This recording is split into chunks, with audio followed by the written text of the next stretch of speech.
1212. Huh? Coco.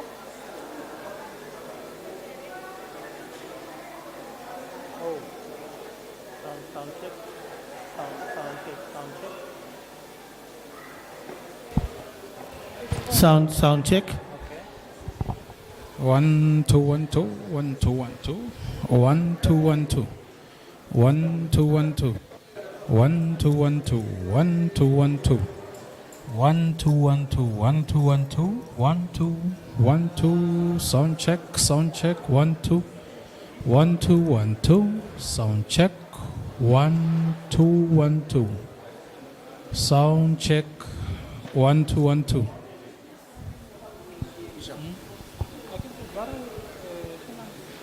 For whoever log on to Teams, how to focus.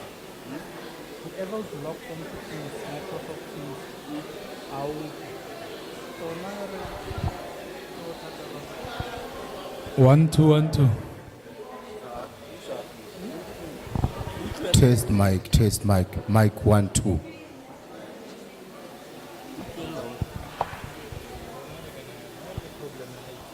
1,484 as we can see, and then in terms of the foreign nationals, those who are sentenced, we've got 9,138. But on this slide, we can already see the regions that have the highest numbers. For example, it's so obvious that GP, as we also know, is population as well generally, that it also has the highest in terms of your sentenced offenders as well as your remand. They have about the remand detainees who are foreign nationals were at 1,396, while the sentence were at 4,705. So if we then move to the next slide, yeah, I think this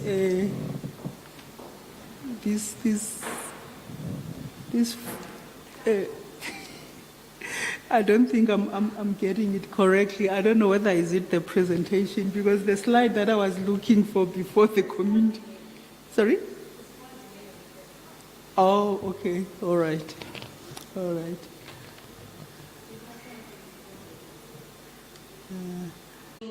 That's and the HRBB2.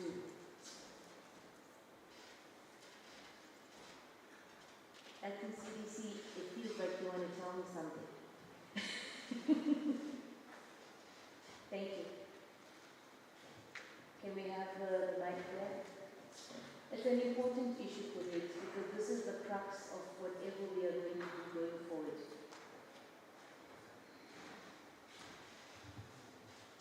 Thank you, Chairperson, and greetings to National Commissioner and colleagues on the here and on the platform. No, Chairperson, let me note the comments by FMC and myself.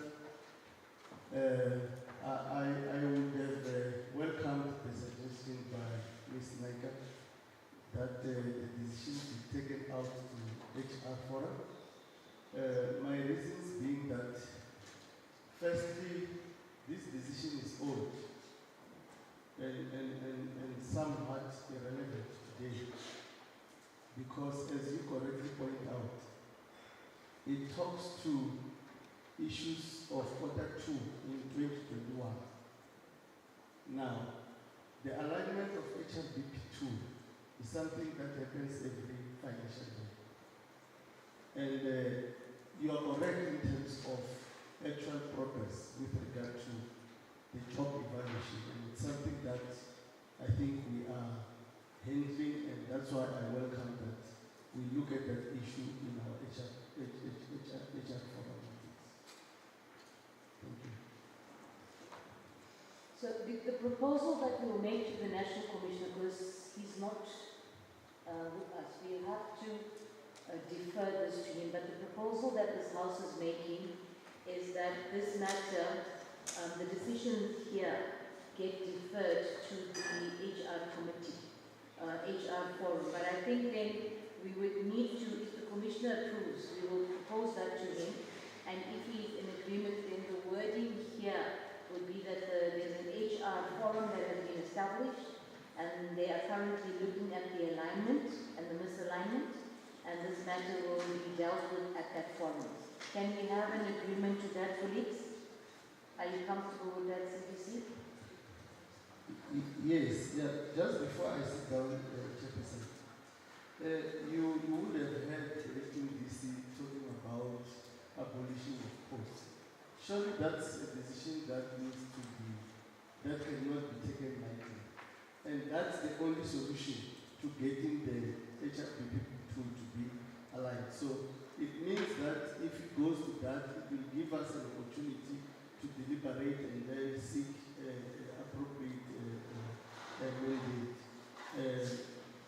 Yeah, so I agree with that. I was talking more on the issue of job evaluation and the weight that you use and say that you're not sure if you are Rationalization. yeah, I don't want to repeat the same.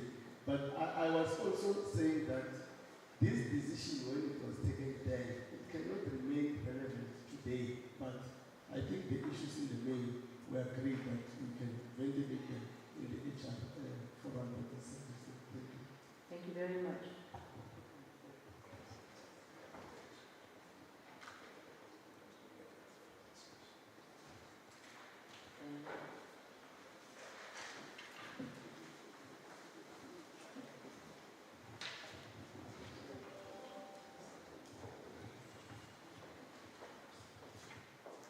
CDC, Katinga? Chairperson, for the completeness of the discussion and this decision or this proposal, there needs to be an indication as to when that forum, that HR forum will sit to discuss and give a way forward on this issue, because that forum has not sat, if my recollection is correct. So that is something that at least we must have a commitment to in this meeting that can be put on the record of this discussion. So if you have not heard that, the CDC Katenga was requesting if we could please have a date for when the forum will sit. He was not sure. Did the forum sit already? Has the forum met, that HR forum? Have there been meetings? When will the next forum sit? Because of course if we want to defer something and take the issue from here where there's no progress and put it somewhere else, we must have a commitment to that process. Has the HR forum set? HR, could you guide us? Everybody's putting their heads down. Please talk to us. Yes, doctor. We need to close this discussion, but we need to have a resolution on how we're going to take this forward, because it's something outstanding from 2019. Yes, sir. Thank you, Chairperson. The issue of the forum, we've got a compensation committee forum that is regular, that looks on the total compensation of employees' budget, which then should be incorporating the activities around the alignment of the PESAL and the union source that is paying too. So that is something that indeed can go into that. And there are chairpersons for the meeting, which includes the CDC HR and the CFO. It's a matter that once agreed upon in this to throw it in that element, then when the meeting starts, and we can have that discussed. Thank you, Chairperson. When is the next meeting scheduled for, sir? The CFO and the CDC HR needs to agree on the date on that. It's a continuous kind of a meeting we have on a monthly basis. Thank you. Can we get an indication of when that meeting will be so that we can record it appropriately? CDC, I think CDC HR?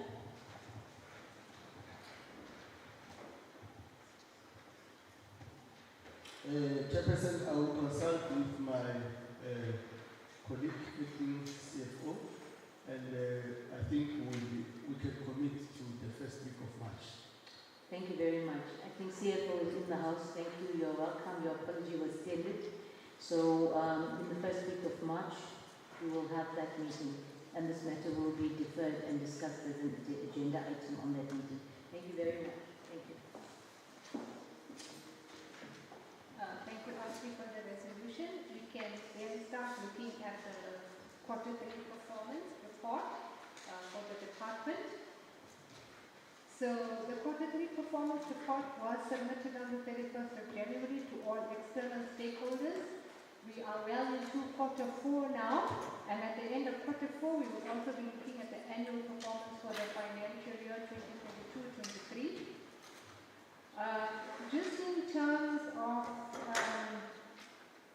the feedback from the M&E forum, which is important to raise here at the National Management Forum, there were some delays that were experienced with the quarter 3 performance report. So what happened at management areas was that because some of the data capturers were on leave during the December-January period, we had some concerns about the late capturing of the information. But what we indicated to the regions is that the quarter 3 report is regulated by the Treasury regulations. So there is no extension of time. All national and provincial departments comply to the same due date. So our appeal to the management areas to say, please manage the leave of the officials, especially those that are capturing the performance information for those specific indicators, to make sure that there is at least one official at work during the time when the quarter 3 report needs to be done. We understand that it's a holiday period, but at least one of the 2 officials per indicator should be at work so that the reports can be captured, because unfortunately the due date is not negotiable. We can't even engage with DPMA on it because it's part of Treasury regulations. Then, despite the fact that we automated the reporting template, we also found that there are still some discrepancies that were on the quarter 3 report. So an appeal to regions and to indicator owners to please check your performance reports in detail. Even though the template is automated, there could be mistakes with the data capturing itself, which we found on 2 of the indicators. So if you just appeal to the regions and the management areas, please, regions and head office indicator owners, please ensure you do due diligence when you receive the reports. So reasons for deviation need to be strengthened for over and underachievement. We find that the reasons for overachievement is not properly stated. Now you will remember at the last audit committee, the audit committee indicated that we also need to provide corrective measures for overachievement. And that was discussed at the M&E forum. And the region felt that that's going to negatively affect performance if we start putting in corrective measures for overachievement. So what we appeal then to the region is to please ensure that your reasons for overachievement are properly substantiated, so that we don't have to have a situation where we now have to put in corrective measures for overachievement, because usually corrective measures are only implemented for underachievement. So we don't want to go to oversight committees that be seen as that we were not comprehensive when we spoke about overachievement as well. Then the reported performance of overcrowding was discussed in detail at the M&E forum, because obviously it's a burning issue for us now, looking at the performance of quarter 3. And regions indicated that in terms of the bail review, as well as the reconsideration of length of detention, the rate of release of inmates is significantly lower when we compare to the increase in the inmate population. So those interventions to reduce the inmate population are not yielding substantive results that can address the rate of overcrowding. So it was raised as a concern from the region. Also, the region indicated that we need to create bed spaces quite urgently. There is a desperate need for accommodation. However, they noted also that there are not any substantive projects that are going to create those additional bed spaces in the next 2 years or so. Noting also that the Paris project is experiencing delays. The target for overcrowding has increased to 45% from 32%. So we're seeing like a 13% increase now in the overcrowding target from the current APP to the next APP, which is concerning because that is quite a substantial increase. But we're also noting that currently at a performance of about 42%, once we complete the verification of the bed spaces for this financial year, there's a likelihood that the bed space total is going to reduce, and if that's the case, we won't achieve the overcrowding target even for 23-24, because we will start off the year with an overcrowding target of 45%, And if that increases during the course of the year, we won't achieve that 1.5%. With that, I think I must also mention that there is a circular on its way to all the regional heads and heads of facilities to say that the best-based verification process must be concluded by the end of February for all regions. Even those regions that are not going to be audited, you have to complete your best-based verification process because the best-based total feeds into the national best-based total, which then informs the overcrowding performance. But that circular is on its way to you from the National Commissioner. Regions also raised a concern about the increase in target for correctional programs from 80% to 84% for the next financial year. The introduction of the life skills program for remand detainees will place additional pressure on officials to conduct this program, but there is no additional capacity available to do that. Lastly, regions raised a concern about the lack of automation, which is affecting the accuracy of reported information generated by source documents. This is also recorded manually. So we discussed the fact that we're going to be entering a new 5-year cycle very shortly, and we need to then start looking at the current set of indicators and whether it's still going to achieve the desired results when we look at the next 5-year cycle. So regions indicated that as long as everything is still generated manually, the source documents are generated manually, we're recording manually, we're reporting manually, we analyze the information manually, the likelihood of us going into a new set of indicators is going to be problematic. Okay, so if you can quickly go on to the interim audit, which is currently underway, and I'm discussing performance information only. The interim audit has commenced.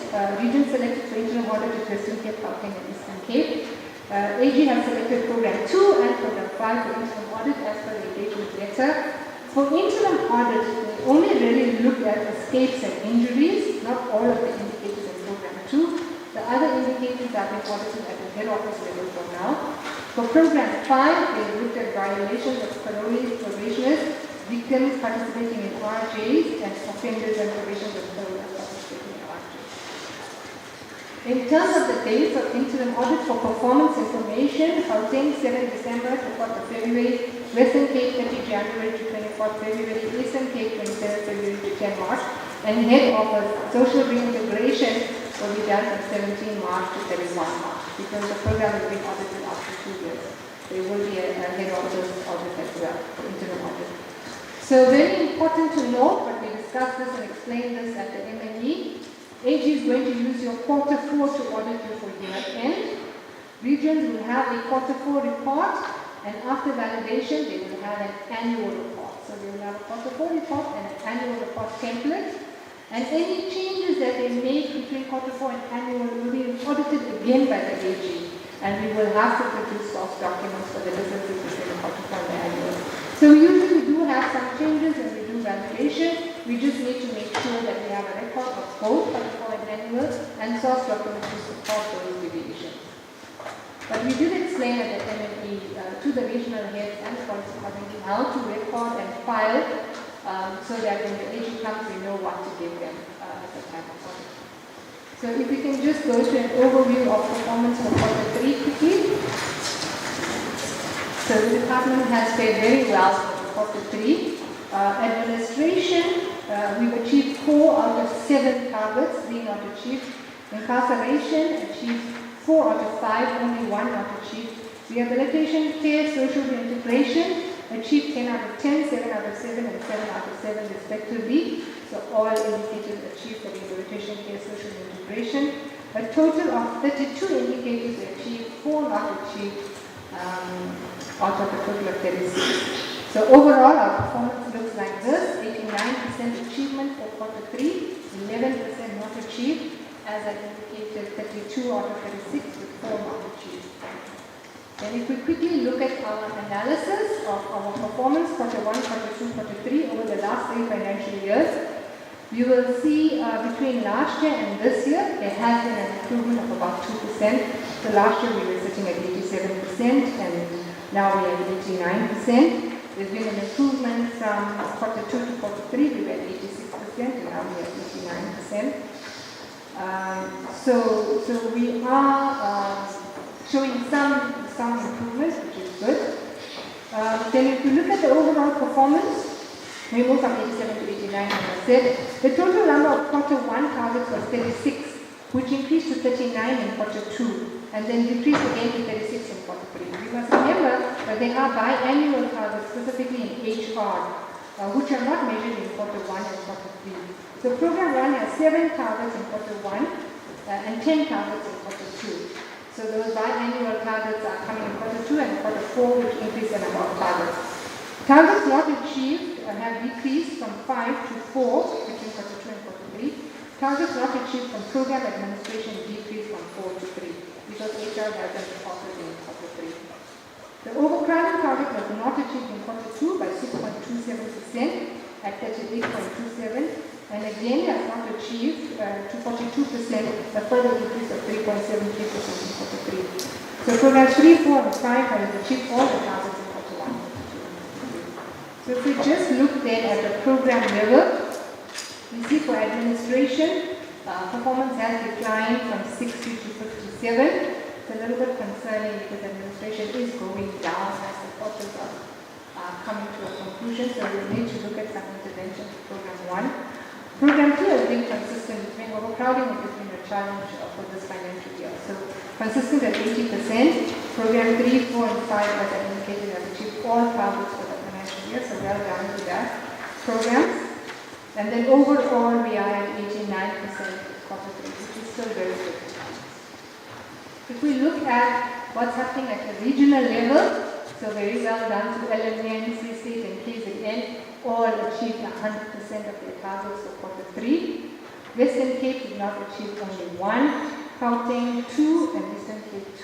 So the regions have performed very well during this quarter. Then if we look at regional performance and comparison between quarter 1, 2, and 3, LMN has done very well. They've upped their performance from 97 to 100% for quarter 3. Free State and KZN have been consistent at 100% for this financial year. Western Cape also showed an increase from 93 to 97. Gauteng moved up from 90 to 93, and Eastern Cape has been consistent at 93% for this financial year. So if we look at the targets not achieved, as indicated, program 1 is still a bit of concern as we again present quarter 3. All the indicators for GTO not achieved for the quarter. So GTO is having a challenge with the procurement process of CETA. And both the number of sites and local area network are not being achieved because of those procurement delays. So there needs to be an intervention with CETA in terms of making sure that that procurement process is fast-tracked, considering we don't have a lot of time left in the process. Then the IMS indicator also wasn't achieved, and that is awaiting recommendations from the bid evaluation committee in terms of the award of the dispute resolution. Then if we go to overcrowding not achieved also for this quarter, we indicated that there was an increase of 4,276 inmates for the third quarter. Remand detainees increased by 4,794, but sentenced offenders showed a small decrease of 518. There are 5,512 RDs with bail that are in custody at the end of the quarter, and a further 2,183 sentenced offenders with fines that are in custody. So that is also added to our rate of overcrowding for the quarter. Then if we just look at the growth in the inmate population, I won't spend too much time because it was already presented by Rob, but you'll see we went from 144 to 150 to 154. So we're just seeing a constant increase in the inmate population. It's putting a burden on our facilities and our resources, so there certainly is something to be concerned about in terms of the control delays. We look at the next slide, it just shows what the increase was. For quarter 1, we had an increase of 1,299. For quarter 2, we had a substantive increase of 5,925. Quarter 3, 4,289. So we're looking at something like over 7% for the financial year. It's quite a significant increase, more than we've seen in the prior year. And if we just look at the numbers, which I won't go into as well because it was presented, we'll see that the demands of constant increase from 47 to 54, so that population is not showing any signs of easing up. It's going up over the financial year. Sentenced inmate population also went up, although there was a slight decrease at the end of December, but it also been showing a consistent increase throughout the financial year. If we look at the rate of overcrowding, we see that we moved from 32.54 up to 42.20. So you just see the constant increase. We're looking at an average of about 1% a month, which is quite high if we look at what's happened over the previous financial year. So we thought we would monitor this at the end of January and hope that we see a decline, because there's a possibility of a high number of arrests over the December period, but that is not the case. The increase is still continuing even at the end of January, so another 1% increase. So the likelihood is that at the end of the financial year, as I said, we're going to be at about 44% overcrowding if we see the trend of what's been happening during the financial year. Then if we look at regionally, we see Eastern Cape move from 62 to 68 to 74. So certainly Eastern Cape becoming a problem in terms of overcrowding, recording a high of 74% at the end of this quarter. Definitely a concern there at 74%. Gauteng also from 45 to 52 to 55, a 10% increase of overcrowding since quarter one. So also quite a big increase for the financial year. KZN from 23 to 27 to 31. So KZN just under the target. But if we see this increase over the next quarter, then KZN will not achieve the target of 32% either. LMN from 23 to 25 to 32. LMN just scraped performance for this quarter. In fact, they scraped it because it was a round-off, but the likelihood is that LMN as well won't achieve this quarter unless something happens to decrease the population. So also those two regions are just at the edge of not achieving their target. The Free State, probably the only region that is probably safe to achieve at the end of this year at 11%. Western Cape moved from 49% to 57%. Also very big increase in the inmate population over this financial year. So Western Cape also not looking good in terms of the overcrowding. So when we looked really try to analyze the reasons from the regions for not achieving the overcrowding targets, the first concern that regions are raising is the fact that there's limited bed space and there's a loss of bed space. So the fact that facilities are becoming into a state of disrepair, lack of maintenance, facilities closing down, is we are losing bed spaces, and that's not helping us in terms of having available accommodation. The SAP's crime prevention operations, particularly in the Gauteng region, is increasing the inmate population quite significantly, and this is why Gauteng overcrowding is going up so significantly. There's just a very high number of admissions versus releases. We cannot release at the rate at which we are admitting. So that's accounting for the increase, month to month, quarter on quarter. And the length of sentences and the increase in the lives is also resulting in more people serving longer sentences in correctional facilities. They're not eligible to be released, and that's also contributing to the overcrowding. So in terms of quarter 3, the MTSF performance, we've also achieved those targets for the quarter. So social integration has reported a positive performance. Against a target of 97%, we've achieved 98.84% for parole without violations. Against a target of 97%, we achieved 98.6% for probationers without violations. And for restorative justice victims, we achieved 15,175 against a target of 3,075. So that's quite a big overachievement there for victims who participated in the restorative justice. I think that's an overview, Arti. Do you want me to remain for questions?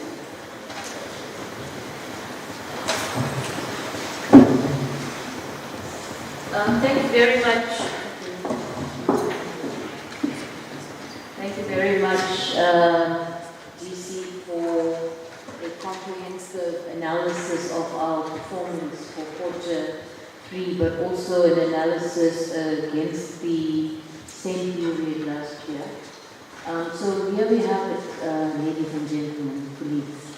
Quarter 3 performance at 89%, 2% higher than what it was same time last year. But there are some areas of non-achievement, some of overachievement, which is welcomed and noted. Are there any comments, inputs?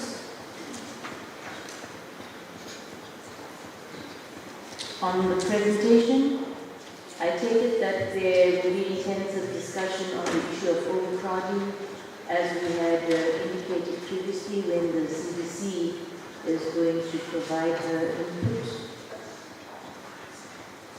If there are no comments for now, some will be deferred to the respective areas that will be discussed later. Then I want to say thank you very much, CDC Katenga and DC Naka, for this presentation, for bringing these points forward. The issue of bed space and the issue of overcrowding is something that the team will definitely have to look at, but I think it's also scheduled for discussion on the agenda. But please take note, RCs, that the bed space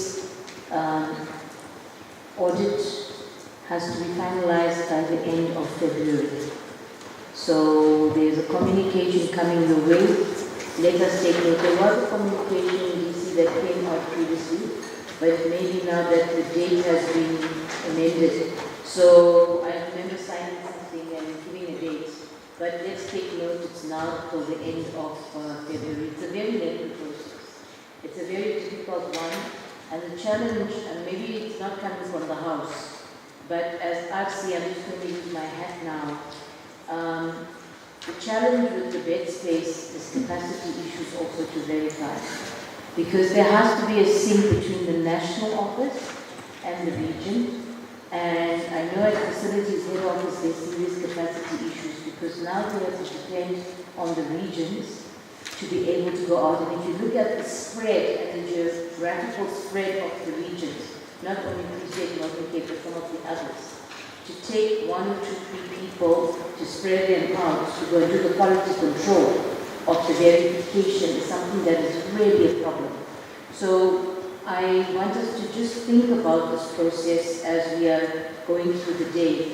How can we look at ensuring that we get really good efficacy on the audit or validation?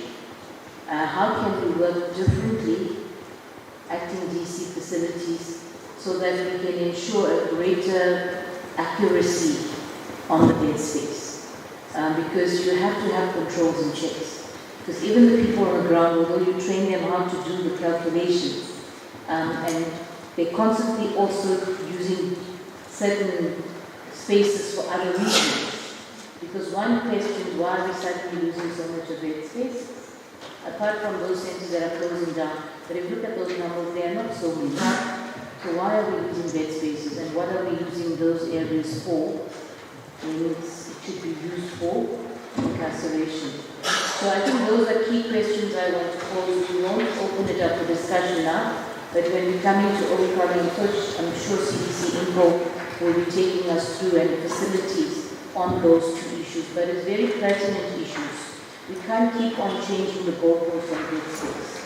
We have to have a way in which we validate and we verify and we confirm, so that we don't keep on giving different figures to AG. Last year, I think we lost about 500 bed spaces, if not more, and that was not good. This was just in my region alone, and if you take it across, it was thousands. So I think it's something as a collective that we should look at, and we should give time for adequate consideration and discussion, because we can't be changing the goalposts, and AG is on our case on this release. So we can't give them, hand ourselves on an open platter. So we should be really focusing on this seriously as a collective. Thank you very much.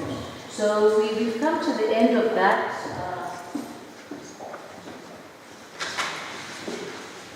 We've come to the end of the quarter 3 performance. just to say well done to all the regions for really making sure that the performance is increasing from 87 same time last year to 89 this year. But we also know we need to go towards that 100%. So we have the presentation by DC NICA. We are now going to move into the presentation by the regions on the targets not achieved.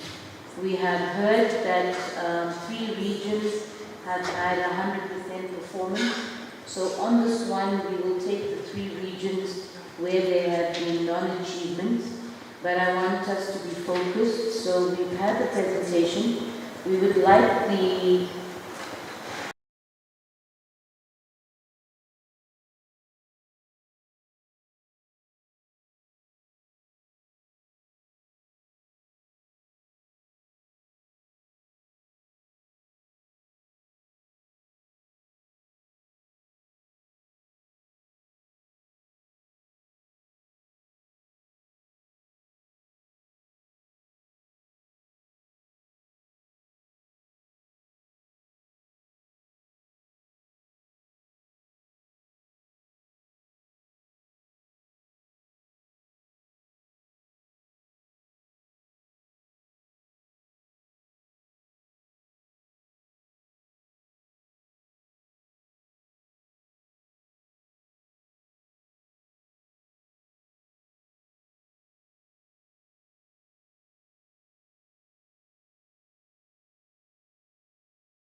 So, thank you, Chair.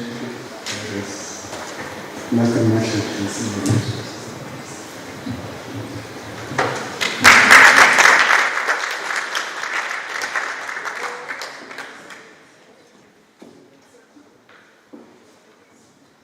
Of course, it's not as simple as that. We will have the discussion. I'm going to now ask for Gauteng to come forward. I think for procedural purposes, the items have been highlighted so that each of the regions can share with us what measures that they have put in place, what are the things that they're currently doing or they anticipate doing in this next quarter. But Gauteng will come to present the crowding and the TB new pulmonary cure rate. Thank you, guys.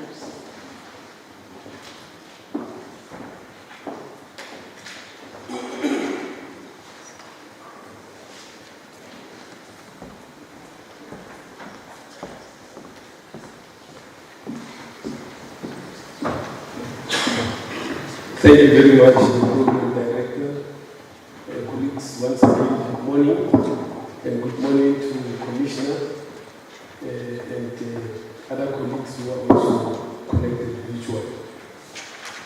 Yes, it is true what the Program Director said, as well as the RC Western Cape said that we are actually dealing with a leaking market in our 2 regions, especially around the the situation of overcrowding.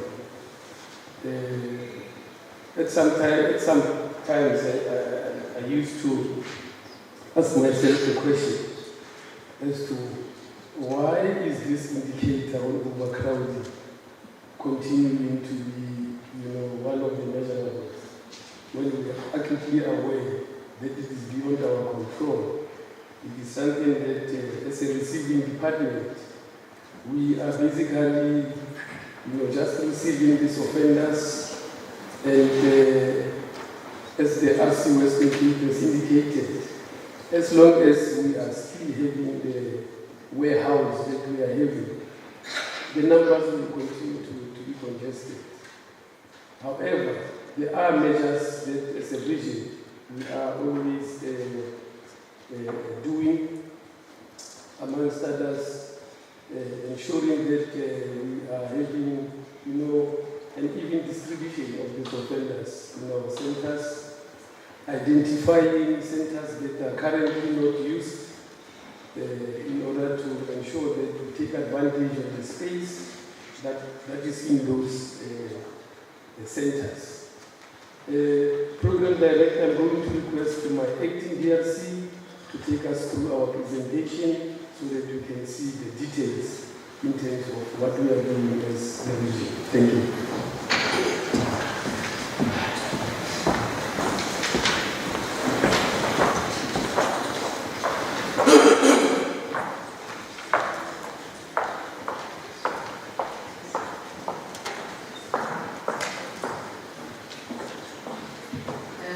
Good morning, thank you, Program Director. Good morning to the National Commissioner, the senior management of the department, and colleagues. So I'm going to take you through the report from Gauteng in terms of Q3 performance. In the region, we have about 29 indicators. And out of the 29, we have performed only on 2, and 27, and the 2 that we did not perform on overcrowding and the TB cure rate. And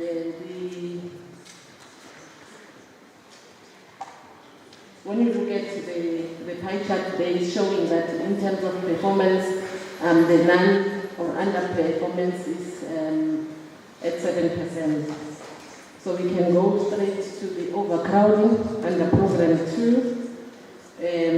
As a region, we're supposed to be at 32, but the performance is at 55%. And the management areas that are causing that underperformance are Badiansport, Boksburg, Johannesburg, and Kosimampo, Krugersdorp, and Modali. So it's only 2 management areas that are achieving in our region, which is the Zonal Mater and Lukop management area. And the reasons for our underperformance, if we can go to the next slide. The reasons for not performing in Badiansport, there is a high level of admissions, and under Eastern Journey, we had a lot of juveniles at Krugersdorp, so they had to be transferred to Eastern Journey. And for Boksburg, it's medium A. The challenge there is that it's an admission center which is assisting 26 courts. Johannesburg management area at medium A, we have also a lot of admissions due to crime prevention operations that take place from time to time. And medium B, it's also an admission center which is assisting 26 courts.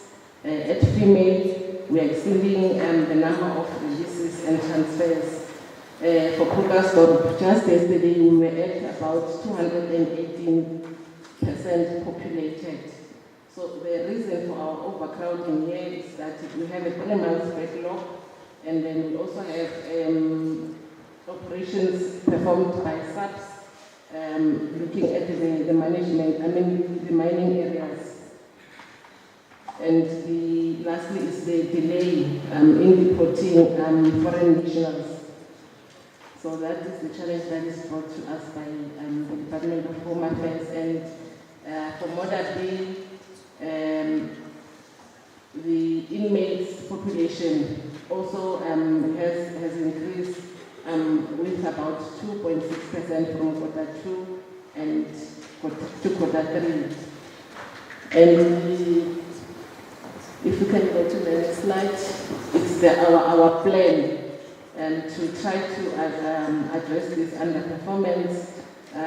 If we can resuscitate the node, it will assist. However, as the region, we have our own road which we are going to utilize to transfer offenders from one center or one management area to another, and do all the audits that will assist us with the overcrowding and implement our revised strategy on overcrowding management, and also compliance with the regional inter-regional transfer plans that are there, and look at also our case flow meetings that are there. So we're going to intensify on that too. So what we're also going to do in general for reducing the overcrowding is to identify our offenders that qualify for bail, and also to look at our transfer plans and the stakeholder engagement. So that was the report for underperformance and overcrowding. So we'll be moving to program 4 under care, which is the TB cure rate. We were also not performing. So the reason for underachievement, our performance there was supposed to be at 91, we are at 87.5%. So the reason for the underperformance is at Model B, whereby one inmate passed away and he was on treatment. So what we are going to do, or what we are doing, if we can go to the next slide, what we are doing as a measure of assisting ourselves so that we perform on this indicator. Can we move to the next slide? Before that one, yes. We are saying here we bring involvement with the Department of Health and assist those who are tracing these offenders so that we finalize or finish the program of TB administration program. So in summary, what we are saying under the TB cure rate, so we are going to have that involvement with healthcare tracer teams, and then also monitor implementation of the TB guidelines because they are there, and provide support also to patients and educate them to ensure that they must adhere to the treatment. So that is the report from Gauteng for the two non-performance areas. Thank you.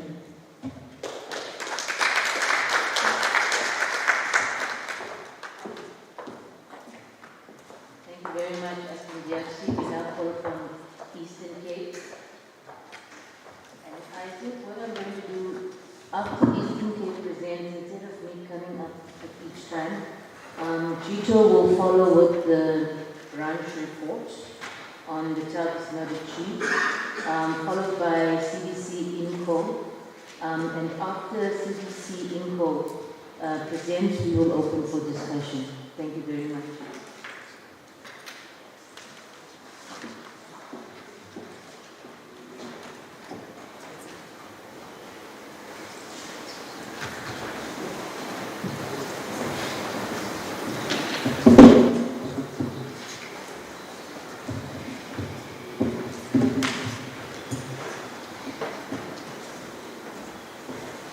Program Director, allow me to greet the National Commissioner, the CDCs, the RCs, the DCs, the directors that are here, and obviously to acknowledge that protocol is obviously observed.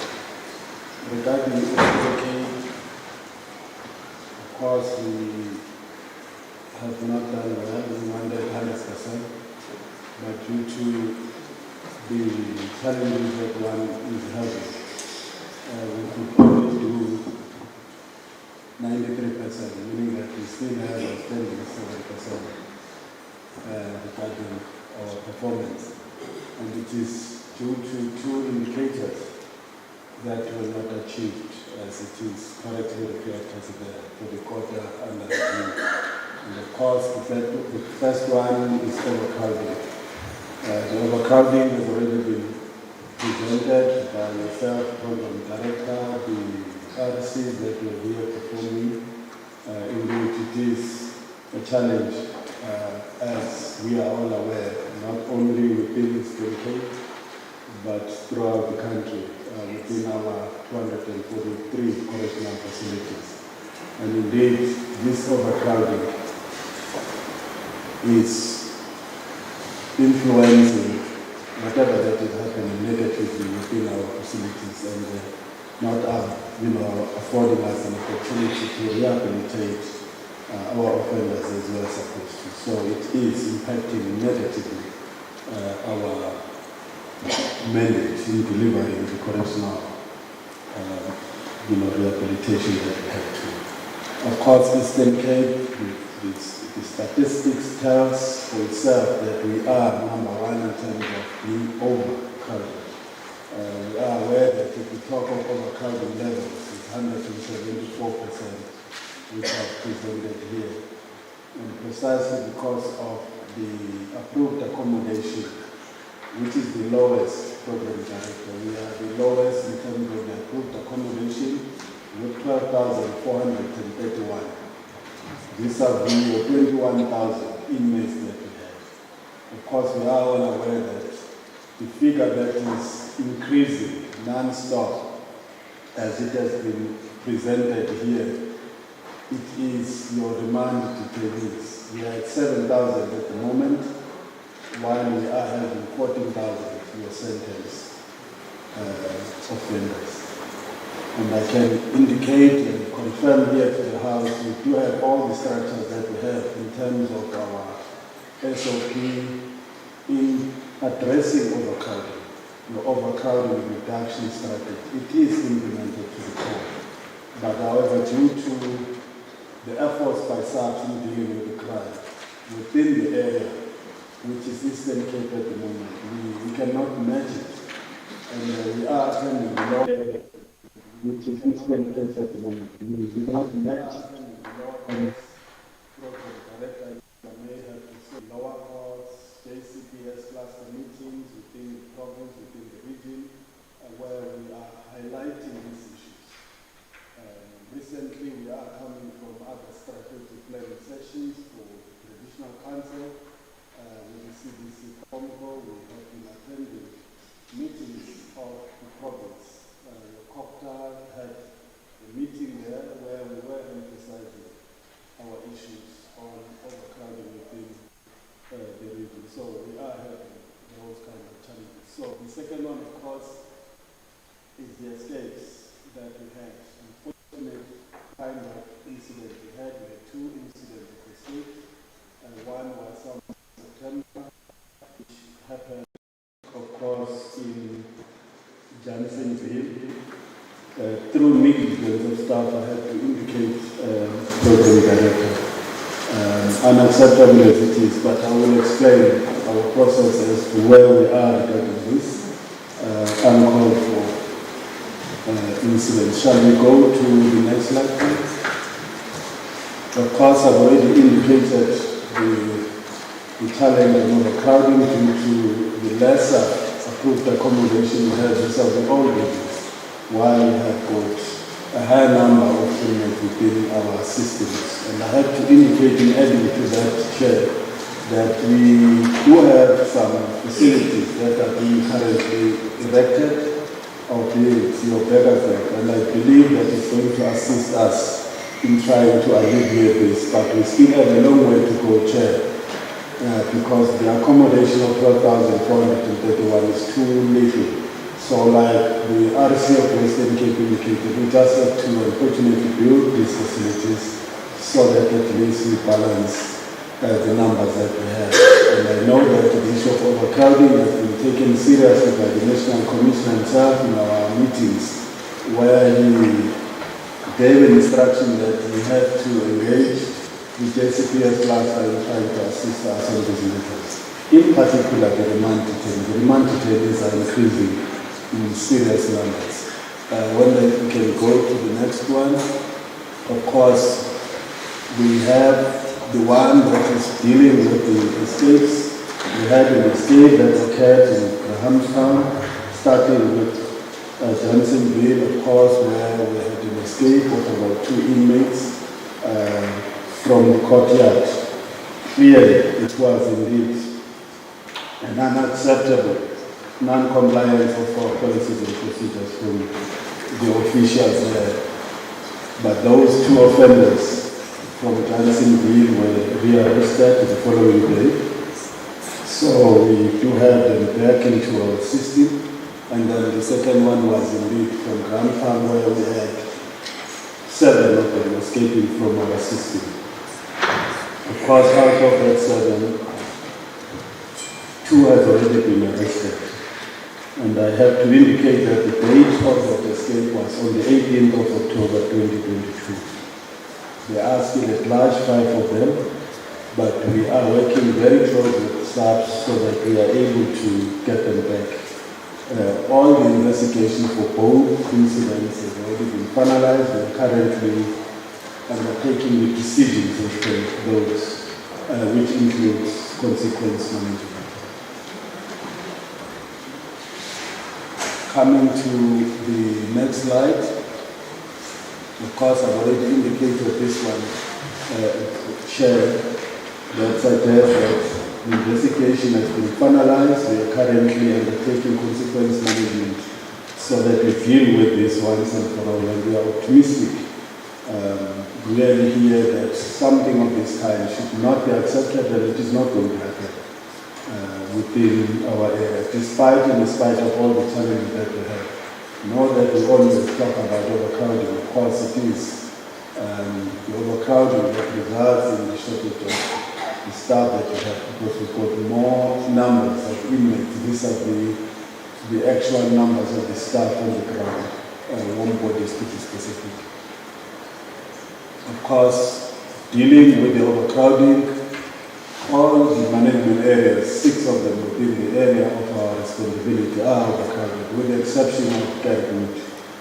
And like I indicated earlier on, majority of these facilities that are overcrowded, they are the remand detainees. So, quite an unfortunate situation. The one that we see right now is Amatole King, Williamstown. Of course, I indicated that one is a remand facility. It is due to the high number of the admission rate of these remandees from the courts that make us to be where we are in terms of not reaching the target. There are a number of courts, as you could see on the board there. We are servicing about 9 courts within that area, which then give us not an opportunity to address what we need to be addressing in terms of overcrowding. That is Amatole. Immediately, of course, we do have the sentence categories there of the inmates, that is offenders. But due to the high number that is being sentenced from that particular management area or district, we see a high rate of admissions within that area of our responsibility. Of course, that's the root cause I'm talking about. And I know that the risk associated with this, we are all aware, it will definitely get to the security incident that will increase, and that will then amount to litigations against the state if we are taken to court. But I have to indicate that despite and in spite of all those challenges, we are managing. Grahamstown, of course, in the main we have the remandees there, that is the 7 that escaped among others. Of course, a high rate of admissions from courts that results us to be where we are. And of course, what we are doing with this, I've already indicated, we are meeting with all the relevant fora and relevant stakeholders to try and address this. We recently had the visit by some of the magistrates in Sada to be specific trying to deal with this matter. And in our JCPS cluster, we are meeting inclusive of last week. We had meetings with the lower courts where we were raising this. And obviously several meetings with the Provincial Commissioner of SAPS. If you can go to the next one. East London. East London, of course, we are having overcrowding in our maximum there, precisely because of the high rate of those that are sentenced from the remand detainees, because in East London we've got couple centers, is your maximum, is your remand facility, your Tanzania. So that is where we have such a big number. Of course, it's not a very big facility. As we are all aware that in Eastern Cape we've got only two maximum facilities, that is St. Albans as well as East London. We will definitely have these numbers increasing, more especially the maximum offenders. But we are currently finalizing the increase of the maximum facilities in the likes of the Tata, medium measure to change to the maximum as I presented here last year. That also includes the decrease, so that it will assist us in increasing the capacity, but not decreasing overcrowding.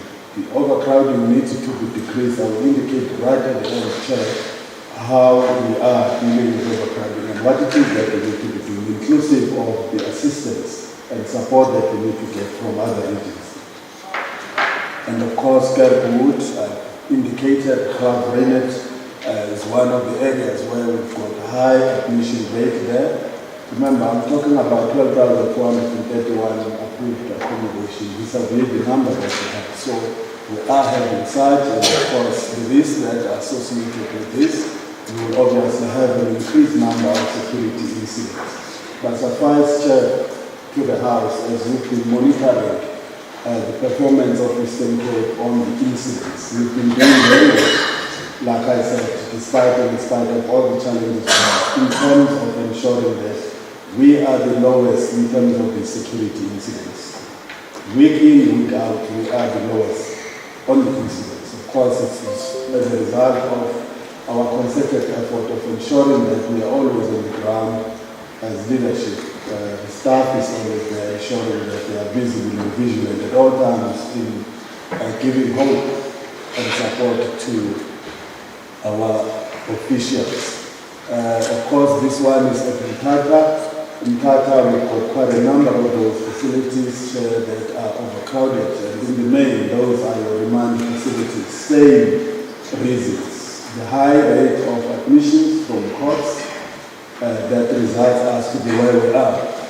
All of them, as you could see, your Kuzana, your Flagstaff, your Siki, among others. So these are the areas, Program Director, that we are trying to do everything possible within our means, within our powers, to ensure that we lower these numbers.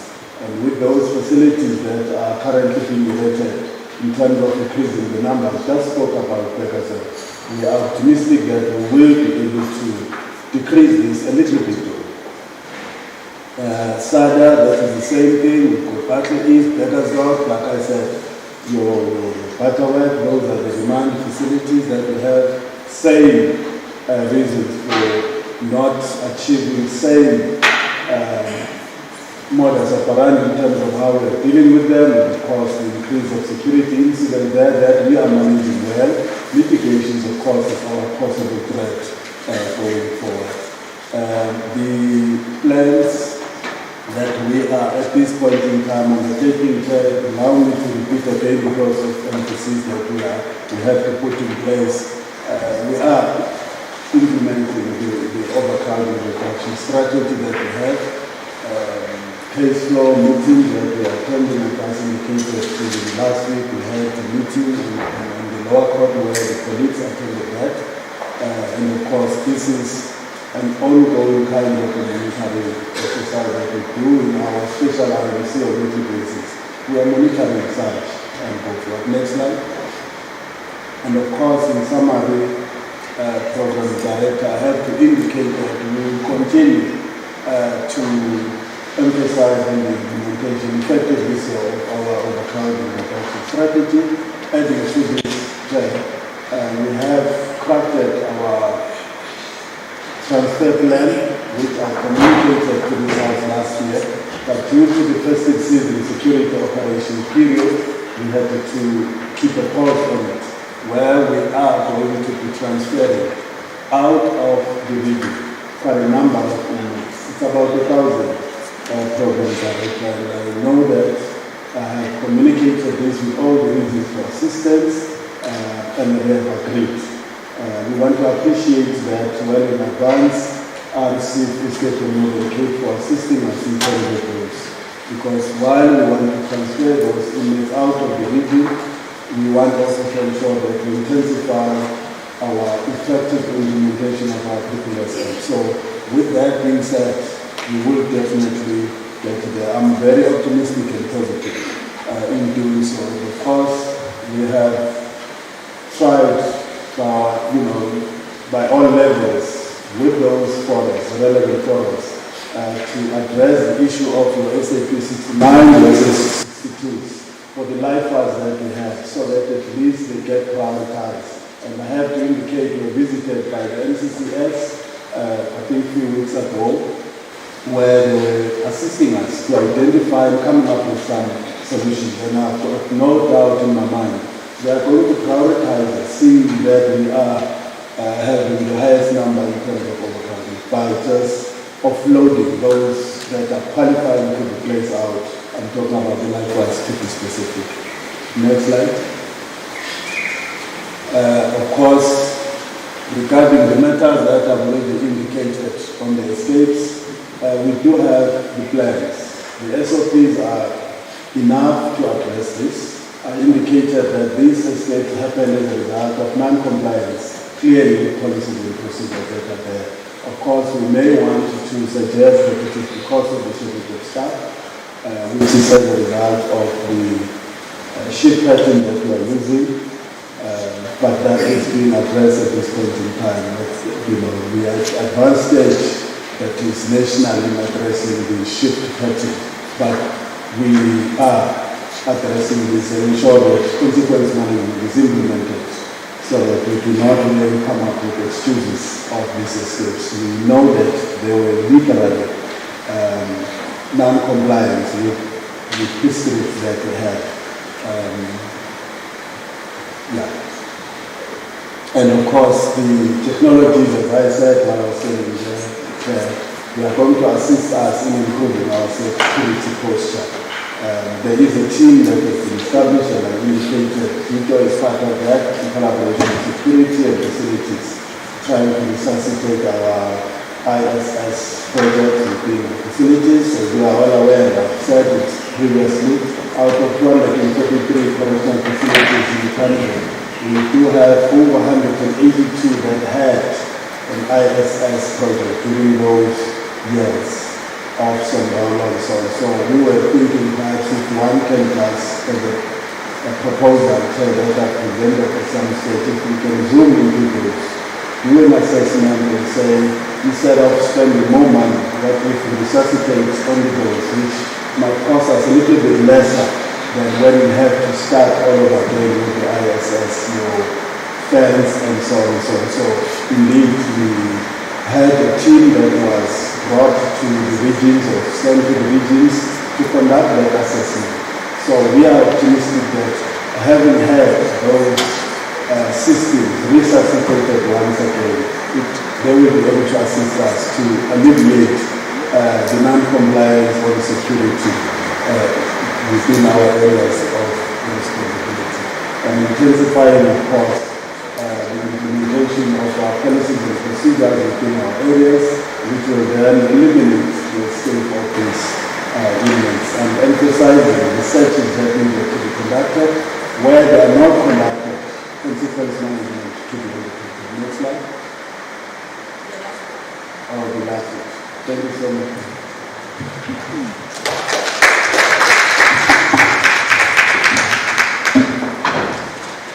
Thank you very much, acting RCT. I know I've said that Twitter should follow immediately after the acting RC, but I just thought it was prudent to let you know we are currently going live stream. We have been for the last couple of minutes. There are 55 participants on the platform from across the country. They can see us, they can hear us. They obviously will not be able to participate in the discussions. So just take note that we are live, and we also want to greet the National Commissioner who has now joined us and who's also on the platform with us. Very good morning to you, National Commissioner, and to all the participants or all the viewers that are watching us across the country. Welcome to the Quarter 3 Performance Review session, and also the second part of the session will focus on the validation and confirmation of the APP targets and the AOP targets for the next financial year. So I would like to call upon CDC Jitu to come forward and to do the presentation in the areas of non-performance. Thank you.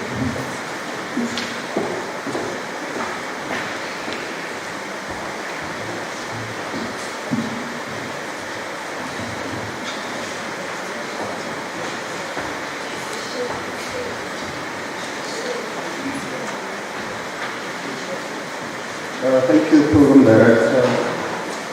Good morning, National Commissioner. Good morning to the colleagues here and the colleagues on the platform.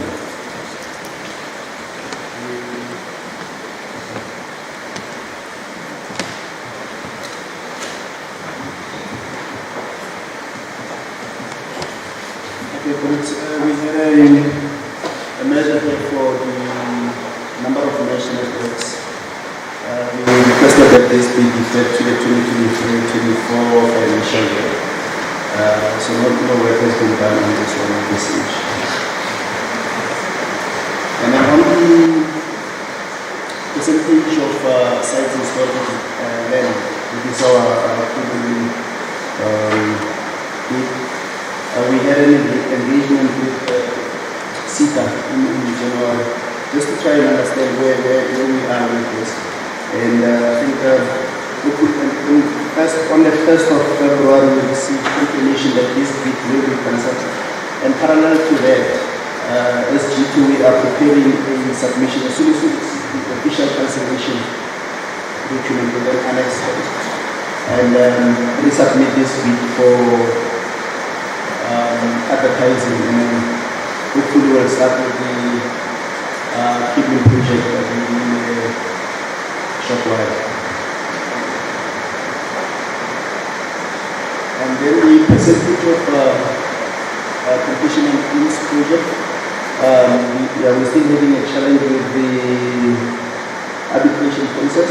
However, I must report that on the 10th of February, which was last week Friday, we had a meeting with National Treasury and CETA just to try and resolve this the challenges that we have so that we can restart this process.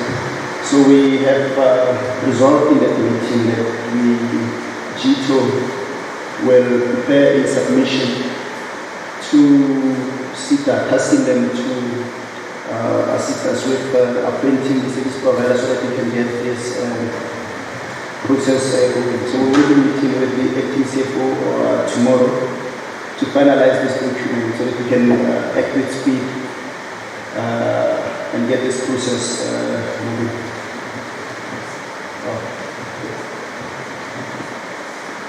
Yeah, I think I've addressed these issues in those line items. Thank you so much.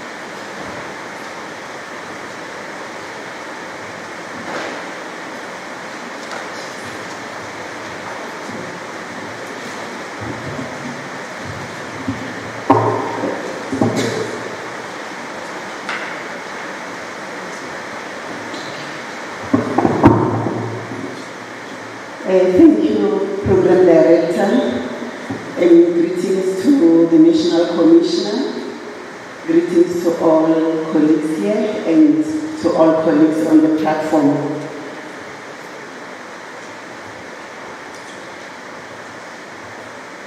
I will be presenting the indicator on overcrowding. We have already received presentations from 3 regions that contributed to us not achieving the indicator on overcrowding. But what I would like to indicate is that with regards to overcrowding, as indicated even by RC Gauteng, there are a lot of dependencies with regards to us achieving on this indicator.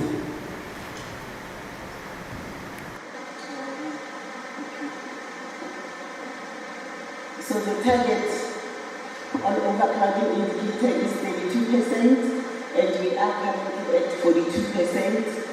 And even in Q2, we did not achieve on this indicator.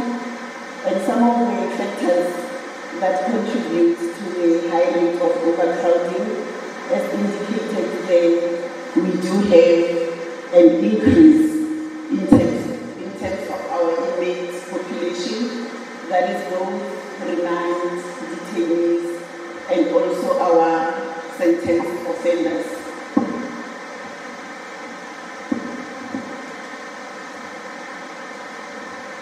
And with remand detainees, as you can see that in terms of corrective action, we are currently continuing to implement the overcrowding reduction strategy. And with remand, we are continuing to refer our remand detainees to court, and also those that need to be considered for the period that they spend in our facilities. But the challenge here, as indicated, is that we are depending on the courts, so ours is to refer those offenders who qualifies. But with regards to the outcome, unfortunately, the outcome that we are receiving is not yielding any positive results to us, meaning it's not assisting us in terms of reducing overcrowding. And with regards to sentenced offenders, we also have those offenders with fines who are in custody. And with regards to sentenced offenders, what we need to do as part of our overcrowding reduction strategy is to ensure that we engage with our communities.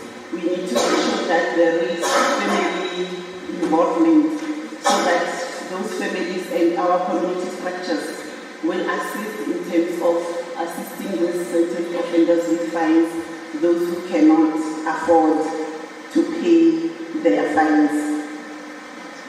The other challenge that contributes to overcrowding is that we have a high rate of admissions as compared to releases, and there is also a trend in terms of our offenders that we are receiving offenders who are serving longer sentences as compared to those who will be serving shorter sentences.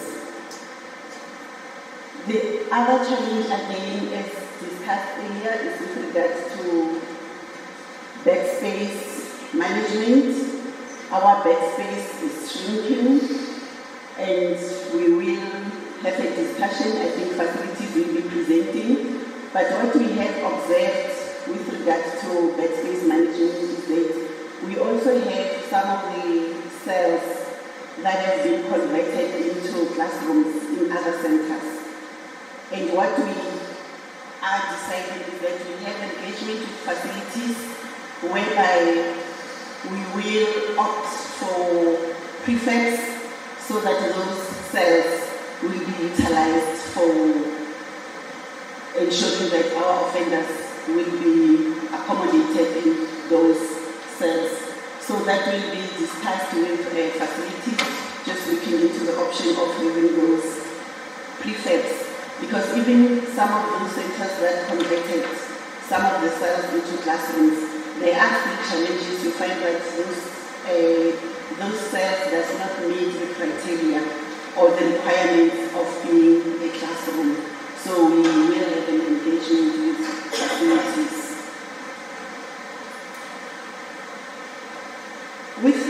While still on overcrowding reduction strategy, there are direct measures that the regions are implementing, and we really need to appreciate all the regions because they are implementing those direct measures, especially of referring to courts.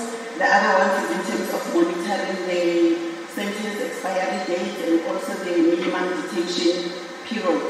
But with minimum detention period, I just want to emphasize that we need to ensure that our offenders, they do attend those interventions like psychological services, social work services, and other relevant programs that are needed for them to go on parole. Because we have a challenge whereby some of the offenders are returned back due to unavailability of those reports from our professional services. So let us make sure that we implement those measures. We ensure that offenders attend those services. The other issue is in terms of transfer between centers. We have realized that that is being implemented. Even transfer between regions, there are some whereby both regional commissioners are negotiating and those transfers are being implemented. And in terms of indirect measures, we need to ensure that we do participate in case flow meetings whereby our inmate population and our trends will be shared with the relevant stakeholders. And the other one that is critical even in terms of indirect measure is the implementation of restorative justice, whereby the VODs and VOMs will be implemented, because some of the offenders prior being considered for parole will find that they will be returned back because they were not, victims did not take part in parole hearings. So those are some of the direct and indirect measures that are currently being implemented, and we really need to appreciate that regions, they do ensure that those are being implemented, and we need to continue making sure that they are being implemented. In terms of the regions that are contributing, we've already received presentations from Western Cape, Gauteng, and Western Cape, and they have also shared with us their mitigation strategies. I will also go back to that. And we also need to enhance the monitoring of overcrowding through all of the features, that is the correctional center, task team, the management, overcrowding task team, the regional, and also the local. In terms of notes, I've already indicated that we are resuscitating the regional overcrowding task team. We are going to have a meeting on the 14th to 15th of March, whereby overcrowding reduction strategy will be discussed. I've already indicated that, especially with regards to remand, we are implementing those direct measures of ensuring that the offenders, inmates are being referred to court for bail review, and also Section 49G. And the other one is in terms of collaboration with GCPS cluster. As it was indicated, the meeting was postponed, whereby the department was going to share with the GCPS the overcrowding within our centers. Program Director, thank you.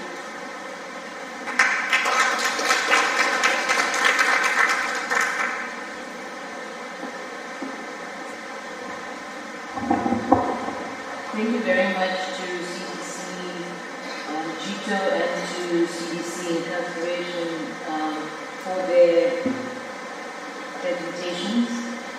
Colleagues, I'll now open the floor up for discussion, engagement. We have had the Western Cape, Gauteng and Eastern Cape region reports. We have noted that overcrowding is a common factor in all three of those reports. That's going to have an impact on our performance on 100%. Noting the feedback on TB cure rate from Gauteng and also escapes from Eastern Cape. We've also had GTO presenting, and with regards to GTO, all three of the targets that are on your performance indicators are not being met, but we have noted that there's some engagement and there's some work that's being done to work towards alleviating the challenges there. And then we've had CDC incarceration talking to the percentage of overcrowding and the issue of the best spaces. So allow me to open the floor for discussion on these issues. The matters raised, please. Any hand? We have a hand. CDC Community Corrections.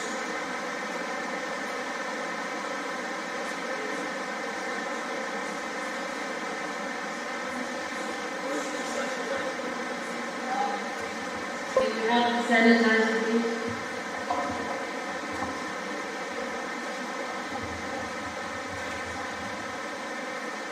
The pandemic is still with us. Indeed. Thanks, RC, and thanks to the presenters and the other RCs that presented.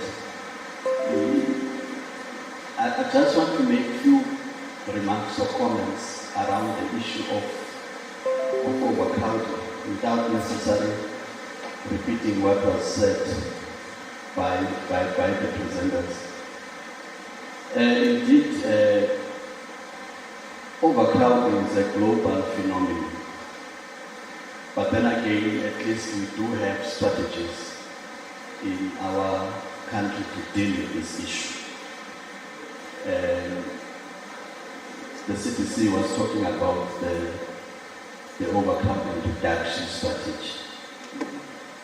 I just want to check a few things. The first one, when Tisseneka was presenting, she gave an indication that in terms of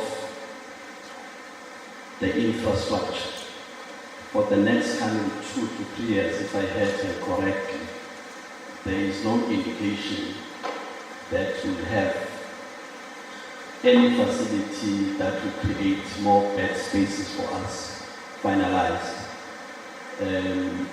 I just want to check that if that is correct. Maybe it will be clarified when Dr. Porter is presenting on the infrastructure plan for the department.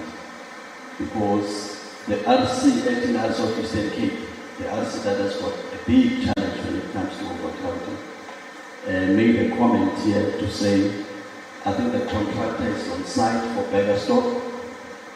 So that I just want to check what was said against what was said by the RC. But I think Dr. Porter will assist in this regard. Indeed, the National Commissioner is really pushing that we address this issue. I welcome the idea of resuscitating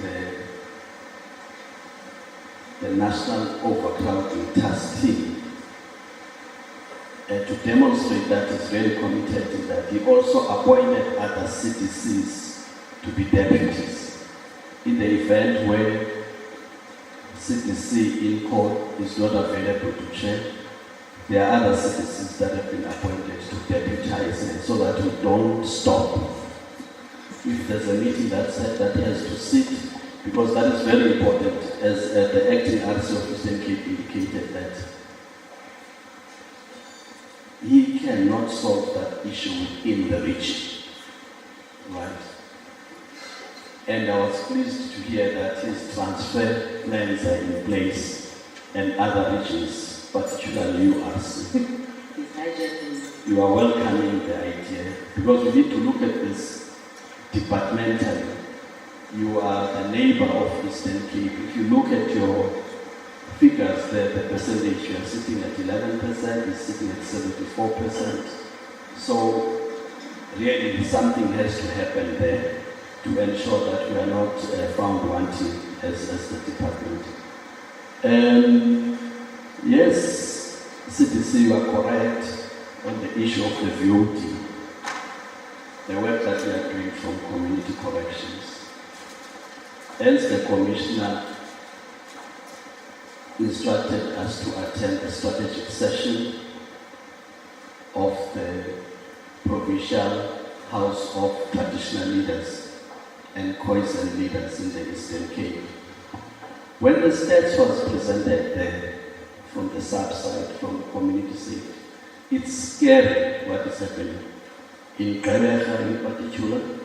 I mean, if you read, people just walk into the houses, if there's a party, they just open fire. They just kill people. Even now there's an article. So this number in the northern suburbs will forever rise of violent crimes that are committed by young people in the areas of Gqeberha and also the other side in the areas of Mount Frere, all those areas. Those are the areas that they have indicated that there's a big problem. So the RC indicated, the acting RC indicated that the increase is mainly on the remandees. And the RC of Gauteng indicated that there are those dependencies. So our provincial joints and other coordinating mechanism structures will also assist in so far as that is concerned. So when we were discussing with the traditional leaders, they demonstrated willingness to work with us when it comes to the issue of the VOT, because they haven't been really active. But also from our side, we've been lagging behind in terms of providing the necessary information or sessions with them so that they understand what we do. Our experience when we were in Limpopo, we noticed that traditional leaders don't know what we do. And the same when we were in the Eastern Cape last week. They don't understand the work that we are engaged in.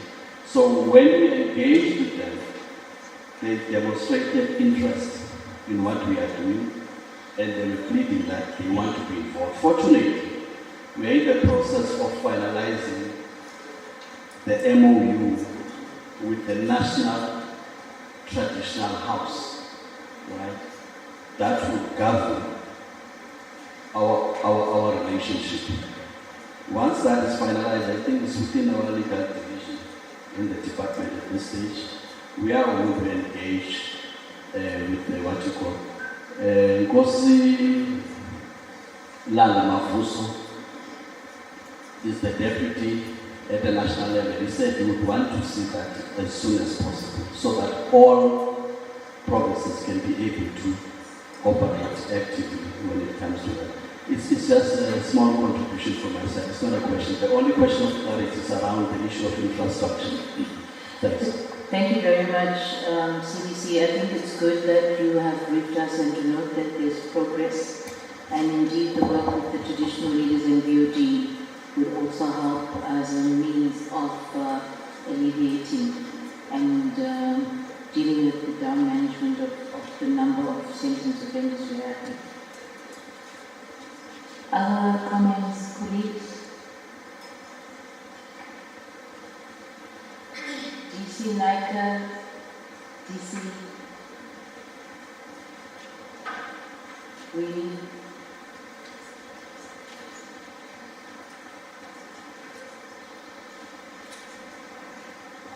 Thank you, Arsi. I think CDC that Paris, we're hoping, will be completed. However, there is a challenge with Paris in the sense that the current contractor is experiencing financial challenges, as you will know, Norwegian.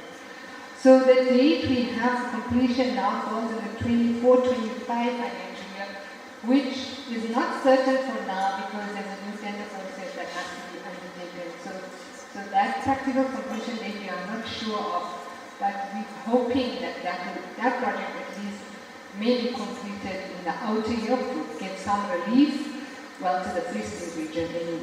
Then the Burgers project, we have a practical completion date of June 2026, which falls in the 26-27 financial year, which is still further out. So like I'm saying, the concern is that there's not going to be immediate relief when it comes to creation of that space. But I think also DC Water would give more details on that. Thank you. Thank you very much, DC.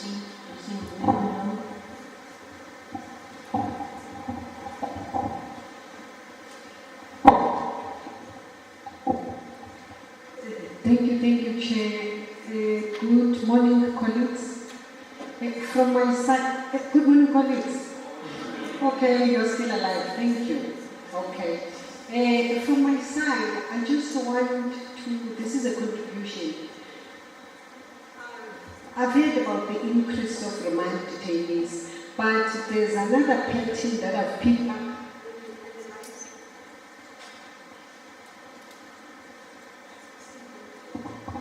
Hello? All right. There's something that I've picked up when you analyze the population of remand detainees. The remand detainees that are charged for illegal immigrants, that population is increasing. It's in the top 10 of the crimes that the RDs are charged for. And some of these RDs have been given bail. So for me, from using my analytical mind, you are charged for being an illegal immigrant, but you are given bail. If you pay, you won't be released. Are these people really coming from court? Are they supposed to be here? Yeah, because Would you like to come forward and use this mic?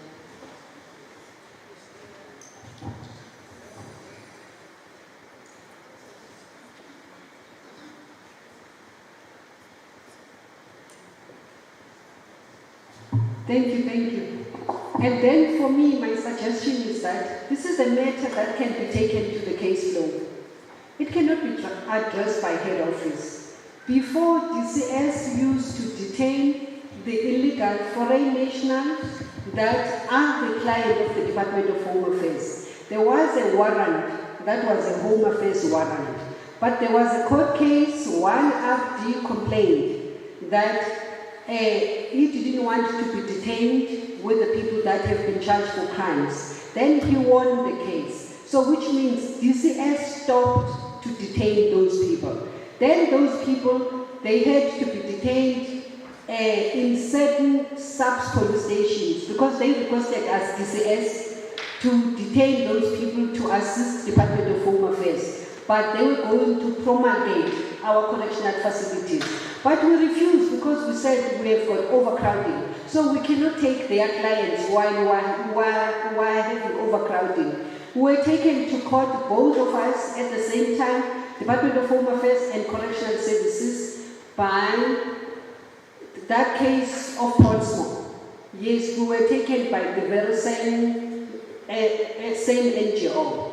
So what I picked up, because SARS may not be really open to detain these people, because it's money. Once you detain them, you must have a budget for them. They may be entering through the back door, through the J7, because for us, we can only take them when they come with the J7. So for me, if you can address these things, because also some heads of the centers, they have complained about the increase in the illegal foreign nationals. If they come with the J7, you cannot refuse to detain them, because to be an illegal foreign national, it is a criminal offense on its own. But for me, you are illegal, you are given bail. That does not talk to itself on its own. Yeah, because your address is one of the factors that they consider when they give you bail. Where's the address of you? So there's a lot of great things, but it's only the people at the centers that can analyze this information and take these issues to the case law structures, because at head office I can see it, but you are the ones that can anchor there and check what is happening. Thank you.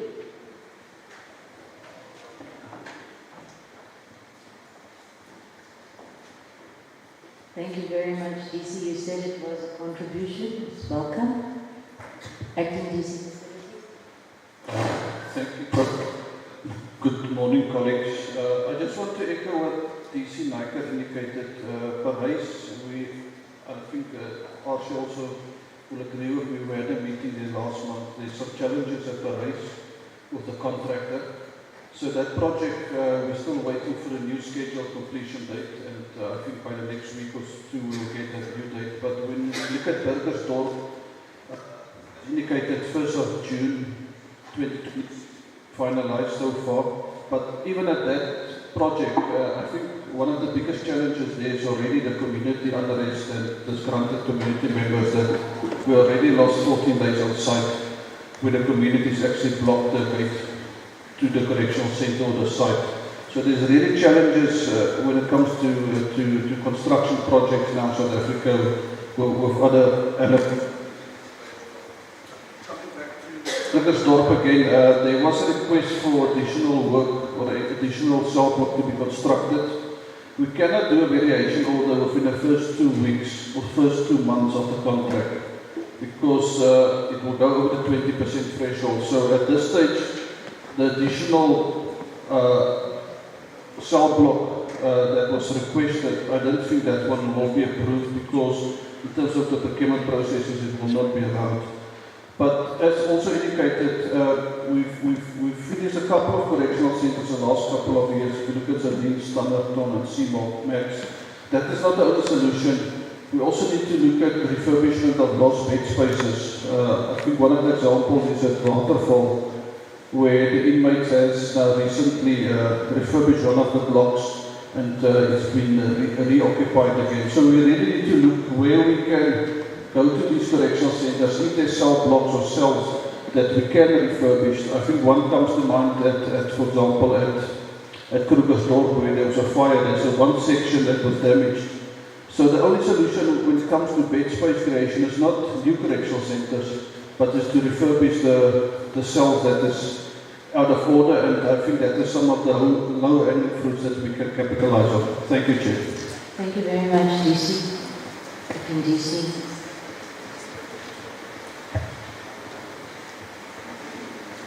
Are we all comfortable with the issue of bed space? This is our session. We have been told that by the end of February, all regions must have validated and verified the bed space. I am assuming that you all will have it verified and validated by the end of February.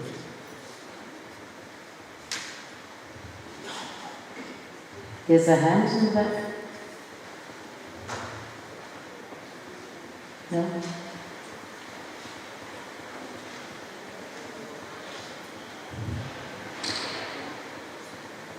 Are you all comfortable with the deadline? RCs, are you going to meet the deadline for the 28th? I have some heads shaking. Okay. There's a number of issues that have been raised. One is welcoming that the NOT is going to meet CDC in court. I think there's a lot of issues that have been raised. When some of the regions were presenting, they were highlighting some of the initiatives they're going to embark on the overcrowding reduction strategy. But I think that there was a comment by DC Naika earlier on that if we want to do justice to the overcrowding, you correct me if I did not hear you correct, but you were saying that the date of the 14th, the CDC info, you were saying the session has been scheduled not for the 14th to 15th of March. And DC Naika made a comment that that date may be too far if we want to be able to have some kind of impact. So my logic mind tells me that, or to ask if it's possible for that date to be brought forward, if it's going to help to assist in looking at whether we're going to achieve the target by the end of the fourth quarter. Is that all possible? I heard that, so I, as program director, have to listen very carefully. If we want to do justice to the overcrowding reduction strategy and management thereof, is it possible, CDC, for that date to be brought forward, ma'am?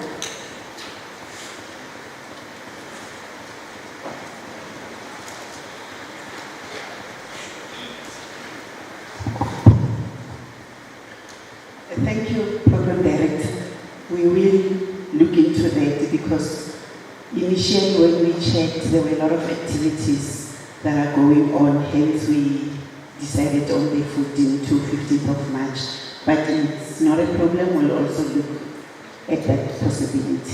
Thank you. Thank you very much. I think one is welcoming that because, colleagues, the National Overcrowding Task Team is very critical for them to meet. Because there's a number of issues that have been raised, but in order to do justice to the strategy and down management, we have to have the analysis of each region.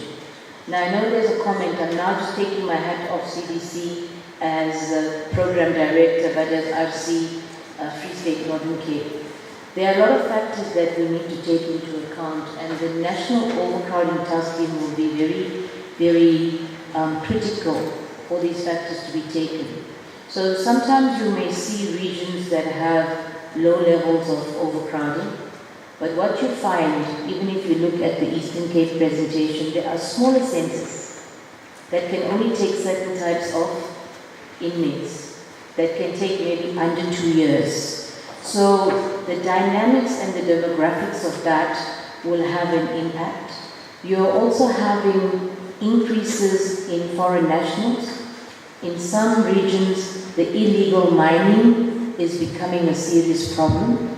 So, for example, in the Free State, in one night, we have had 200 foreign nationals being incarcerated as RDs. On another incident not very long ago, 150 have been arrested. So I think what I'm trying to say is that nationally we have to look at the picture. We take note Western Cape is very overcrowded. Also looking at the crime rates, they are one of the highest crime provinces. If you look at the Free State, they are one of the lowest provinces with the less of crimes. So I think the National Overcrowding Task Team will need to look at a number of factors to see where the trends are. One is welcoming your presentation, CDC INCO. When you did a breakdown, you informed us, and I think we need to do a little bit more analysis on that. You said there were so many RDs with bail, so many with fines. So those are things that we need to do.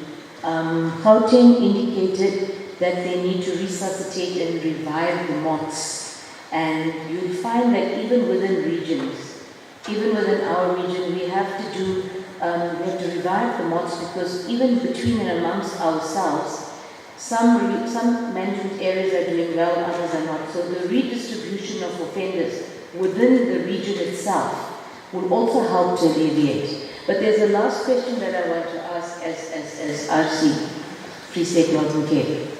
We're talking about increasing bed space, and we are saying, and RC said we need to create maybe more facilities to alleviate. And forgive me for me not being in the loop, but we had Baden-Bockelveld and we had Van Rensdorp that we built with high capacity levels, but we never capacitated 100%. So we have facilities that could take in inmates and offenders from regions, but we may not have used those facilities 100% because we are saying that there may be staff challenges, we do not have capacity. But if that is the case, we need to weigh out how much will it cost to have that capacitated versus building new facilities, or else we'll have white elephants. But I would just like to get a brief on where we are with those two facilities that was built with bed space, but it's not being utilized 100%. I'll just be guided in that. But I would really like, because that's an important aspect holistically to look at when they're not a city, if somebody could just give us an update on that. Thank you very much. I see that acting DC is not in the house at the moment. Maybe he just stepped out.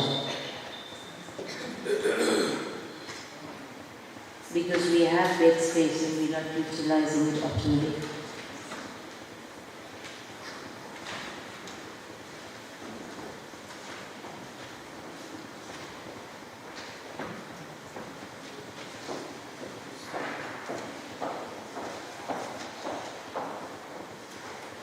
I'm not sure if HR has any update on that for us. Or maybe if there's no update on that, that can be contributed in the discussions during the NOT meeting.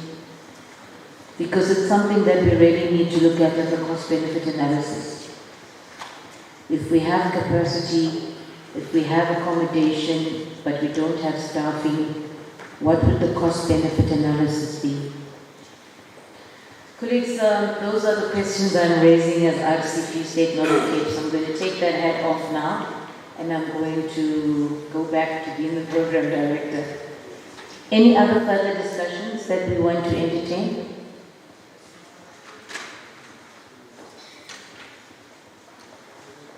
There's a hand. Maureen Lomo.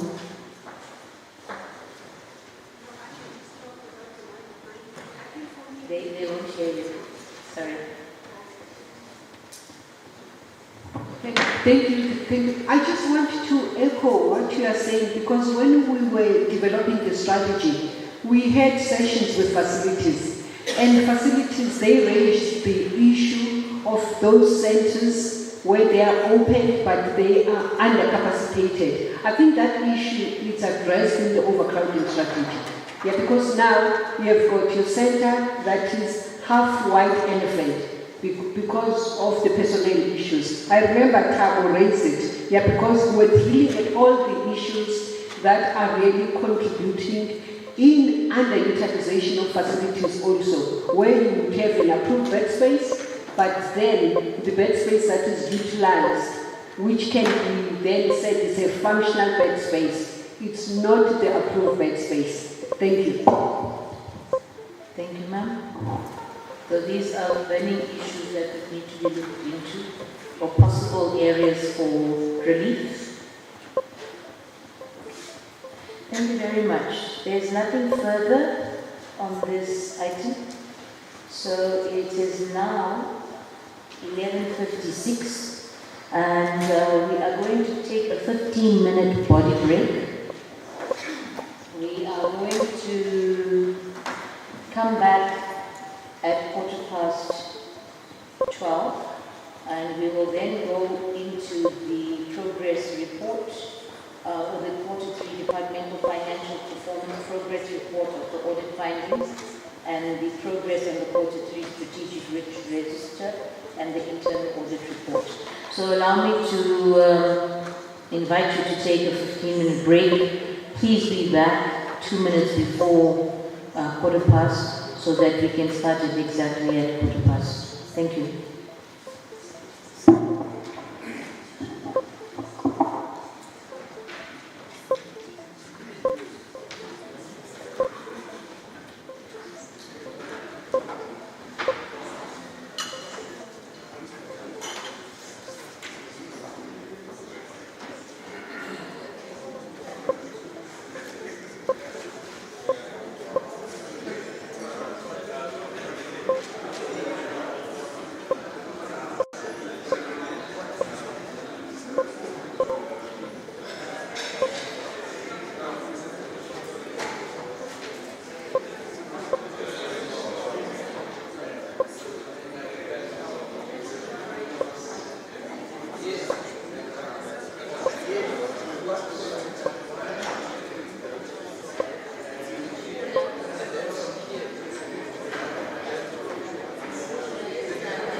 Mr.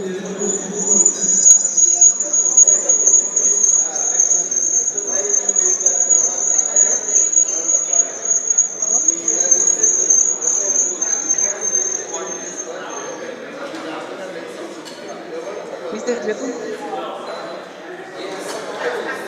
Test 1, 2, 1, 2.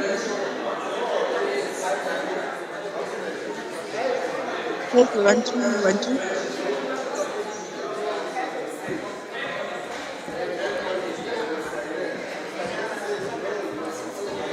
Mr. Zibum?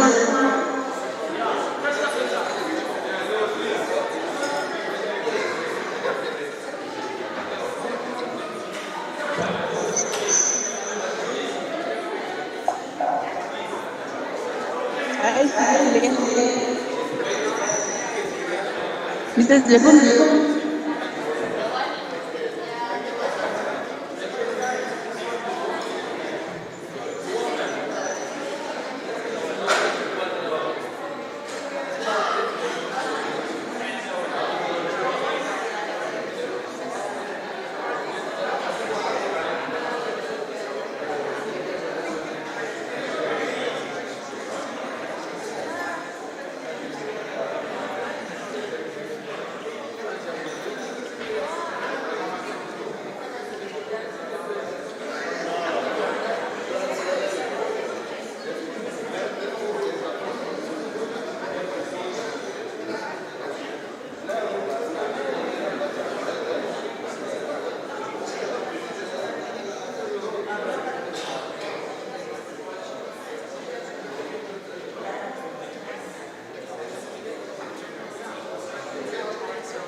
Colleagues, it's now 12:15. Can we resume? Take your seats, please.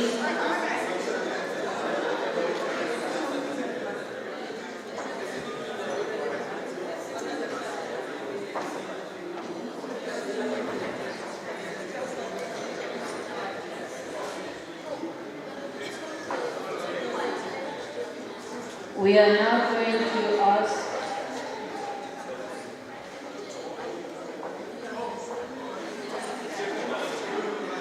acting CFO to get ready. Thank you very much. I'm aware that that the water is not totally hot. So I'm going to ask people to please come back so that we can continue, and then you can arrange to get your tea and coffee as we are proceeding in the interest of time. Can I ask you all to please settle down? Thank you.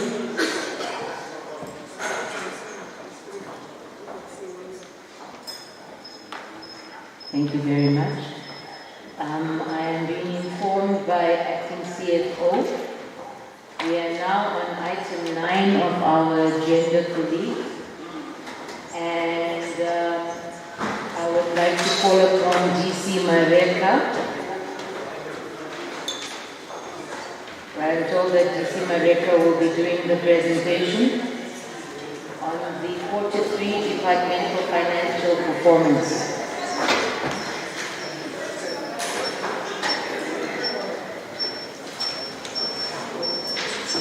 Can we have that door closed on that corner, please? Audrey? Thank you. DC Mareka, in your hands, ma'am. Thank you very much.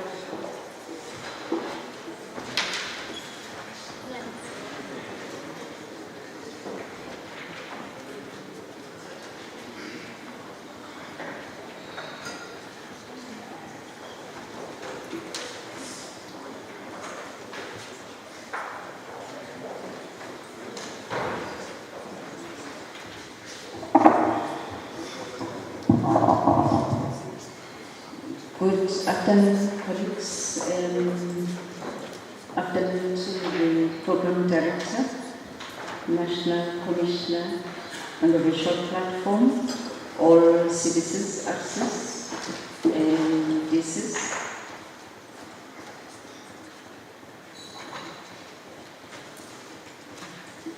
and all other colleagues that I understand are also connecting virtually. We're going to be quickly looking at the performance of the department, financial performance of the department for up to the third quarter.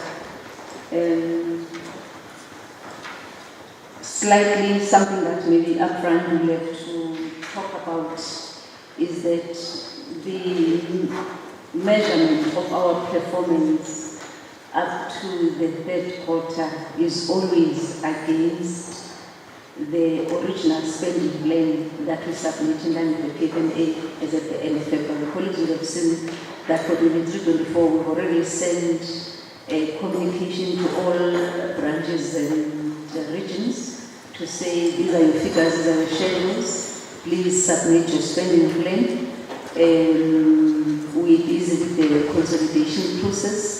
By law, by the end of February of every year, we're supposed to submit to the National Treasury. They will then consider that.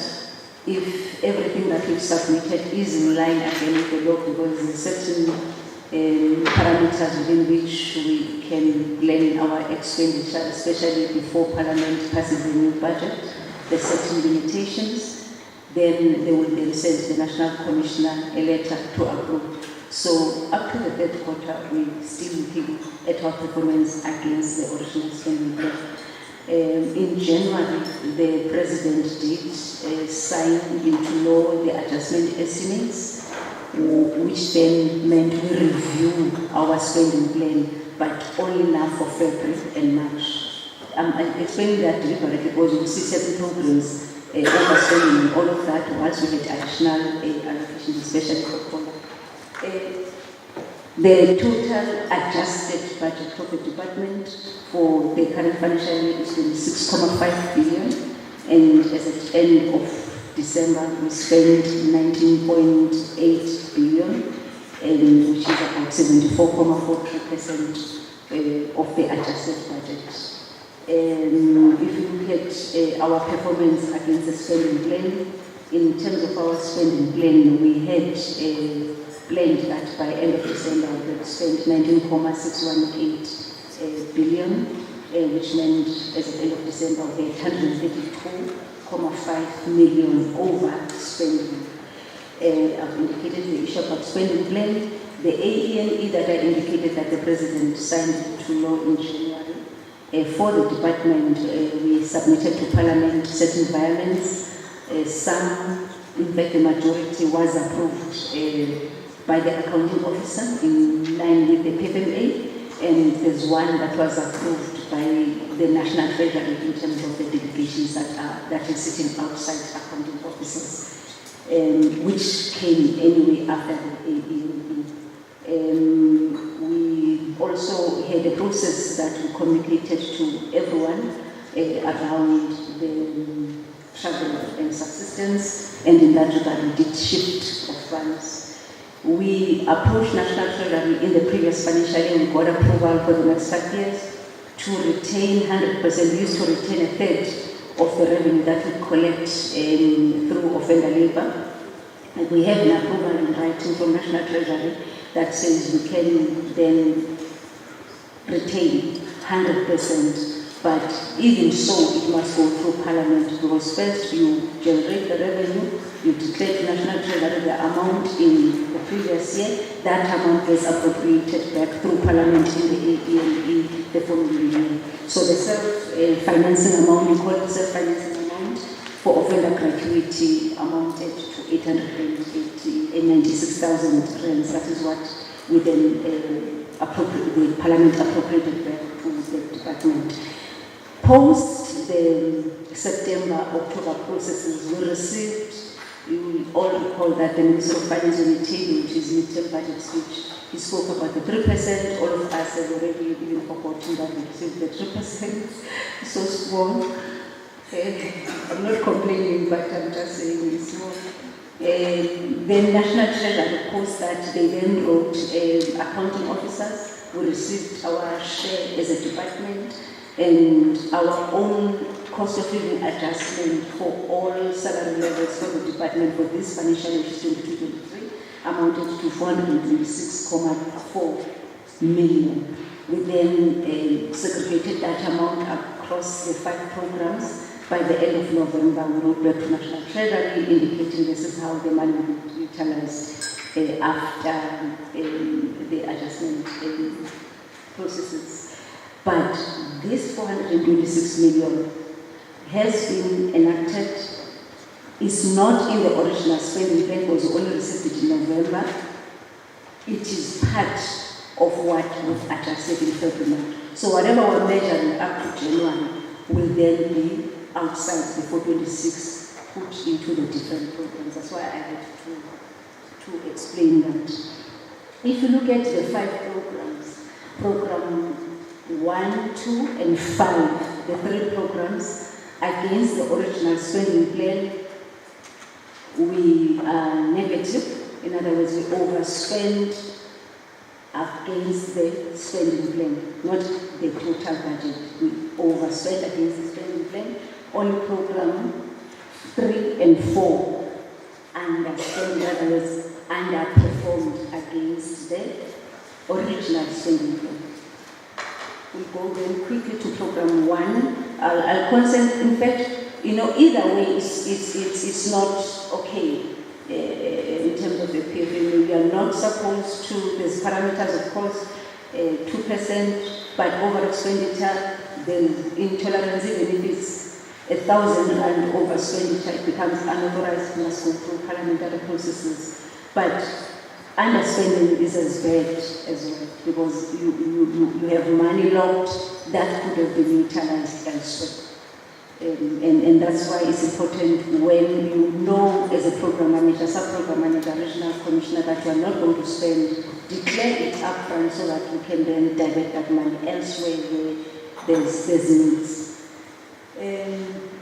The reasons for program 1, number 1, on program 1, program 2, there's common factors. It is the collar issue, because these are 2 big programs that are labor intensive, all are, but program 1, program 2, in terms of the personnel budget.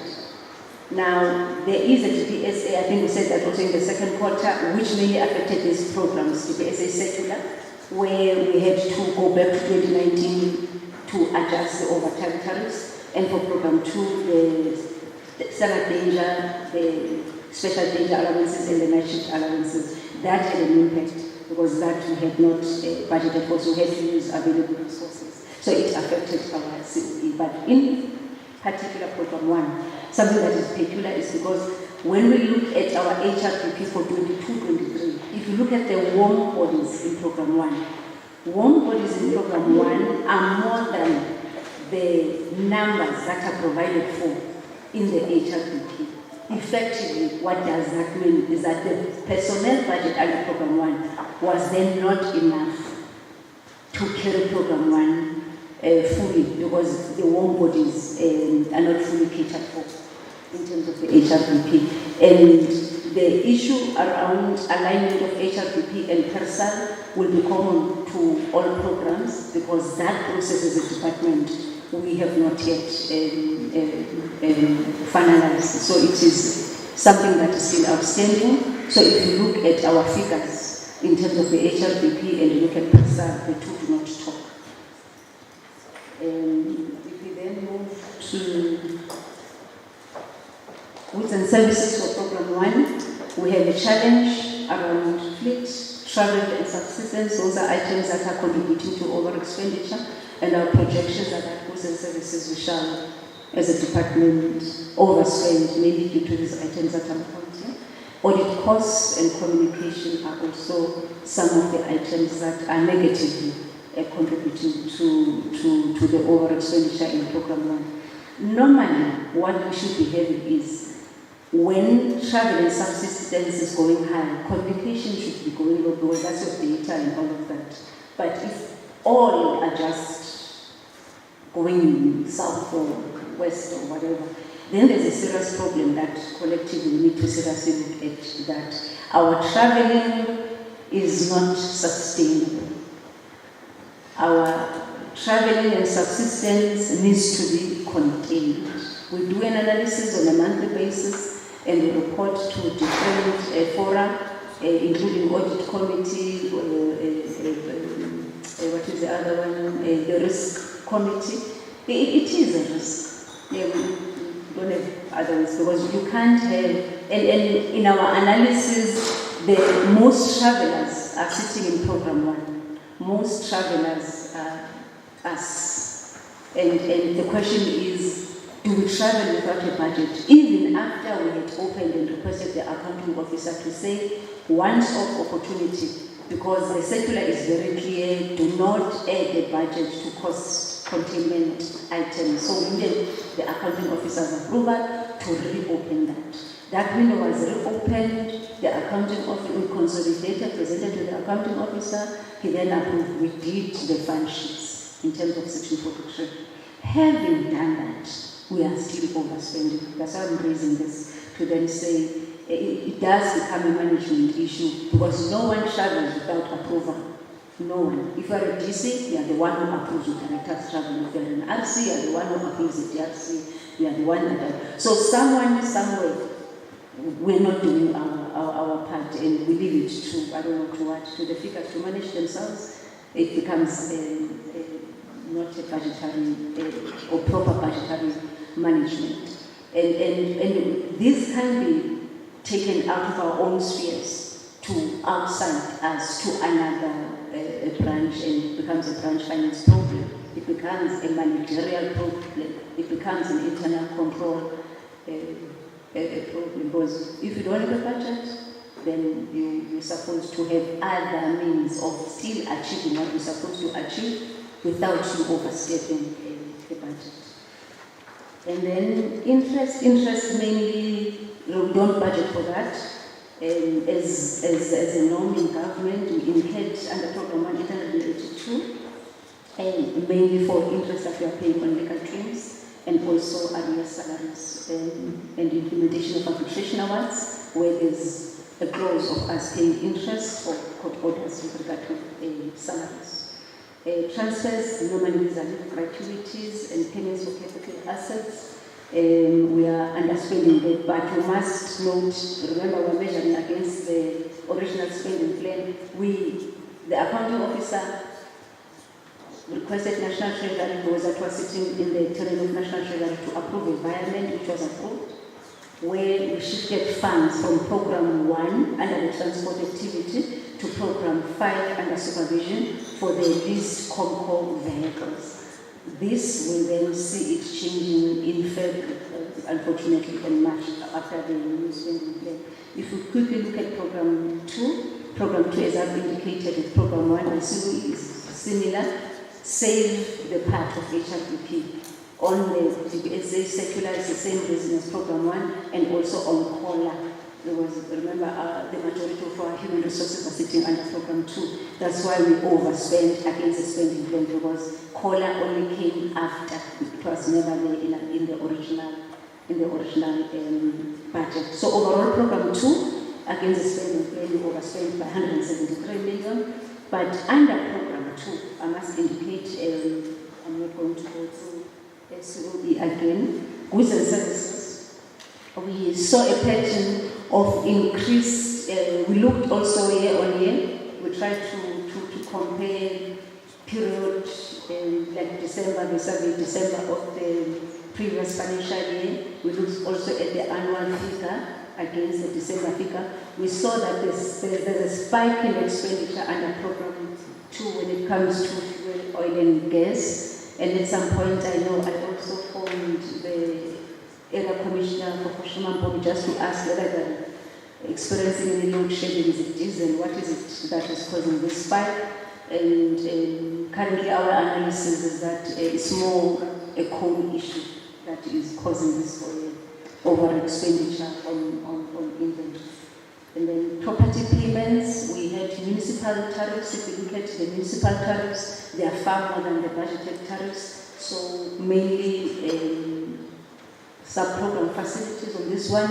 If you look at the total budget, we do not have enough. We are anticipating that we'll go over and get them to shift money on the underspending items to go and supplement the municipal services budget under Program 2, which is an earmarked allocation. On fleet services is across. I'm not going to repeat that. There was people travel a lot. All other items relevant to that will spike. If we then look at slide 14, the main challenge under Program 2, which is chronic, is underspending on buildings and other fixtures. And I'm saying it's chronic because over the years we've been underspending on this particular item. We are also projecting that this current financial year, on this same item, we are going to underspend. It is again earmarked funding. When we underspend there, it becomes a matter of accountability, as going to account to all the stakeholders, the Treasury, Parliament, and so forth, Auditor General, the general public through parliamentary processes. But we cannot, only Parliament has got powers to shift any money. Not even Treasury. Treasury doesn't have, they must be coming to Parliament through the adjustment processes. So when we underspend the money is just stuck. There's nothing we can do. We can just explain why we underspend it. And unfortunately, we don't have new stories there. It is the same old stories. Program 3 is one of the programs. Program 3, Program 4, I'm not going to repeat the same when I come to Program 4, but these are core, including Program 2 on of course on facilities, but Program 3, Program 4, these are programs that, because they are core service delivery programs for DCS, even when we know that they are going to underspend, it becomes difficult for us to shift money away from rehabilitation. What message are we sending when we're saying, I'm shifting money away from rehabilitation, I'm giving it to administration?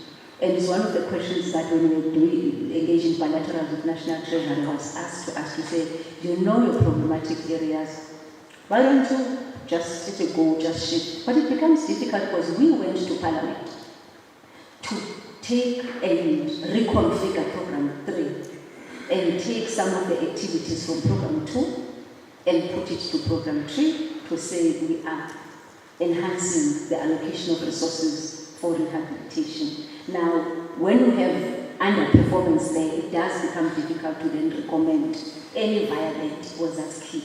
That's one of the heartbeats of why we are here, all of us.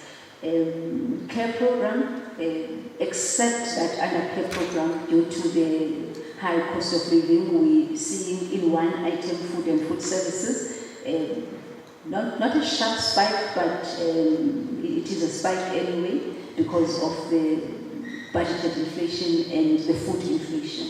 So that is cutting across regions, we are aware, and it's an item that we're also closely monitoring. But one thing that we have seen in our analysis, we looked at the expenditure across regions and within regions up to at least management area level. That's the lowest analysis we've done. And what we have seen is how the per capita of program care is uneven across regions. There are regions where you can explain it why within their management areas the curves are the way they are, and the per capita, because we're looking at the per capita. And there are regions where we say it doesn't make sense because this region, if we are to put the factors that they also have farms and all of that, then it's supposed to compare with another region that has got a similar kind of environment. But we then find that the per capita of another region is quite high. And the conclusion that we came to as finance in analyzing that information is that probably we're dealing here with procurement issues much more than any other credible reasons. Because if you've got farms that supply certain products and another region probably has a similar arrangement, so your per capita the variance must not be that much. But when the variance is too big, it means one region might be more cost effective in procurement of perishables and non-perishables, which is the food and food supplies, and another region may be buying at quite expensive rates. So that's the challenge that we're currently facing, and it's one thing that we'll continue to closely monitor, and up until there's some form of, within a region also, stabilization of the per capita when it comes to food and food supplies. The last program, which is program 5, Program 5, the goods and services that we are seeing there overspend. Program 5 has been underspending on COE, and it's something that I think in the new HRM has tried to address those programs that were given more resources but there's no performance, whilst other programs they then are overspending on COE. We have then requested that at least we need to normalize that kind of performance across programs, because the CAPE itself is not going to increase, but we just need to ensure that the allocations across programs is credible. But on goods and services, that over expenditure relates to what I mentioned, because we have an environment that is approved, but the spending plan is not yet effected, because we're waiting for the President to sign off. And it's an environment that I spoke about, that National Treasury approved. The money is sitting as if it's underspending on Program 1, when the actual expenditure for the leased vehicles is happening under Program 5. So, but at a departmental level, the two net itself off. So the contract of that goods and services over is sitting as the under Program 1, because that's where the money was coming from. I would then go to slide 3 on NSF. The NSF, we've explained it before, that NSF doesn't work as voted funds. We retain whatever is unspent at the end of the day. We don't centralize it back up until the period of funding has expired, and we've delivered accordingly, and wrap up and mop up, and then after doing that, audit everything. It's then and that you then declare whether you have a surplus or a deficit. Now, we retained in the previous financial year an amount of 6.5 million, and up to end of December we still have the 54,000 rands. Director Johnson had assured me that by January she said initially by December we should be able to see some expenditure. They've received certain invoices and we're going through certain processes of quality assuring. So we're expecting that January, probably latest February, the NSF one should increase the actual expenditure. We put this, as much as it is not voted funds, because if you look at our risk mitigation strategy on financial resources, we said there's no way that this department can only rely on voted funds. We need to think outside the box and be able to amass as much as possible when it comes to other available resources. One area that this financial year is not there is CARA, but we're hopeful that probably in the next financial year, CDC Mbambo will then assist in terms of ensuring that we again get CARA funding. I think one issue that I've discussed with the team that we may need to also look at is and ensure that we present as finance on it is the issue of IGS funding, because that's another stream of funding. Yes, in the risk mitigation we do mention it, but in the IRF we have not put slides on it. So we'll ensure CDC talk that in the next quarter we'll put slides on, so that it's not only CARA, NSF and others, but also with IGS, because it supplements our voted funds. Lastly, on revenue, we haven't performed post-COVID, I must say, we haven't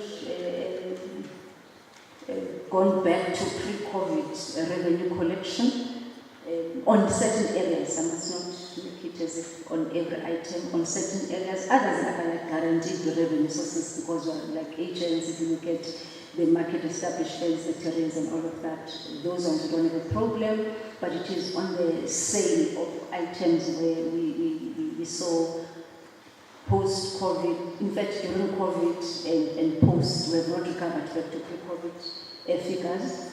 And this year, last financial year, we adjusted down during AENE. This year, we then said maybe let's leave the figures as they are so that we have a fair view and see how we then, whether we need to review our baseline.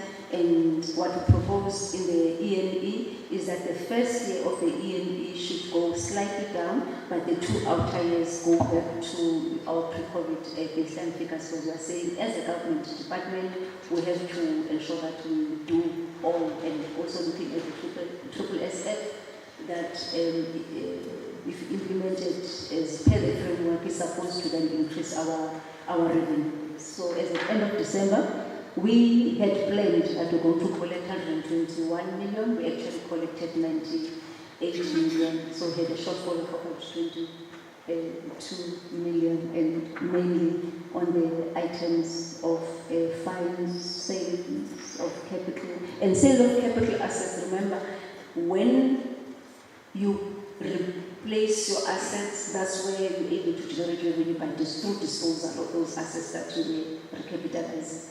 So mostly in terms of the streams of our revenue, in terms of when we recapitalize or replenish or replace assets, it's on motor vehicles. So this financial year in particular, because we had to violate funds for the leases under COMCO, we're not able to buy as much. Because we didn't buy as much, that's why then we couldn't dispose as much.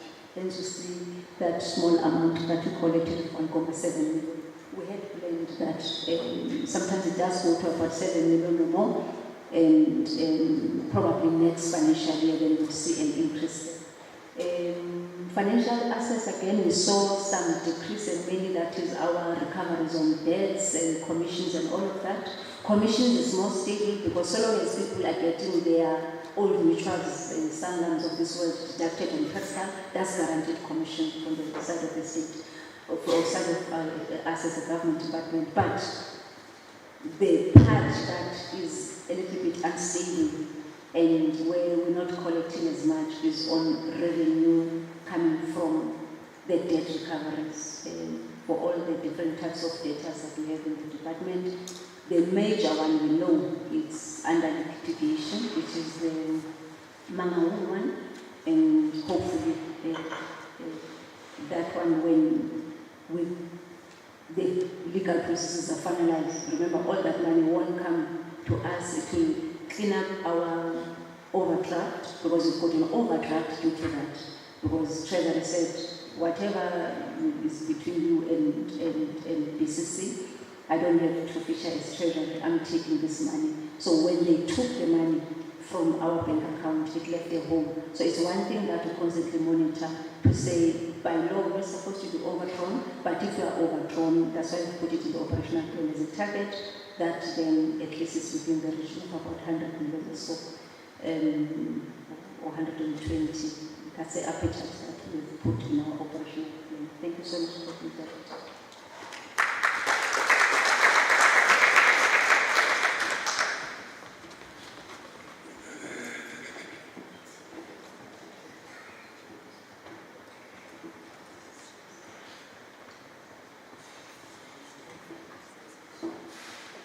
Thank you very much, DC Marietta. Let's give her another hand. That's also to just keep us awake. It's a cool day today. Let us open the floor for discussion. We've had a presentation from Finance on our spending for the third quarter. Any comments, inputs?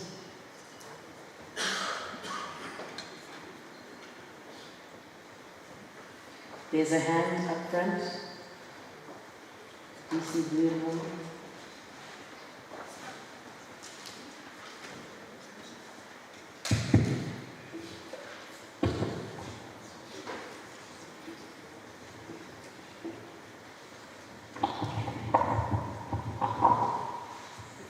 Thank you, program director, and thank you for the presentation. For me, it's just a plea, looking at the presentation of the whole budget, that at times your understanding is beyond your control due to procurement challenges. But if we have reported those issues, may we request that the budgetary allocation for the coming years are not changed if that is a need, because the procurement issues can be beyond your control. Hence, you make sure that from your side, in terms of your sub-program, you register it with finance, and you are locked in another one also that at least the acting CFO is aware of. Yes, there are engagements through contract management, but the biggest problem, the budget that has been allocated has not been used at all because of the procurement issues. And the critical procurement issue that we have now is the quality of the product, where the service provider gives you 3 samples. 2 same quality, 1 the good quality that is part of the spec. If we authorize the service provider to produce, which one is the service provider going to use? So for us, because there is an SAPS approval, but then we want to know which sample did SAPS give approval for, if one service provider is giving us 3. And this is a new service provider. So for us, those are the delays, because if we agree there's poor quality, we may be charged. Yeah, so we're protecting ourselves. While there's a delay, we have to protect ourselves so that the state does not pay for the quality that is in line with the specification. Because the spec has been made to be a quality because of the repeated washing of the uniform of the artists. So for us, those are the challenges that are beyond our control. So hence we're putting this plea. We know the regions are complaining, but we have made the regions aware that we've got serious procurement issues, but we are engaging with the branch finance. Thank you. Thank you, ma'am.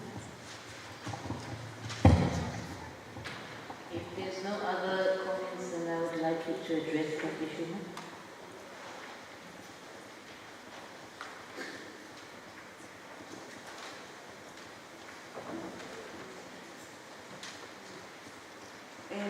Thanks, FMC. It's true what you're saying, because as a program manager would be then be privy that these procurement factors would result into the sub-program underspending, for example. And the most important part then is that communication, so that in the current financial year, we then, through the budgetary processes, because there's quite a lot of needs, money gets shifted. Of course, this will be approved by the accounting officer to a needy area, like I think we've done in your case and assisted HRD, and I can't remember another component. But because it is not something where you're redetermining or a policy change, it shouldn't affect the MTF.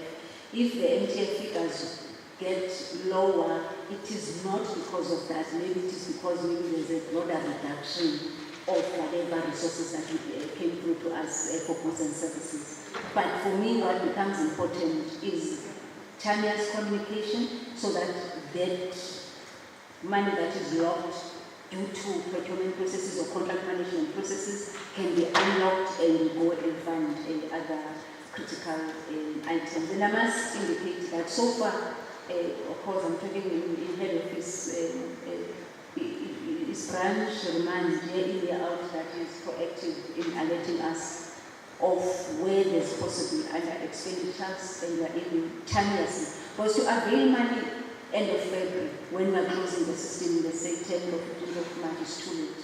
But the earlier, the better, so that we can then unplug in here, but not over the MTF. I think we've done that with the security CSO, where there's procurement delays, then the allocation would then be diverted in here to other critical needs. But that doesn't affect the baseline of security, the baseline of money. The baseline should be protected.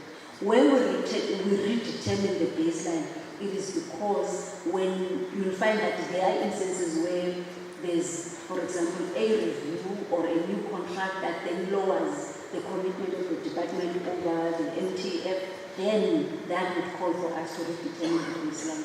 Or there's a change in the configuration of whatever you're doing within the sub-program or within an activity, that then calls for us to look at that.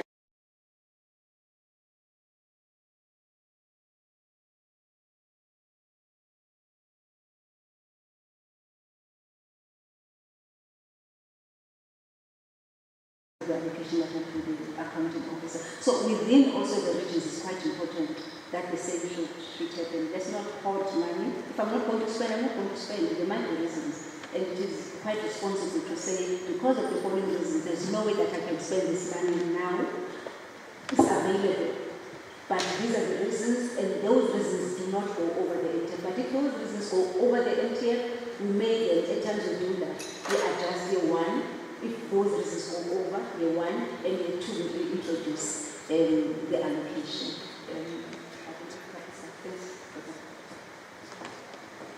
Thank you very much. Let us give a round of applause to DC Mayoka and Acting CDC Remand Detention. Thank you for acting proactively, as we noted. We now call upon DC ICC to do the report on the implementation of the audit findings. And DC, let me remind you, you have 15 minutes. Thank you.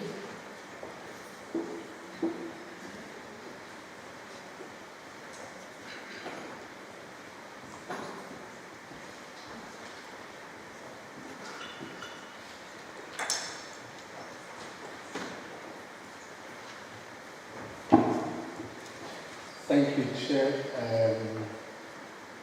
Chair, I can actually promise that I'll do this in 2 minutes. My presentation is quite brief, but before I commence with my presentation or my report, let me take this opportunity to greet you, Chair. Good afternoon to you. Good afternoon to the National Commissioner and colleagues on the digital platform. And good afternoon to all of you that are with us in this August group. Chair, on the audit action plans, Like I indicated, my presentation is quite brief. I think it's about two to five slides, but the most important ones are two. Thanks. Share the progress that we have registered as at the 31st of December.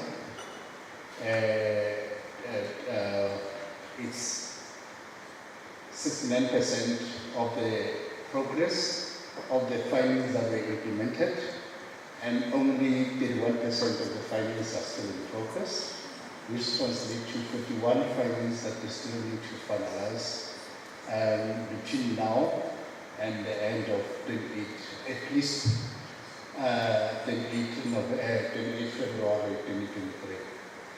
And I also want to emphasize, Chair and colleagues, that we are still considering findings as being finalized when all activities or steps within that findings have been completed or finalized.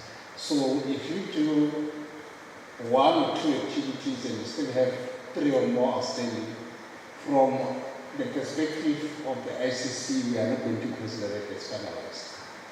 Chair, if we move over to the next slides, it actually reflects on the progress per regions, per components and functions.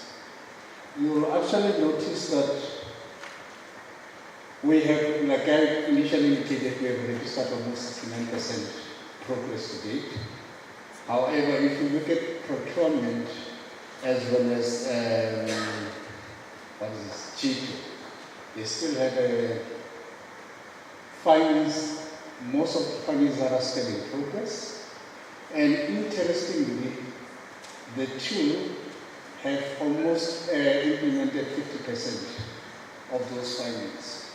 So I will actually take this opportunity to urge the CDC G2 and the HTCFO to see let's prioritize those particular aspects, because if we can move the two, estimated we will be actually sitting at almost 91% of the findings being implemented.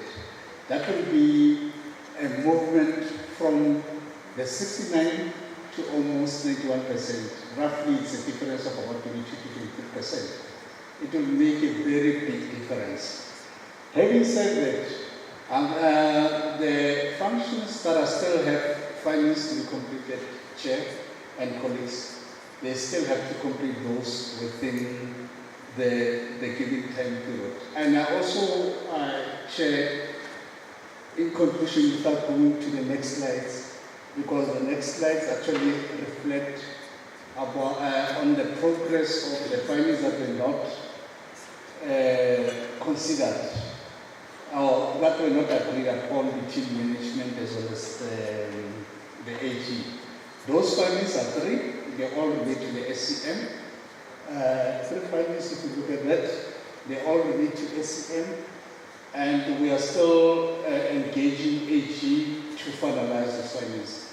They were registered or discussed with their technical teams, and we, as a department, we are following up to assist SCM to clear the findings. So, but going back to where we were here, Chair and colleagues, I just want to emphasize that in conclusion, Chair, there are 2 issues that we are not going to, that are non-negotiable for us to make a significant progress. Colleagues will agree with me that last year we registered 98% of the findings as implemented. That was reflected even in our report to Parliament. So we have already set the standard. We cannot actually go below the standard. It's non-negotiable.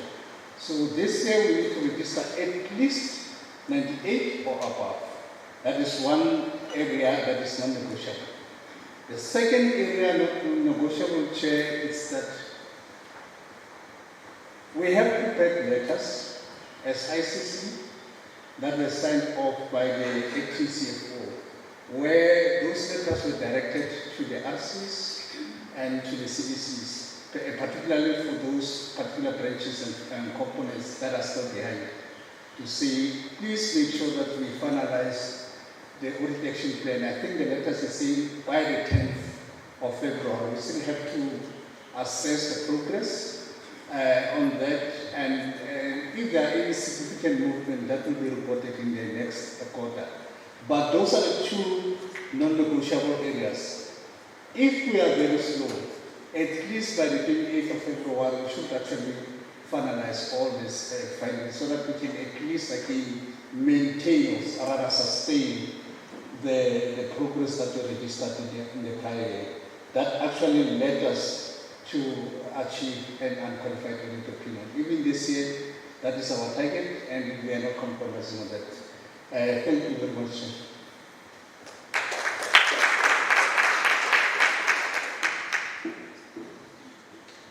Colleagues, we have had now the presentation. Any questions, comments, inputs?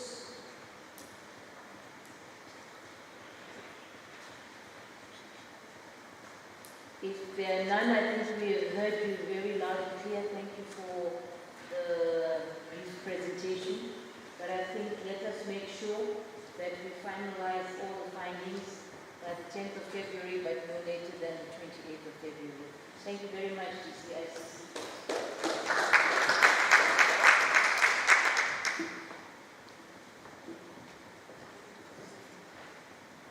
The next presentation is going to be item number 11. It's the progress on Quarter 3 Strategic Risk Register, and that will be done by the Chief Risk Officer. Thank you.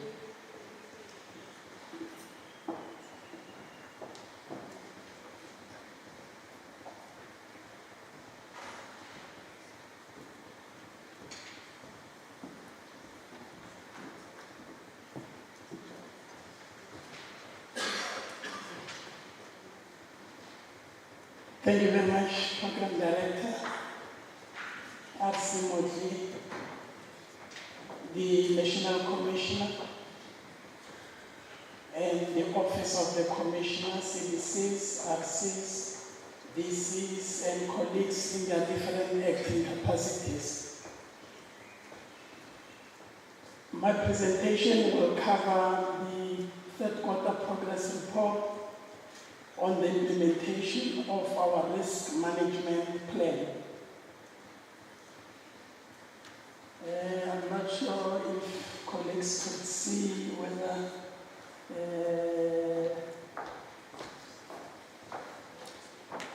they could try to make it a bit bigger. But this is the table of our content, which covers the introduction, our purpose, the monitoring methodology and evaluation criteria that we have used. We'll deal with executive summary on the achievement of our plan.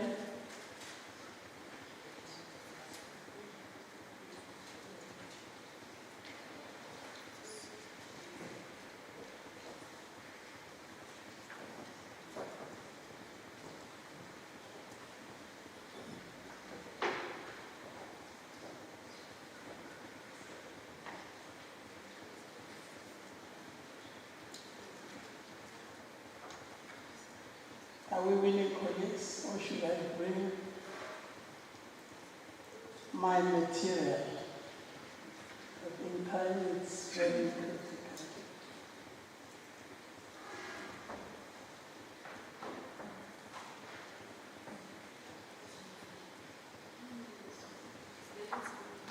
Okay.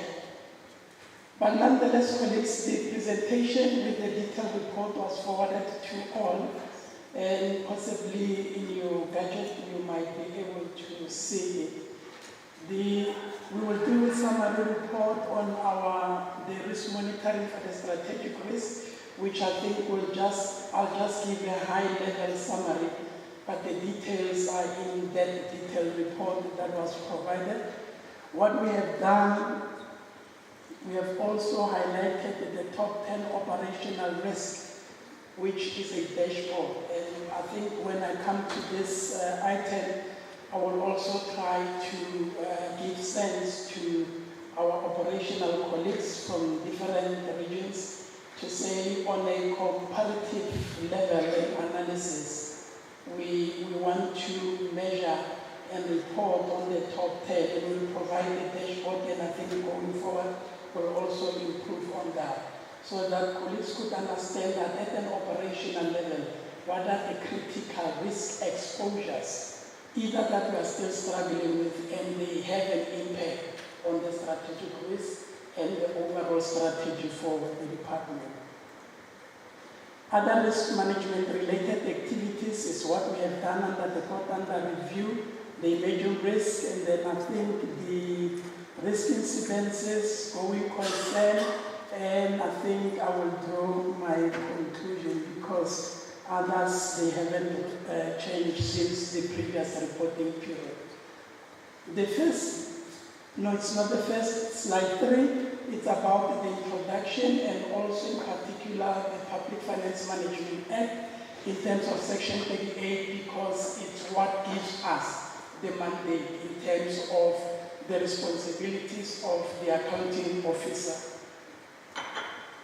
Our purpose is to appraise this forum to gain an understanding of the work carried out by us as a directorate and also to highlight factors that may impact on our performance and to provide an overview of progress we have made with regard to the monitoring of the strategic risk. The adequacy and effectiveness, I know it's here every time we had a discussion to say, you know, should we look at the effectiveness of the controls, or it should be the CAE's responsibility to give assurance to management whether our controls are effective or not. But my presentation is more on the adequacy of your treatment plans, whether your treatment plans that management has provided in order to address the risk we have identified to an acceptable level, is the treatment plans adequate. In terms of the performance for the quarter under review, Program Director, we have achieved 57% of our planned quarter 3 activities, and 43% is partially achieved. And as we compare to the previous reporting period, in the second quarter, we have achieved 43%, and then 57% was the partially achieved. So we are improving gradually, and I hope we will improve in the next reporting period. In terms of the strategic risk monitoring, to safely say we have conducted 10 out of 10, which is 100% of all the 10 strategic risks that management have identified for the financial year, and out of that, 44% of the 57 treatment plans were implemented, 31% of mitigations were partially implemented, and possibly, if we have time, respective risk owners will have to give comfort as to where do we go from there in terms of the 24% of the 54 treatment plans which were not implemented. This gives a high-level summary of the analysis of the progress of the treatment plans as compared to, I know colleagues have said this is the far they can go, but I hope colleagues will refer on their pack as we compare this progress for quarter 3 with the progress we registered in quarter 2. And ICT, it's CDC, it's your area in terms of the risks that have been identified. I hope I'm still having sharper eyes to say out of the 3 treatment plans, the branch G12 just managed to implement 1 out of that. And basically when we do this analysis, we are saying the risk exposure is still high. And therefore, if we are not careful to address the risk to its acceptable level, possibly the effect is that we will not even achieve our targets, and it might even affect the overall performance of the department. The security, I think we are saying Q2, we were not that comfortable with the progress, but slightly we are moving. Maybe to give comfort and a word of encouragement.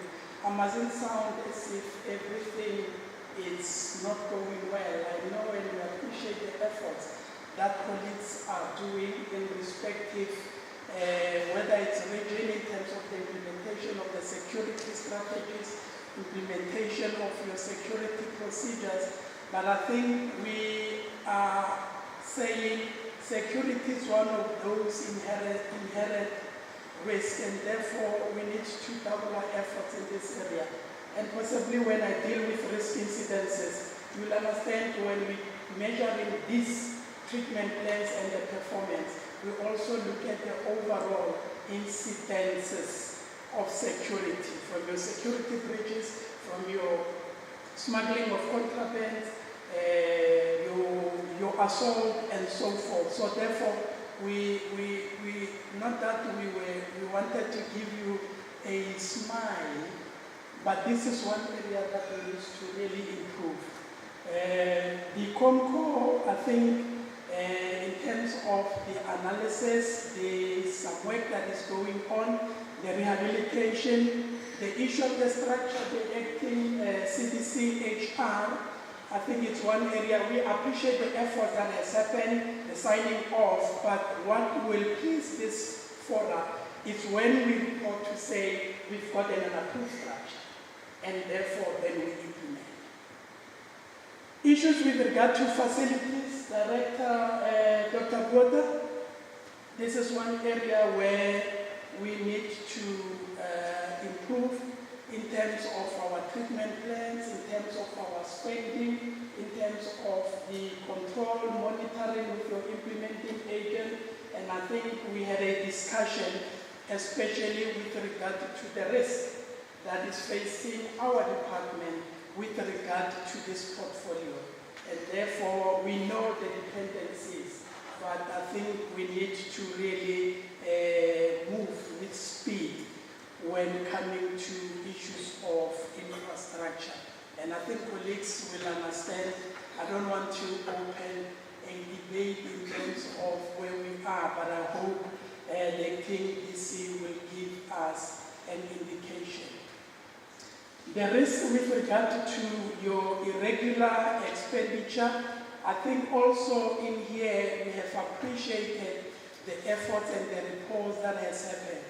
But I think this is one area that we also need to improve from a control point of view, not only from strategy, but even down in our respective operational level, that we need to ensure that there is proper control, there is proper training with regard to our colleagues on the ground, and there is supervision, because one area that we have also discovered is that beside the issue of, I think this could be one of those home affairs issues, but we need to ensure that there is proper segregation of responsibilities, especially in your SCM environment.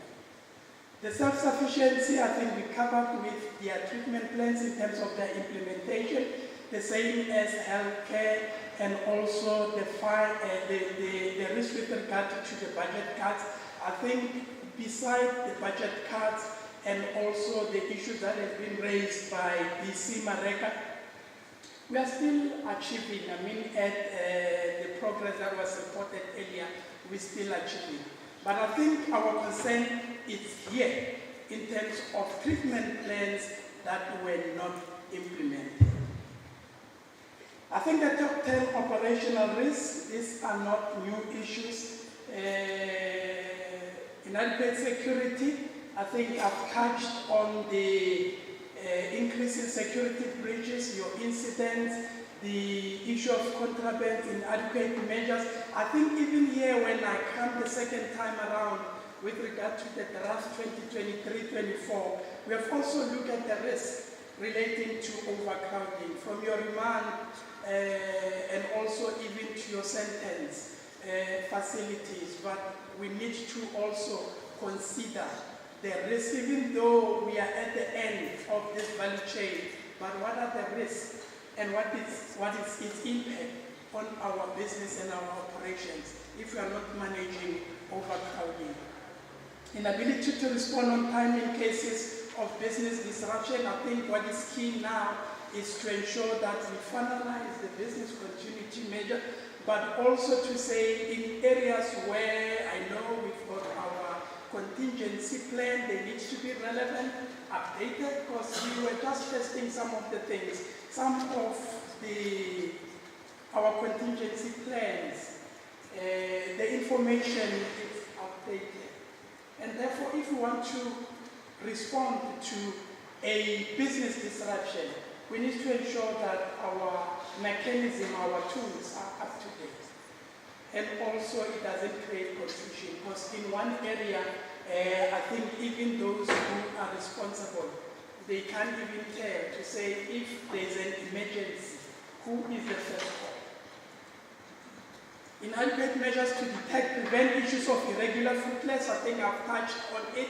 Late submission of your profiles for consideration, late and non-implementation of court orders, and I think we have felt this area very hard in the previous financial year, I think in terms of the penalties and those issues that have been raised by AG. Late delivery of infrastructure project, I think this water, even on our ICT in terms of our project. I think maybe for another day we need to also look at how DCS is doing in terms of project management principles, because we running projects and therefore we're not doing well in terms of this area. And possibly maybe we need to, either our projects are late, either we're not properly monitoring our project, there is some cost variation, the scoping and so forth, and I think we know this. Late payment of invoices, we have just picked it up in some other instances, and possibly as we prepare for year-end closure, these are the areas that we need to ensure that we close these areas. I think we are obligated in terms of FMA to pay unless in those areas where there is some complexities, but let's ensure that payments are processed within the stipulated. I think possibly with the report that I've just circulated, this area was just raised to say, let's ensure that, I think DC Mareka just highlighted this area, who are spending capacity in other programs, and in other areas we are overspending, but largely on those critical programs we are not spending. And we're saying this possibly from a risk perspective. It's one area that we need to address as management, because if we are not spending, that in itself could impact on our overall performance and also even in the processes of the E&E and your allocation. Inadequate provision of healthcare services, I think we are just comfortable, but in other instances we are bringing those shortages that we have just observed. Inadequate provisioning of correctional programs, I think this was just informed by the, I think it's 3 risk monitoring that we have conducted for respective regions and including the Western Cape region. Other activities that we have performed, we have held our second quarter RMC meeting. It was in December, and the risk management unit conducted operational risk assessment in the LMN region, which was pledged up, and the risk management continued to form part of our management and other governance structures. And we participated in a number of meetings, and we also participated in the 2023-24 strategic planning session. I think when I'm coming back, I'll just give you the heads up in terms of how commissions have developed. In terms of the emerging risk for the quarterly review, we didn't find, even after the analysis of other assurance providers' report, there were no new risks or any other emerging risks. What we have picked it up is same issues that we are grappling with as a department.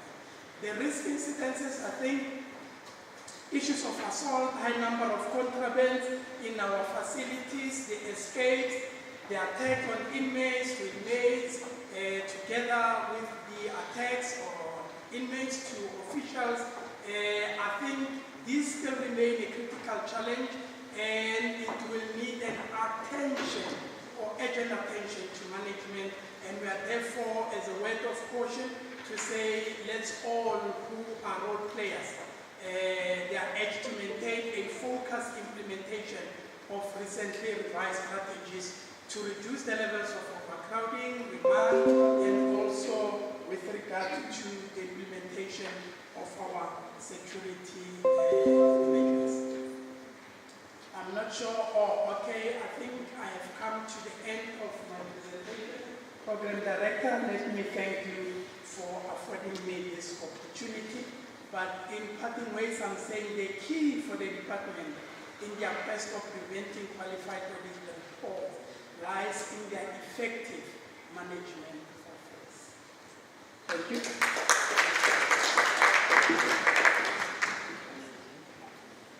Thank you very much, CRO. The floor is now open for discussion and engagement.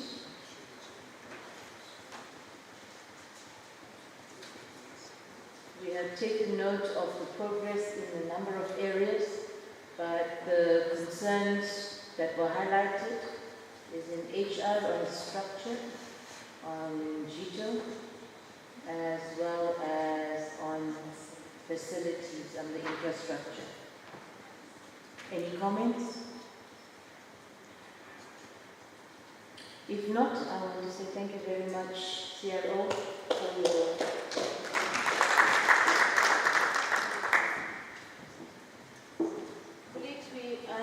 We are now going on to item 12, and I'd like to call upon the CAE to present to us the internal audit report for quarter 3. You have 15 minutes now.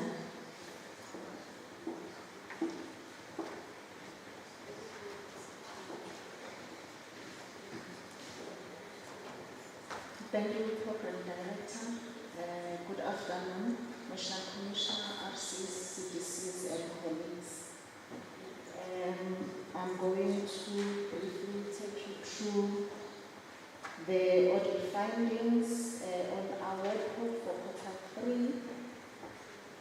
If you can go to slide 3, please.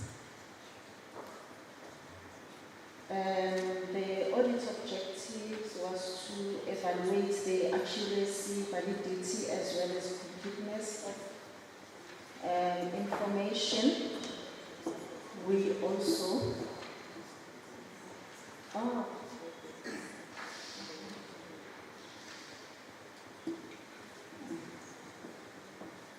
thank you. And also we reperformed the calculations to ensure their correctness and whether they were applied consistently. And we also confirmed whether the correct documents were used.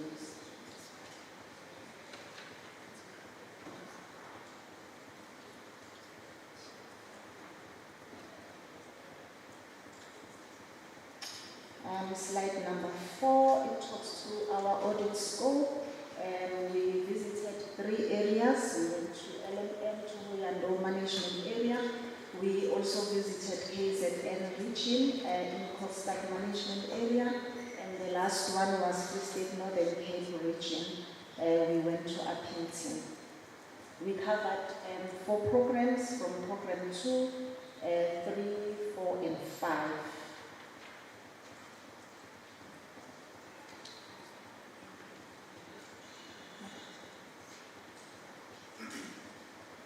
I think I should have mentioned at the beginning of my presentation that we started with the audit last week, Monday, and we only had 5 days to complete the audit, and we wrapped up the field work on Friday and also discussed the findings with the area commissioners.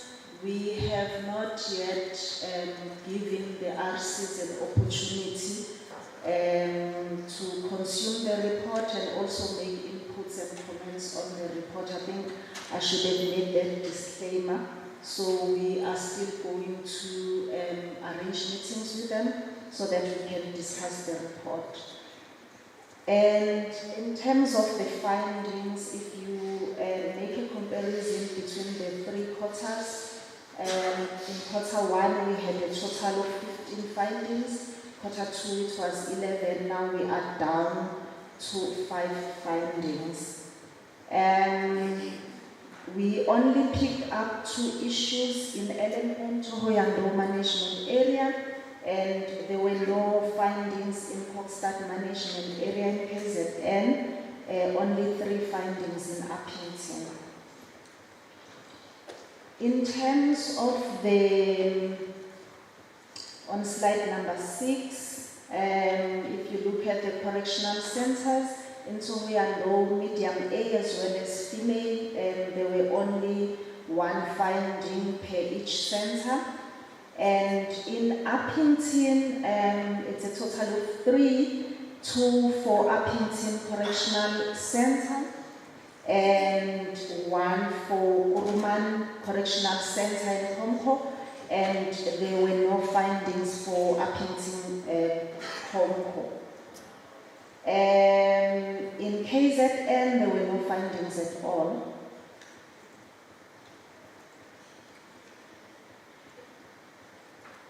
The next slide,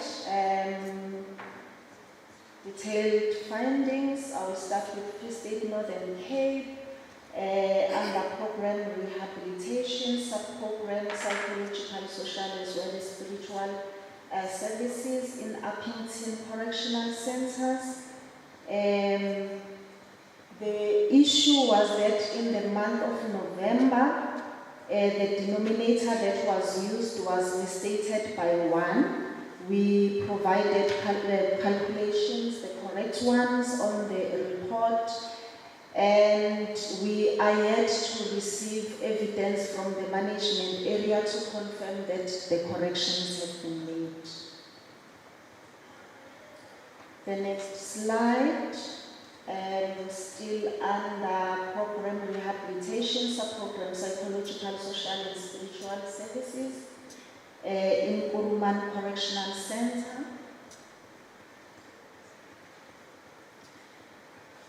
We picked up that the numerator that was used was overstated by 3 in the month of October, and for December the numerator was stated by 9.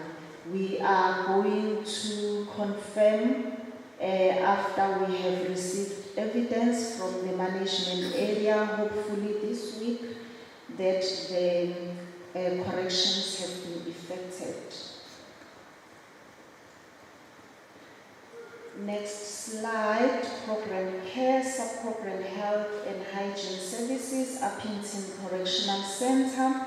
For TB, in the month of November, both numerator and denominator were misstated by 1. And as I mentioned on the other 2 findings, that we are still going to confirm that the recommendations have been implemented.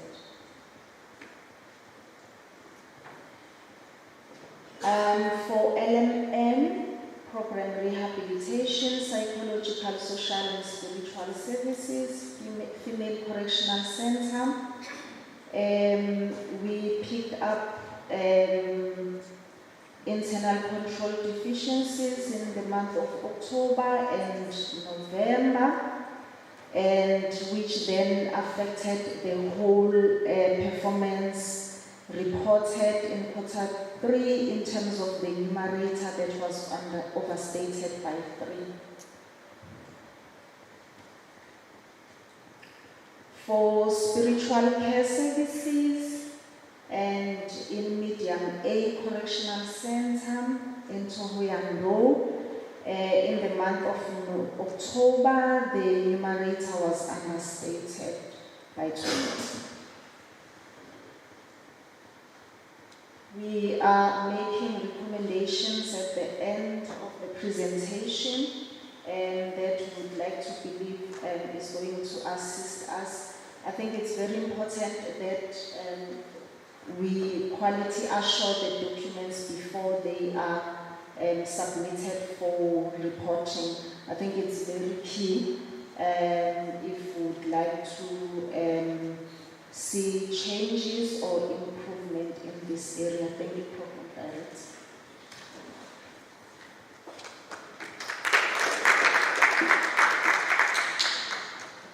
Thank you very much, CAE. I am not sure whether I should open the floor for discussion, because CAE had indicated that these reports were not presented to the regional commissioners. And we had taken a decision previously that RCs should be consulted. So in a sense, this is a bit of a premature report. So I want to request that we defer the engagements until the RCs have received the reports. Taking note that the CAE said that they did the exit meeting with the ACs on Friday, which is the Friday that has just passed. So if the House would allow me, I would not take any discussions, and we defer for the RCs to have access to the reports. Would that be in order, CAE? Thank you very much. But we noted that the audits are taking place. It started last week, Monday. It's continuing. But let us agree that going forward for effective deliberations, that the reports are sent to the regional commissioners so that we engage with it before we can present it in the session. Colleagues, thank you very much for that. We have come to the end of this part of the session. So a round of applause for all of those that have spoken.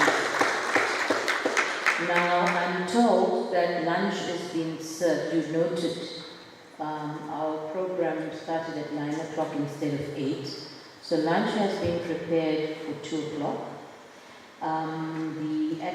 The CDC Strategic Management and I have consulted, and there's a request from his side, whilst lunch is being prepared, that we move into the 2023-2024 planning process, and he's requested if we can allow them to give us an overview of the 2023-2024 APP and the situational analysis, so that we break at 2 o'clock for lunch, and then during lunch we can also internalize and digest the work that we're going to move into after lunch. So without wasting time, I think what you can do is you can all, as you're sitting, just give yourself a big stretch to the left. Don't bang into the other person's face. You don't want no injuries on duty.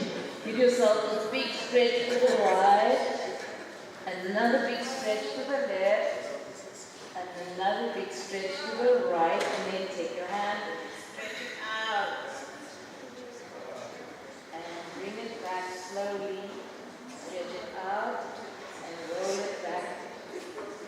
And roll the shoulders backwards and roll the shoulders forwards. Right, we're ready to go into the next phase. CDC Strategic Planning.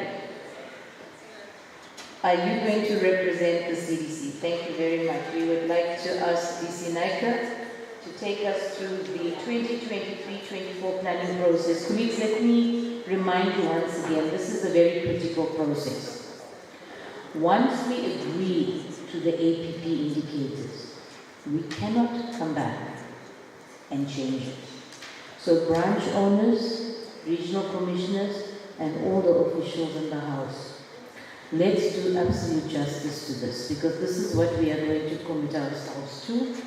There has been a lot of consultation that has taken place with our regional heads and coordinators, with the branch heads and their teams, but let's not just brush this off. Because once we give the go-ahead today, this is what we're going to be held accountable to. We often come a few months later, no, why did we do this, or we're not owning this. So today is very critical.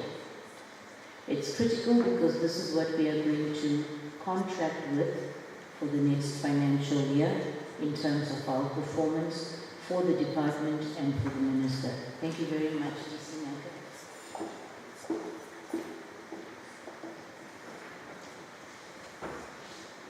Thank you, RC. Good afternoon again to the National Commissioners, CDCs, RCs, DCs, DRCs, and colleagues.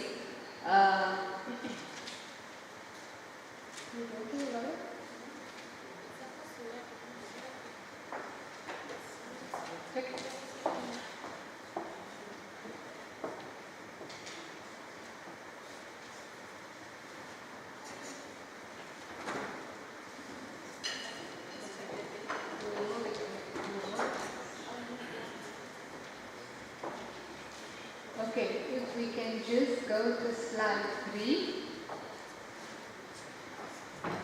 Next one. Okay. So here we are in terms of the 5-year planning cycle. We will be tabling year 4 of the APP, so 23-24 APP. It is the second last year of the planning cycle, but the last year of the electoral cycle. So we need to note that.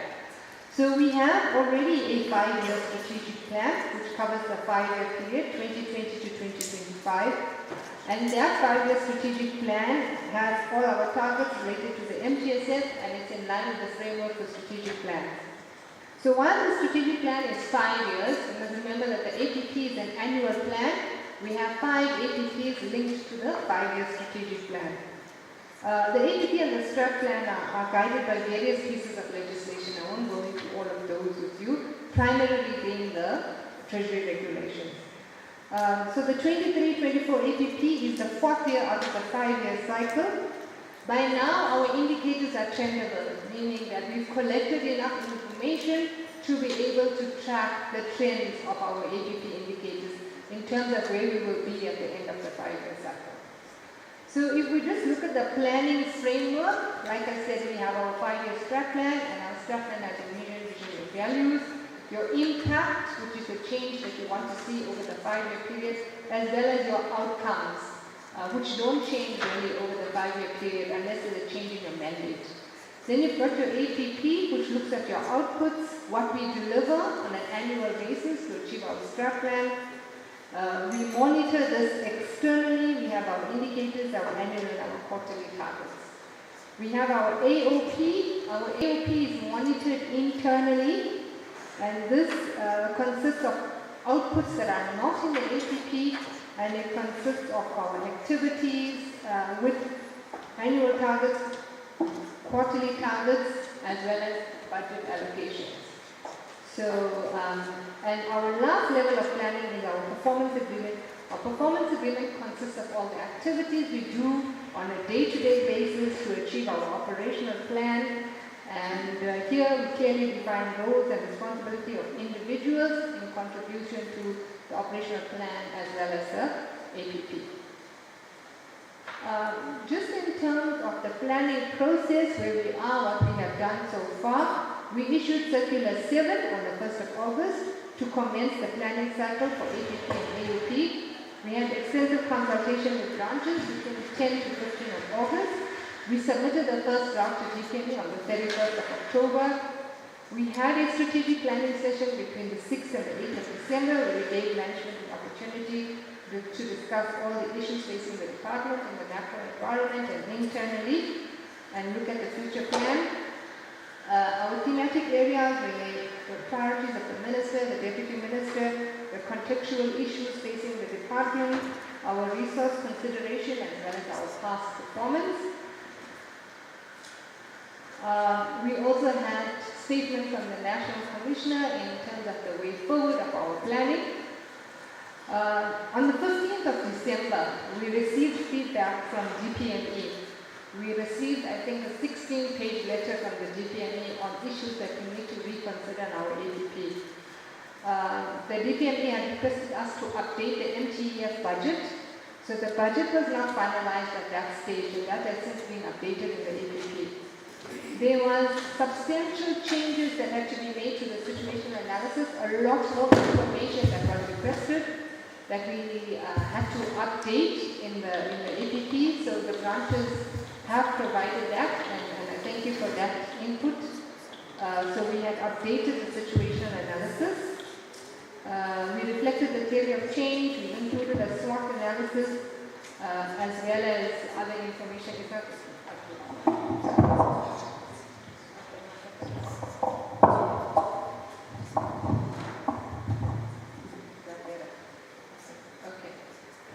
So what I just want to also raise in terms of the feedback from DPME. DPME has requested the department to add an indicator in Program 1 on disaster risk reduction. The reason that I'm elevating it is because we have not added this indicator in. So we will ask the finance branch or DCRCC to please discuss this as part of the presentation to indicate that we, as a department, we have not added the indicator, although we were requested to, and we just need to basically be able to explain why. This report does go to FOSAT and it does go to Cabinet. So DPME will note that we have not included this indicator, but we must be able to substantiate our reasons as to why. DPME also indicated that our targets are too low when you look at our baseline information, our performance of the prior years. So we had to look at increasing targets in certain areas, although we didn't increase all. So that must be noted as well. And then there was also a concern of SCM targets. So the disaggregation of beneficiaries for preferential procurement. Our target is set at 30%, and MGSF requires a target of 40%. So SCM will also explain that motivation of not reducing the target during the presentation. So we issued circular 18 to branches on the 21st of December to say please respond to the issues raised by the DPME and so that we can then draft our response. On the 21st of December, we issued circular 17 for the annual operational plan, and in that circular we outlined all the requirements of the operational plan. On the 21st and 26th of January, we took all the TIDs to the M&E forum where we discussed it with the regions and we made certain adjustments. On the 13th of February, which is today, we're obviously having the National Management Review session. On the 17th of February, we will be submitting the final draft APP to the DPME, where we will indicate how we have responded to the comments and the questions that they've raised in our APP. On the 21st of February, we will present audit committee. You moving? Oh, sorry. Okay, let me. On the 21st of February, we will go to audit committee, and then we will start the sign-off. We will initiate the sign-off with the Minister and Deputy Minister. Once that is done, tabling will be done in March 2023. But just to explain that the AOP doesn't get tabled in Parliament, it's an internal document. Once the APP is tabled, the AOP then gets signed off by the National Commissioner only. It doesn't go beyond the National Commissioner. So the AOP remains an internal document. What we do at an AOP level is that we collect all the TIDs from the various branches and business units at head office. We send it out to the regions for comment and for input before we actually finalize the reporting templates for the APP and the AOP. Sorry, for the AOP. Just a note for APP and AOP, the systems, the processes and the structure must be in place before we table the APP. So when we table the APP on the 1st of April, we all need to be able to hit the ground running. We can't have indicators where we're thinking about how how are we going to collect information, how are we going to record information, how are we going to report information. It's too late. We won't achieve such targets. So before the financial year starts, we must have all those things in place so that we are ready to implement come the 1st of April. Okay, then if we just look at the comparison of the APP specifically over the last 4 years, Program 1 administration started off with 21 targets in 2021, and that was largely because we had the outbreak of COVID and we had a lot of different areas of work that we intended to automate. Many of those were not achieved in 2021. That is why performance was low in 2021. We then moved down to 14 and we now have a total of 11 targets. For Program 2 incarceration, we remained with the 7 targets over the 4-year period, so that was stable. Program 3 rehabilitation, we moved from 12 to 11.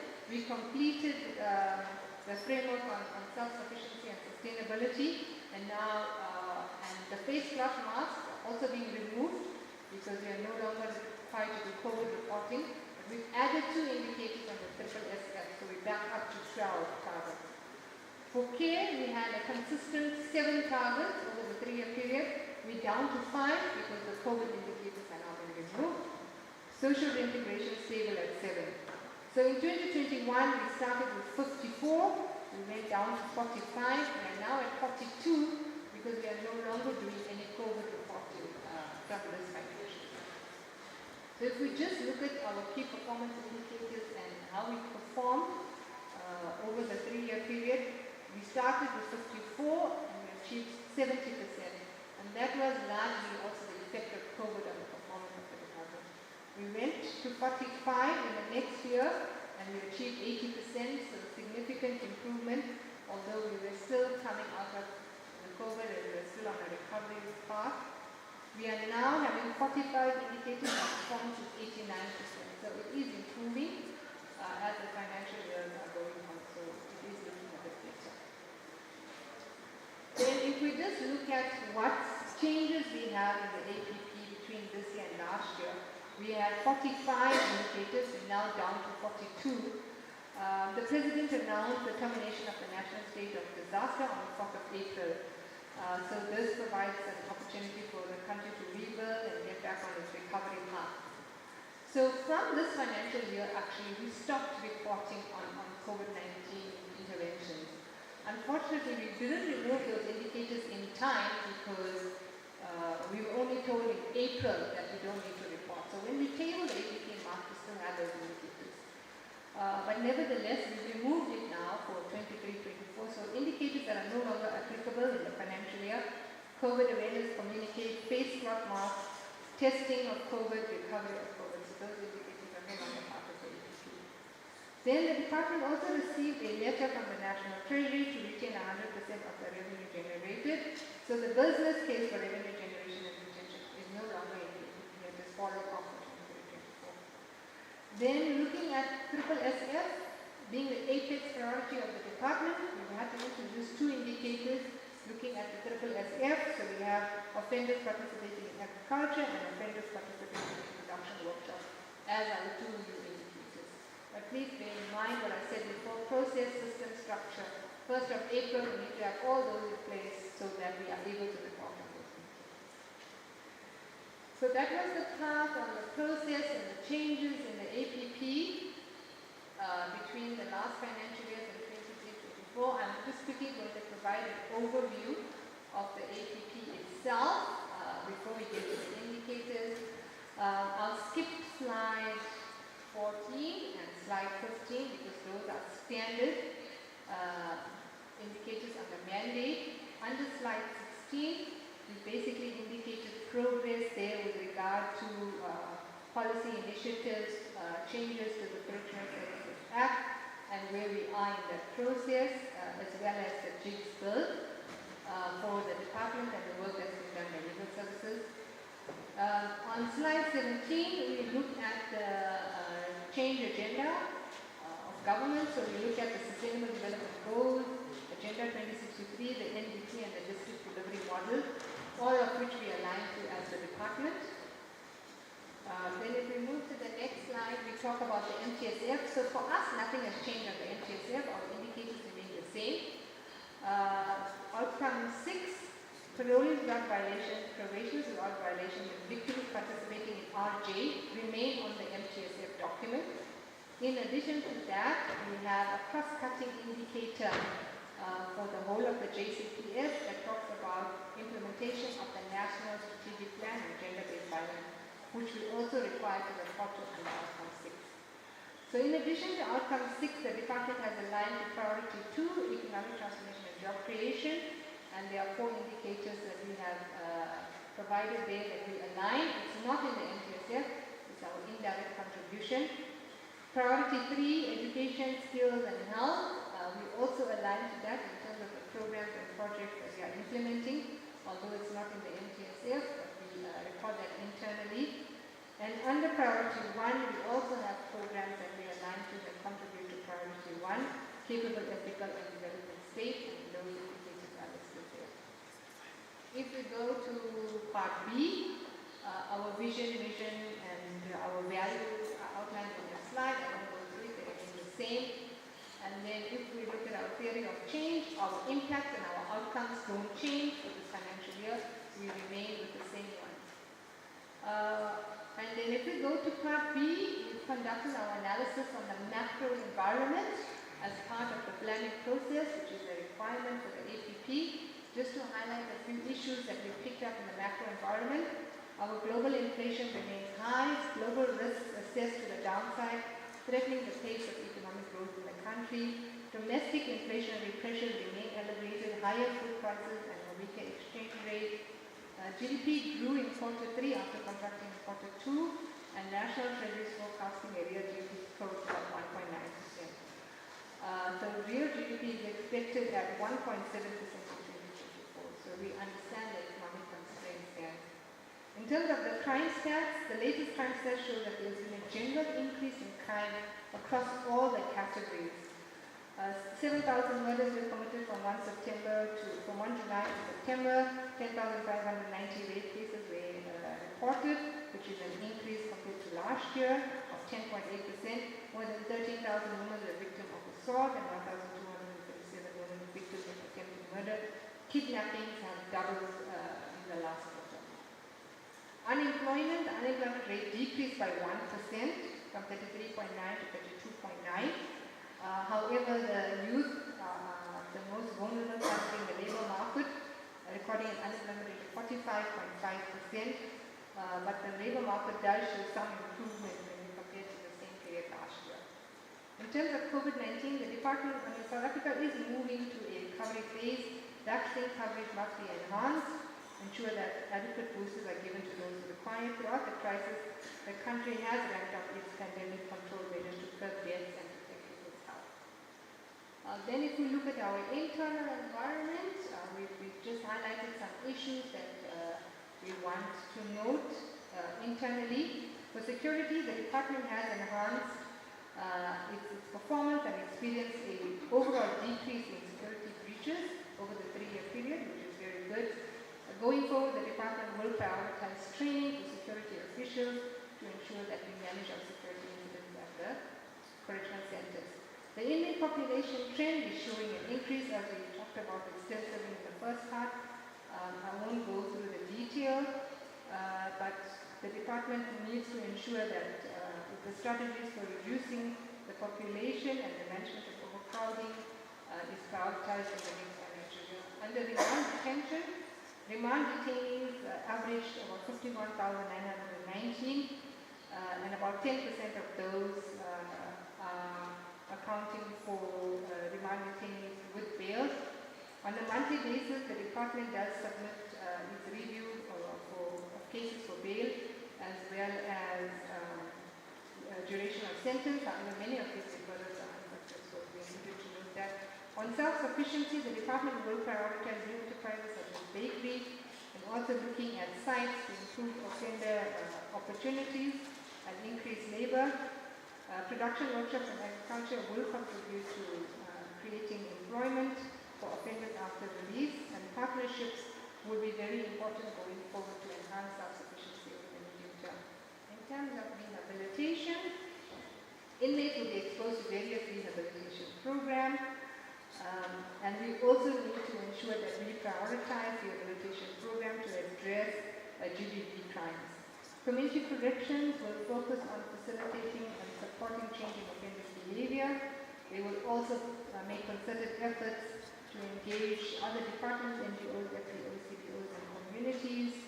The restorative justice program is aimed at ensuring that we elevate the victims in terms of the criminal justice system. Under care, the department will continue to provide services to inmates, healthcare services, and we will also engage the National and Provincial Department of Health to ensure that state patients receive the care that they need and also that they are suitably placed in adequate facilities. If we look at the organizational environment, which is largely the HR part of the APP, we are saying that the department is engaging in an organizational review process. In order to mitigate the risk associated with the shortfall of compensation of employees, the department will focus on reskilling and upskilling human resources. We are in the process of implementing cost reduction programs as well and improving efficiencies in our production workshops and our agriculture.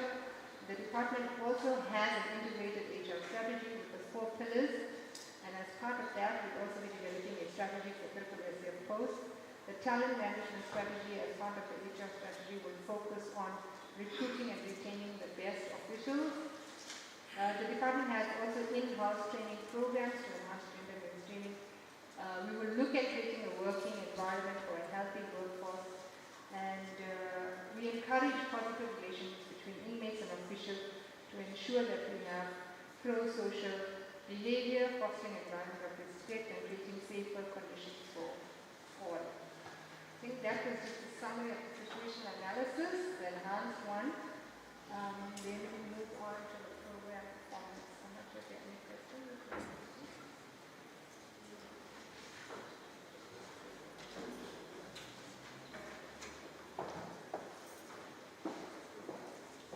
Thank you, DC. You went through that very, very quickly, but I think it's fine because everybody had access to the report. This is a culmination of discussions and engagements that have been held. As you've noted, it is indeed a very important process. So that was the background to the prelude to what we are going to engage in further. Any questions? Any comments? Yes, sir? Rolling mic, please. DCICC.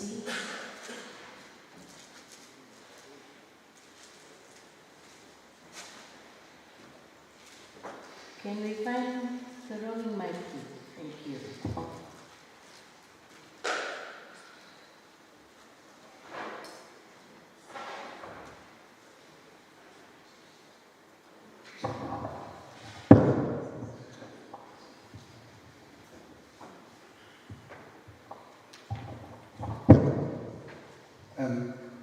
Thanks DC for the presentation.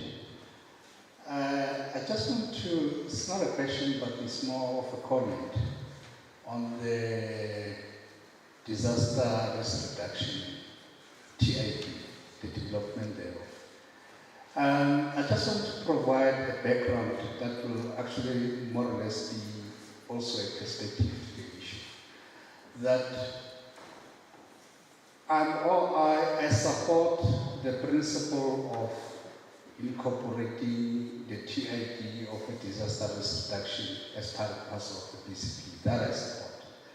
However, I'm not comfortable to actually respond or develop a TID at this particular point in time that will actually communicate to the DPLE. My reason being that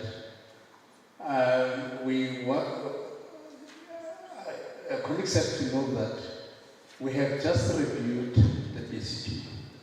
The review process has been finalized by the BCP project team that I'm actually leading.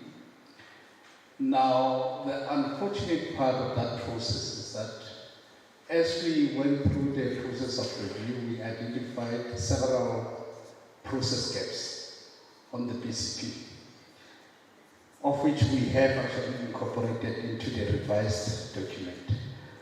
Part of the issues that were picked up, just to give you just one or two, we noted that on the BCP, remember it has to reflect on the critical business processes. And those critical business processes have to align to the BIA, which is your business impact analysis.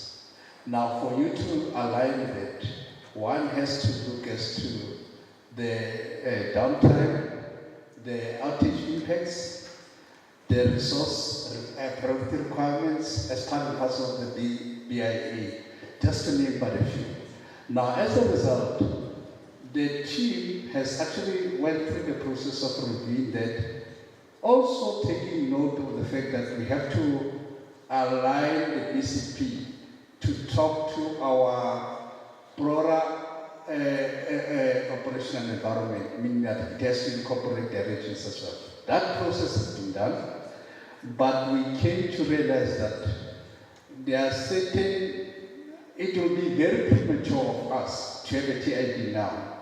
We rather than what we need to do, because at the end of the day, remember, once we have a TID now and we communicate that to the DPLA, they are going to hold the accounting officer and the department accountable on that particular matter. We rather do the process the right way. Develop the BCP, finalize it, and further engage the broader management on the of what we have reviewed, because we identified the gaps. Management has to come into the picture. Discuss it at the level of MENCO. Subsequent to the discussion at the level of MENCO, and then after being endorsed by MENCO, we need them to say, how do we then develop a TID? Because remember your disaster, it's a broader document that talks to all areas of disaster, be it on occupational health and safety, be it on the natural disasters like your floods, your cyber cyber security issues. So we need to do this in a manner that is very adequate and talks to the entire process to the extent that when we develop a TID, we need to be comfortable with what we are presenting to the DPLA. But at this point in time, I'm of the view that instead of rushing to the development of the TID, we rather provide an explanation to the DPLA to see why we are not doing the TID at this particular point in time. That I don't have a problem. I can actually provide a write-up and then communicate that with you so that you can share with the DPLA.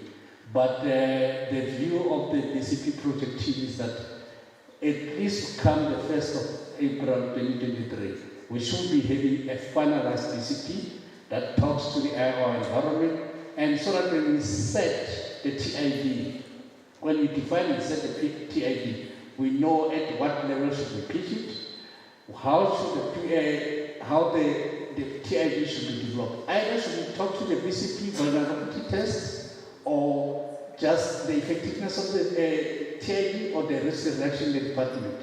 So those are the critical aspects that we have to look at as the broader management of the department. So I'm more comfortable to say, let's rather provide an explanation to DPLA why we don't have a TID now, rather than to rush this process. Thank you very much.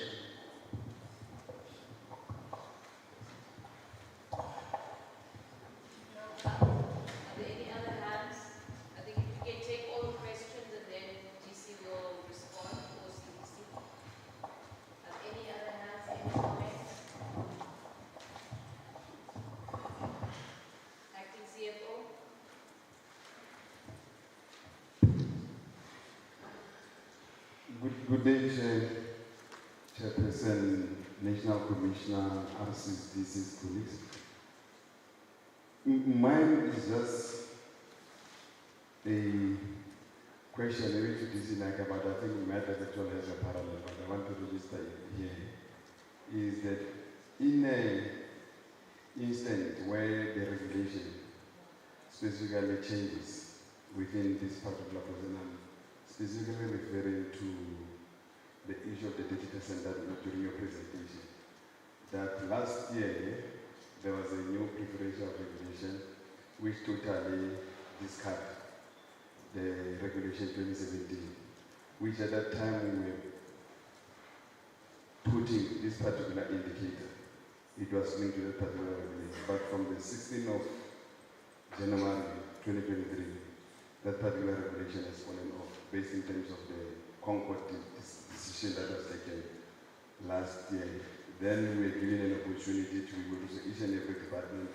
Now they must move and look in terms of this particular procurement goals, promotion of women. I'm looking this side, women, youth, and people with disability. Over and above that, we've already received a letter from Department of Women and People with Disability to be able to track progress in terms of based on this particular change. It is imperative that each and every accounting officer must ensure that this particular procurement goals actually are adhered to. And that automatically means that from our target needs to be able to change, specifically that particular indicator. So I just wanted to check in terms of how we're going to be able to work out, because we're not going to be able to utilize that particular regulation that we envisage that we will utilize to be able to achieve. Yeah. Thanks.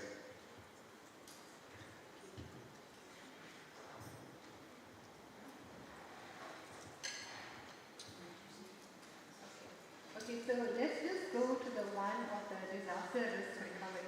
So the DPM is making this recommendation based on the fact that when we had the COVID-19 outbreak, there was no sector, no department that was unaffected, and a lot of departments could not function because we didn't have a disaster recovery plan in place, and a lot of services came to a standstill.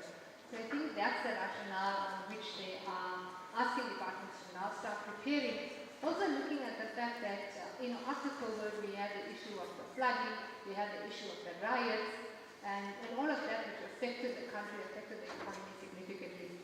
However, I think for us as a department, it's not a matter of crafting the indicator the way DPM has written it. We should look at something that we can do and achieve in the next financial year, so that we at least demonstrate that, as a department, we are taking into consideration our measures to mitigate disasters.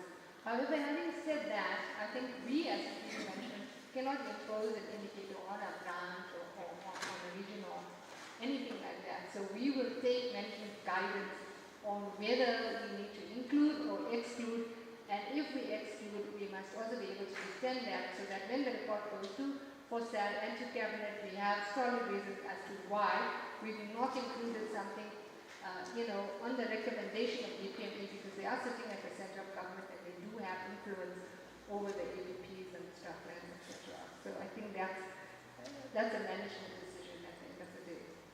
And then on the issue of the 40% versus the 30% of the procurement for women, youth, and people with disabilities. So when that 40% was set, that was the beginning of the MTSF, and it doesn't take into consideration what the PFA has indicated at that time.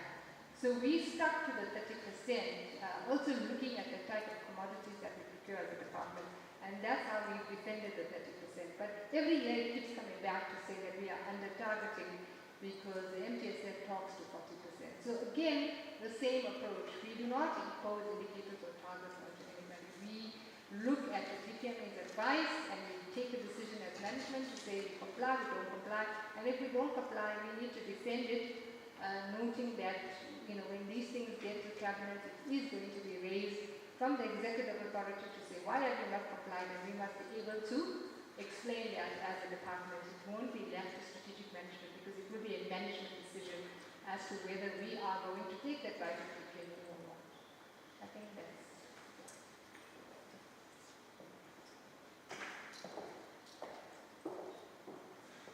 Thank you very much, DC. I think that is clearly understood. But there will be further engagement, CDC, if there's a management decision that needs to be taken. But there must be strong motivation provided for us to be able to do that, noting the expectations from DPME as well. Colleagues, it's now 14 minutes past 2.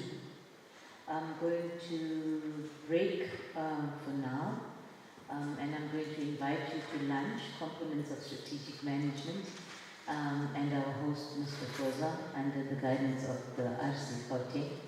We will break for half an hour.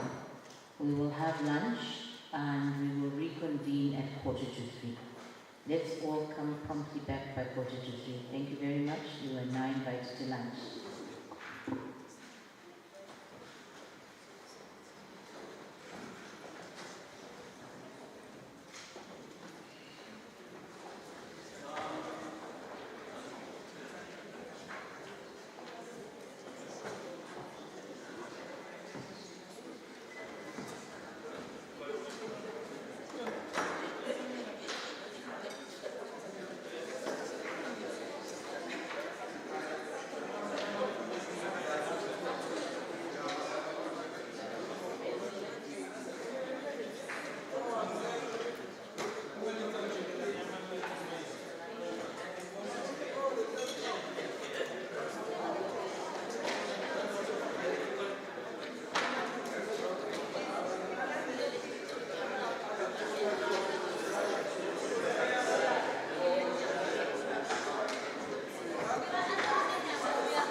Colleagues, let us take our seats, please. Thank you.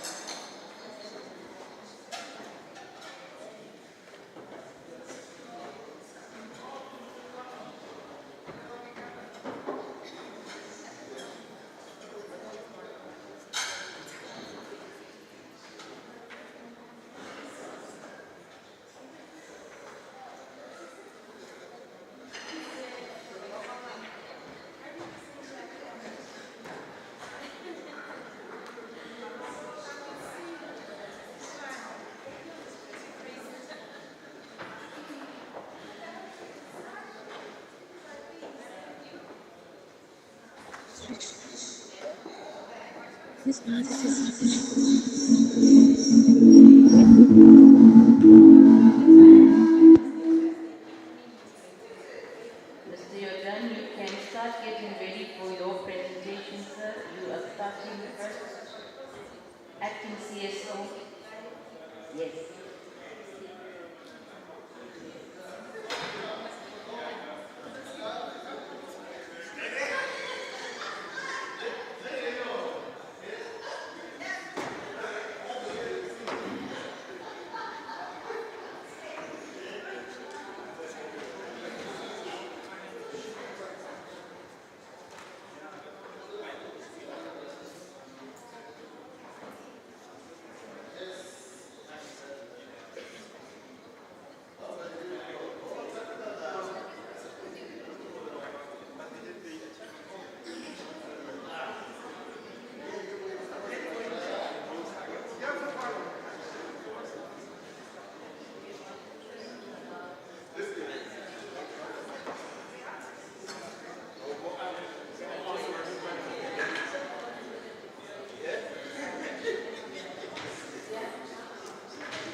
Colleagues, thank you very much. You may be seated.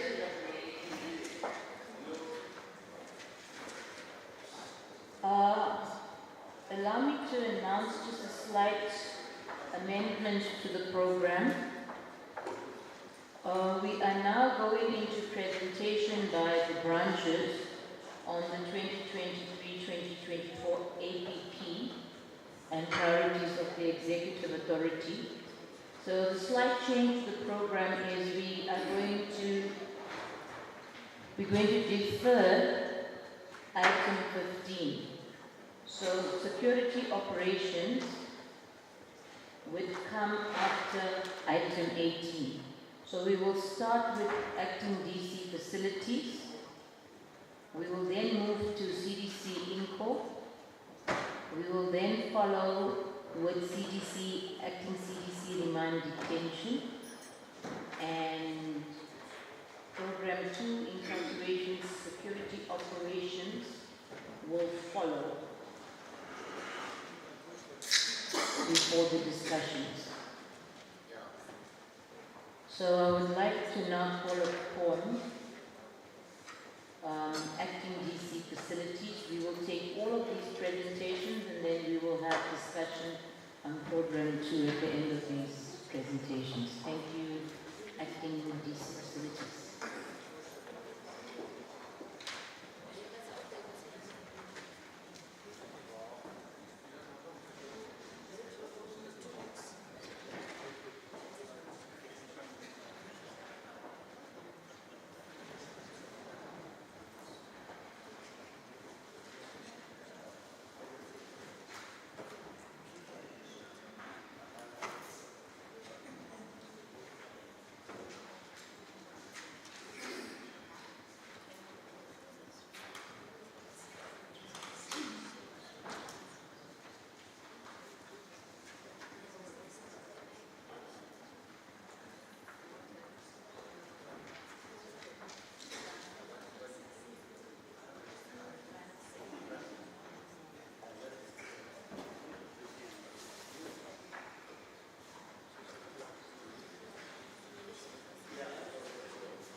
Thank you, Program Director, and also good afternoon to the National Commissioner, CDCs, RCs and colleagues.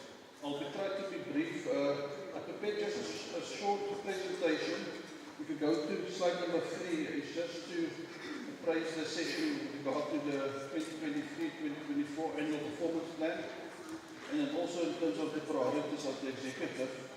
If you go to the next slide, is the introduction, just to give some background.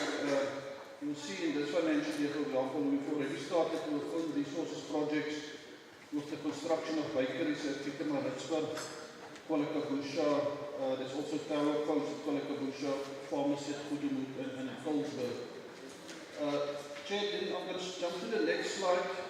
Also in terms of our annual operational plan, you will see the construction of pharmacies at Kokstad, Nome, Appleton, Kwalakabusha has been finalized, and the certificates has been issued by the Department of Health. And what's very important also, if you look at that table at the bottom, just in terms of own resources projects, as at the end of December, we're standing at 98% in terms of our expenditure. The Chair, if I go to the next slide, in terms of the sub-program facilities, if you look at that table there, I think what's worth noting is that we have an annual performance reporting cycle, and the means of verification is a practical completion certificate. So I just want to highlight that I think DC Micro already indicated that some of the completion certificates is outstanding, and I just want to re-emphasize that with the regional aid facilities that they will need to finalize those completion certificates. Then, Chair, if we jump to slide number 8, we can jump 2 slides. Just for some background purposes, in terms of the annual UN performance, every year we do analysis. Just jump to the next slide on the correctional centres. So if you look at previous financial year 2021 versus 2022, there was a slight improvement in terms of the rating of our facilities. In terms of fair, that was previously 16%. And currently it's at 17%, the same with the rating of poor. We've actually increased by 1%, and this is the perception from the end user. So on an annual basis we do those performance assessments. The Chair, I'm just going to jump to slide number 10 in terms of our annual performance plan. In terms of our 2 correctional centres that are currently under construction for race. That was already indicated, there's some delays in terms of the completion. You'll see the last column there, we're just waiting for the next update in terms of the completion date. And then Burgersdorp, the completion date, it will be in June 2022. Then if we go to the next couple of slides, I'm not going to go into detail. It's just an extract of our projects been allocated to implementing agents and in-house projects, but some of those projects also reflect some of the projects that's on our annual operational plan. I think jump to slide number 22. It's just a summary of, it's just a summary of our expenditure to date in terms of our performance. As I already indicated, if you look at the performance in terms of the expenditure from the regions on the annual performance or the day-to-day maintenance expenditure, you'll see at September we were sitting at 62%, and if we go to the next slide, we're currently at 98% in terms of own resources projects. So Chair, at this stage, I think I'm going to pause here. It's just a summary of our performance this financial year, but also indication of the projects that we're going to implement in terms of the annual performance plan for next year as well. Thank you, Chair.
slide that talks to facilities.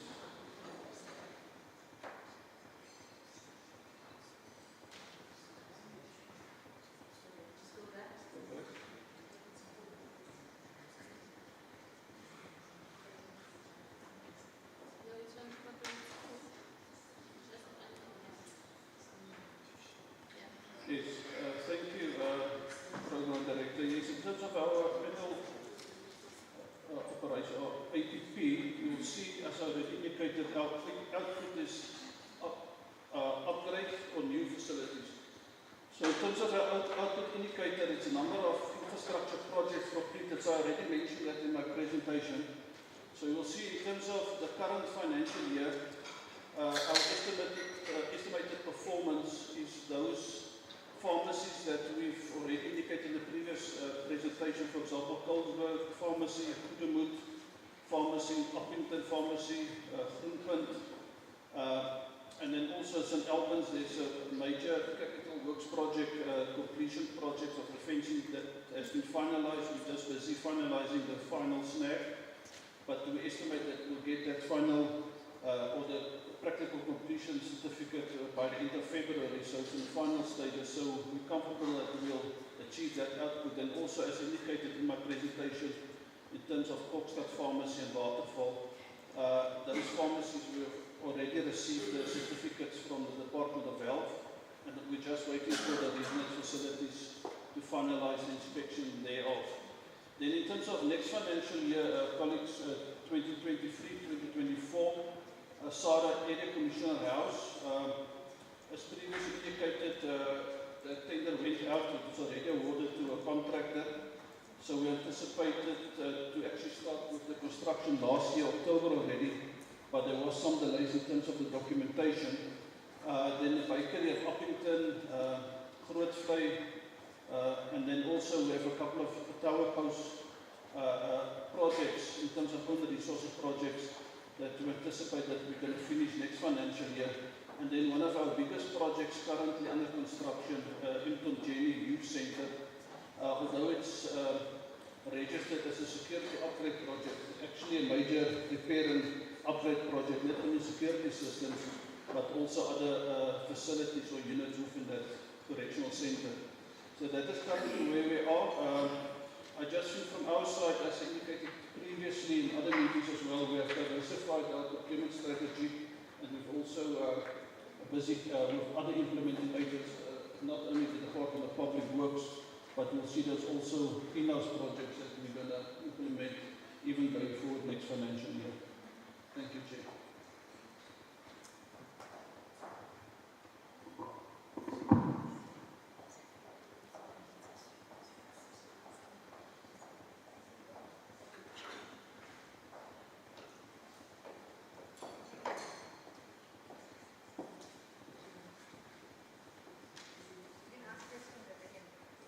We are going to ask questions at the end, so we can take the next presenter.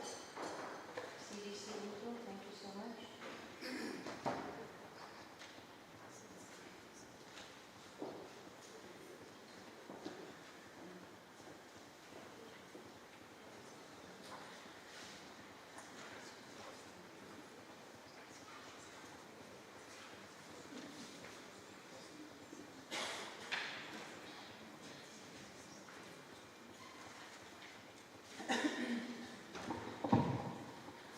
Good afternoon once again.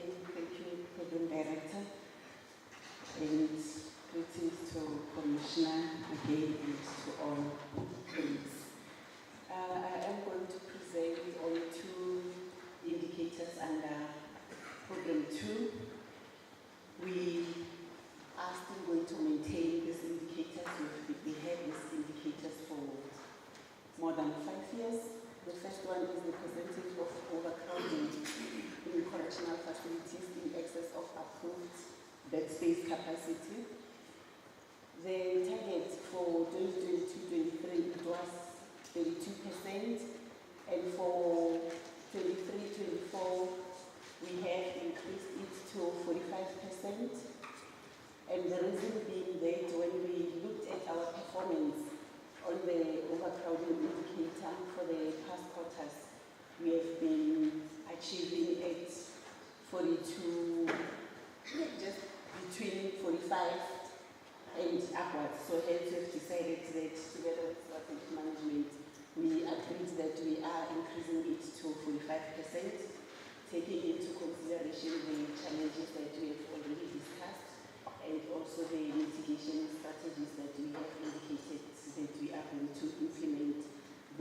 strategies as indicated in our overcrowding reduction strategy.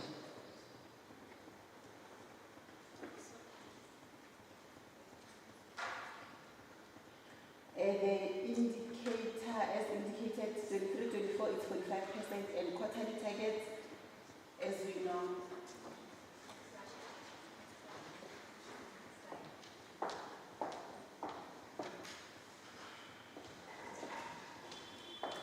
the quarterly targets, it's also 45%, as indicated in the TID, that this is non-cumulative, meaning at every given rate we need to have 45% in terms of our achievement. So it's 45% annually, and even over the MTF period it's going to be 45%, and on a quarterly basis it will be 45% for Q1, Q2, Q3, and Q4. The next indicator is percentage of offenders profiles approved for placement by the Correctional Supervision and Parole Boards. We are also maintaining this indicator. We had the indicator for the past.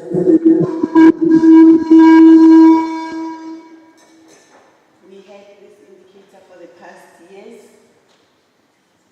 In terms of our target for 22-23, we had 45%, and for 23-24, we have increased that with 5%.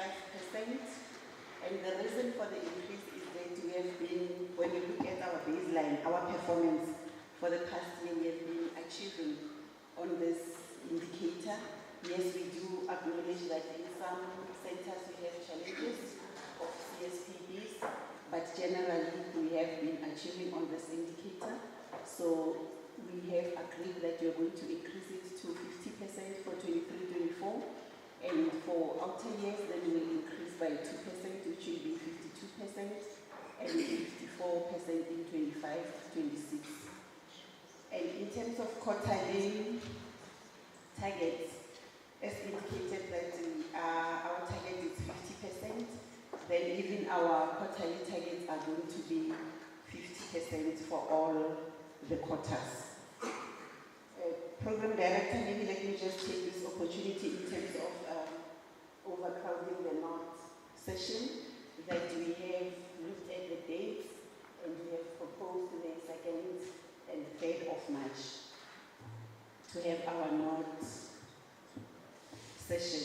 So in terms of the venue, you'll still be informed, but we really appeal that regions are there, make sure that officials are available to attend that session on the 2nd to the 3rd of March.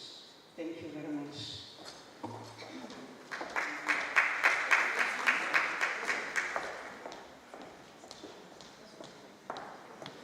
Thank you very much, CDC Inco, and thank you so much for the expedient engagement on the knot, and we welcome the 2nd and 3rd of March as the date that has been scheduled for the knot session. Now I'd like to call upon Acting CDC Remand Detention to take us through remand detention.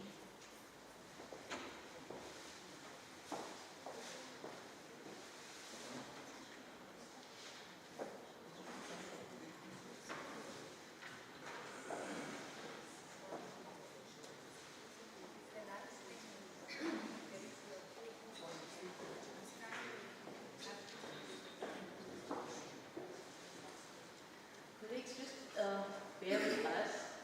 We are struggling, and National Commissioner, apologies, because of the live streaming and the two systems, we are struggling to do real-time streaming on the presentations.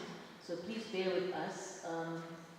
Give us a few seconds for it to adjust and then to present on the screen. Now you can stand here, but just be patient while they are trying to connect it online. Thank you.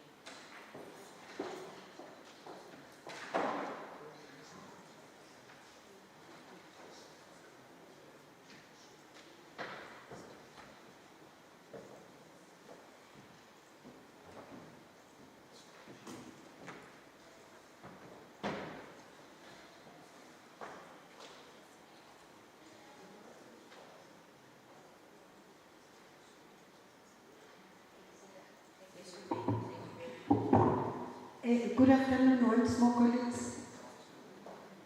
Good afternoon. I'm here. Okay, thank you. Yeah, now I've heard some voices. Okay, thanks. No, with remand, our indicator has not changed.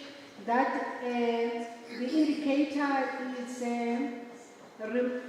the percentage of remand RDs subjected to continuous risk assessment. What we have changed is only the target. The target has been increased from 70% to 80% for the next coming financial year. So even in 2024, 2025, it will be 80%. It will only change in 2025, 2026. Then our quarterly target won't change, it will remain 80%. We have explained to the regions that we cannot have 100%. Yes, some regions are achieving 100%, but there are centers that are very big that are admitting about 200 or 300 RDs per day. So automatically they would never reach that 100% if the last day of the month they admit a lot of people. So it would be unfair to set a target based on the smaller centers. So we've made that explanation so that people can understand why we cannot have that 100%. So I think with CRA we're done, but for the AOP, I know we're not presenting them. We've consulted all our indicators with the regions. We've made some changes in some of the indicators where there were problems. But we explained everything to the regions. What we were stressing to the regions, they must use the RD tool for reporting. What we have picked up, we're doing the analysis. When we look at the RD tool and we look at what has been captured electronically, it's two different information, of which with us AOP, we use it for the annual report. So that analysis is quite important. I know people think maybe AOP is not critical. For us, we analyze it for using it for the information, for the minister, the deputy minister, all those stories that strategic management normally sit on us in our neck to put up a lot of stories. So we really were relying on AOP. Did you hear me? I'm happy you didn't hear. Yeah. So no, I'm so happy. Thank you. Otherwise, I'm done.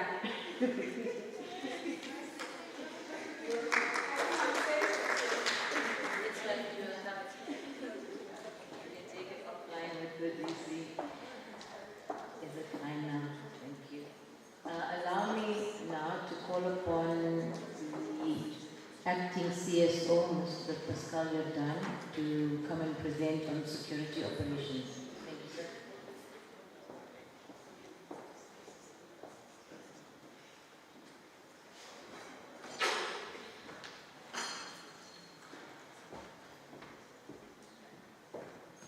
Good afternoon, National Commissioner, CDCs, RCs, managers on the platform. Thank you, Chairperson. Can I quickly present the annual performance or annual targets for security? Yes, thank you. For item 7221 on escapes, 2023-2024 financial year, we've got a target of 0.030%. 2024-25, the target of 0.029%, and the 2025-2026 is 0.028%. And now for assaults, as a result, we've got for 2023-2024 a target of 4.50%. For 2024-2025, a 4.5%, and for 2025-2026, a 4.40%. And then for unnatural deaths, for 2023-2024, 0.032, 24-25, 0.032, for 2025-2026, 0.032. Again, that one will remain of unnatural death. And then the quarterly one, we've got it there as for escaped, 0.007% in the first quarter. Second quarter, 0.015. Third quarter, 0.023. Fourth quarter, 0.030. Then on the assault, for first quarter, 1.120%, 1.12%. For quarter two, 2.26%. Quarter three, 3.38%. And for quarter four, 4.50%. Then for unnatural deaths, for the first 3 quarters there's 0, and the last one is 0.032. I just want to mention that security in consultation with the regions had lengthy discussions regarding these targets, where all they agreed about this, taking in account the challenges that we have in the correctional facilities regarding overcrowding and the increase of admissions at correctional centers. Thank you, Chairperson.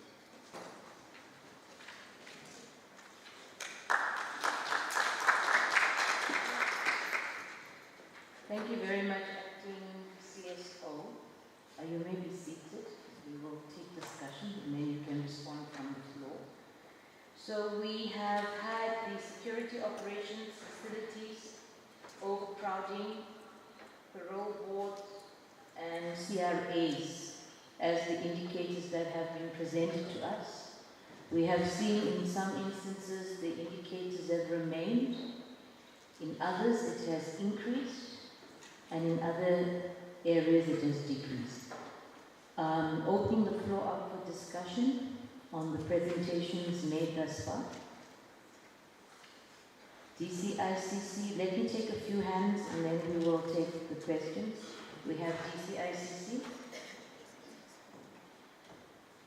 DRC, Free State Northern Cape. Any other hands for now?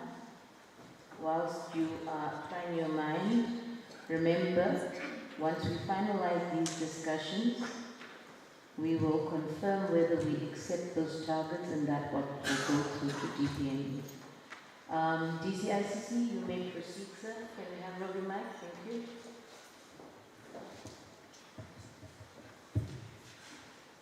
Thanks, Program Director.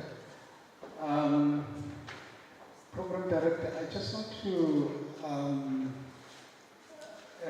raise a concern, which, in fact, I want to direct this to strategic management. Maybe they need to assist us.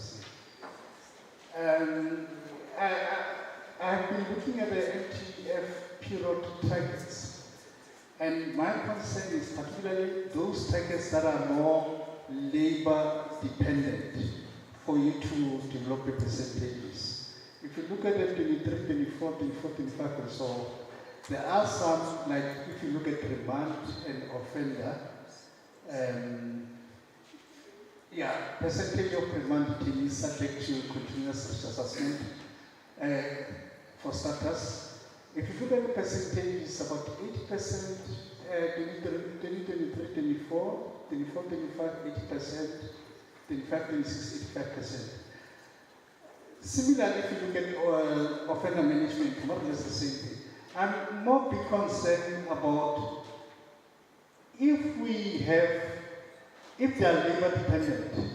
In other words, the more number of people you have, the expectation is that you need to have a higher increase. Now, I'm saying this in relation to the fact that we are filling positions, but some of the targets seems to be the same in 2 to 3 years. Yet the expectation is that as you increase the number of your workforce, your labor efficiency somehow needs to increase. So I'm not quite sure, maybe I need to be educated because I get lost some. I don't have a concern with others, but I'm more that more targets that are more labor dependent. That's my worry. To say what is the guiding tool That's basically what I'm asking. Thanks. Thank you very much. DRC, Free State Northern Cape.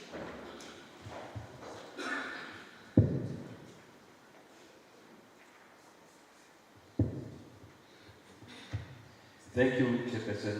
Greetings to the National Commissioner and the CDCs that are here, and colleagues, the Masiari. I just want to comment on facilities, especially on the project, Triple S project that Dr. Bode has spoken about. The pharmacy, Colesberg and Kronberg. I don't think that as a region and as things stand, we can say that those two projects will be delivered in this financial year. You will remember, RC, that, Chairperson, that the pharmacy of Kronberg, it was started. Then halfway, they had to break down the walls because somebody could not do the work in terms of the building. So I don't think that it's going to be realistic that we hope that the whole bank, as well as Colesberg, will be delivered in this financial year. Yes, of course, with Kodemut, I can say safely that yes, that project will be delivered. So I think facilities, together with our regional heads, we need to go back and think about this. Thanks. Thank you very much.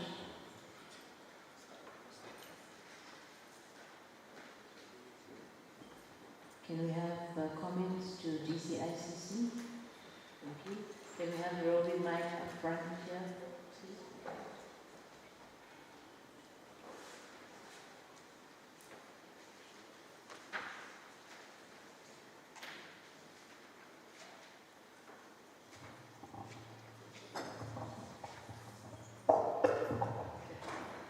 Thank you, RC. In terms of the comment from DCICC, I think just to give an indication of what informs the target, for the MTEF. The first thing that we need to look at is we need to look at the baseline. So we need to look at what is the current level of performance that we've achieved over the previous financial years. Now you can see in 21-22 for remand detention CRA, for example, we've actually achieved 87%. Indications are, so far for this financial year, I think we're close to 90%. So basically, an 80% target is actually under targeting if you look at where we're coming from, right? So, but according to the branch, okay, they know that 80% is achievable, but when you look at baseline performance, it's definitely achievable. Then we also look at the system. So how do you collect, record, and report and verify information? So if, for example, next year we have an automated system where we capture the CRAs, and it makes us more efficient, so we're not actually running a manual process, that will obviously enhance your performance. So even without additional staff, you could probably achieve 100%. So if you have a system in place that makes you more efficient, then you will also look at upping your target. Capacity also obviously does make a difference in our case because most of our processes are running manually. So if we feel that we can get more capacity and we can do more, then we need to look at upping your target. But at the same time, we also need to give consideration to the fact that we are now 42% overcrowded, meaning that we have more remand detainees to assess with the same number of officials. So we need to balance all those variables and ask ourselves, although we have an 87% baseline against a population of 45, we now have an 80% against a population of 55. So all of those variables need to play, need to be taken into consideration when we set the target so that it is achievable at the end of the day. Then the other issue of completed projects for 22-23. Again, I want to urge the regions and the heads of facilities, please make sure that when we report our performance for 22-23 as completed, whether it's in the ABP or the annual report, we cannot make mistakes. Because we only complete like 12 projects or less in a financial year, and any mistake, any discrepancy is going to be material because of the low number of projects that we are completing. Last year we understated our performance by 1, and we got a material finding the whole department regressed on performance information because of 1 project. So please, I appeal, we need to make sure that whatever we disclose as completed projects is correct and is accurate. Thank you very much, DC. I think DC has covered us adequately. DC, ICC, I see you are looking very comfortable, but I think DC has sufficiently explained. Technically, that should have been more than 80%. I think that was your concern, that we don't have that capacity. But given the baseline, it's at 80, which is still conservative, taking note of the projections of your RD population.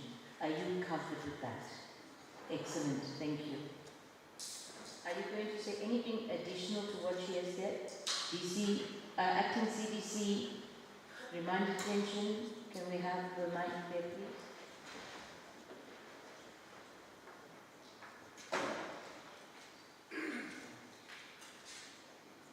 Thank you. I just want to add in relation to the remand population.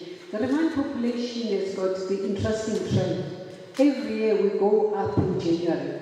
The only difference is that this January has increased more than the other Januaries that we've had. So each time we do the analysis, we do the 4-year analysis of each and every month. So, but during the course of the year, we normally go down. So I think let's just monitor our population, because it has got that where in January, because the courts are not actively functioning, then we go up.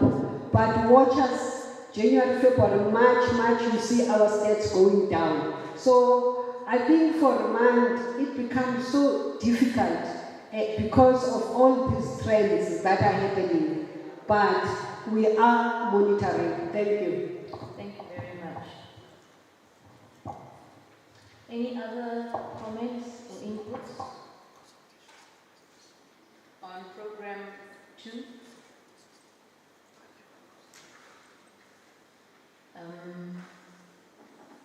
Commissioner, I hope you do not, I hope you agree with the approach I'm about to take now in CDC Katenda.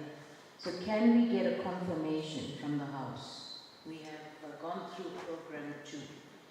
Can we get a confirmation that the targets that you have seen and the breakdown, whether it's annual or quarterly or monthly, that was presented, that we as a collective are in agreement that this is the targets that would be reflected, of course, with a slight amendment for facilities, and that would be dealt with within today for clarity. Can we get an indication from the House if we can proceed and take this as a given? Are there any dissensions to that? So we want to confirm that we are taking this forward for presentation to DPME. Any last minute comments or inputs on this? I don't have any show of hands, so I take it that we're confirming on program 2 the information that has been presented on the slides here, what we shall commit to and what we shall be assessed against for the department. Thank you very much. We then now move through to program 3, and we are going to deal with rehabilitation, correctional programs.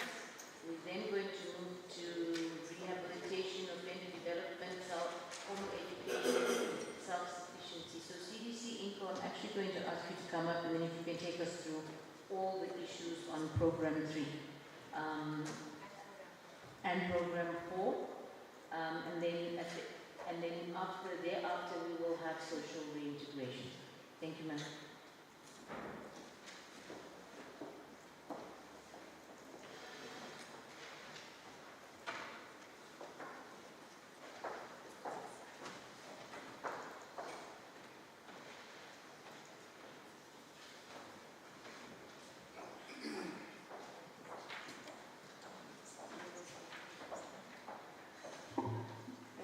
very much, Program Director, and greetings again.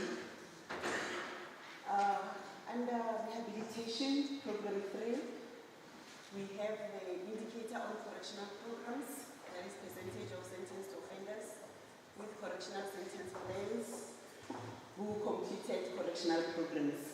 So this is not a new indicator. We have been having this indicator for quite some time.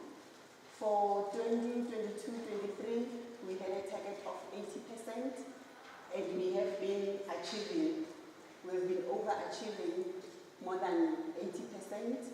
Hence, it has been agreed for 2023-24 that we are going to increase the target with 4%, and we will then maintain 84% for the MTF period.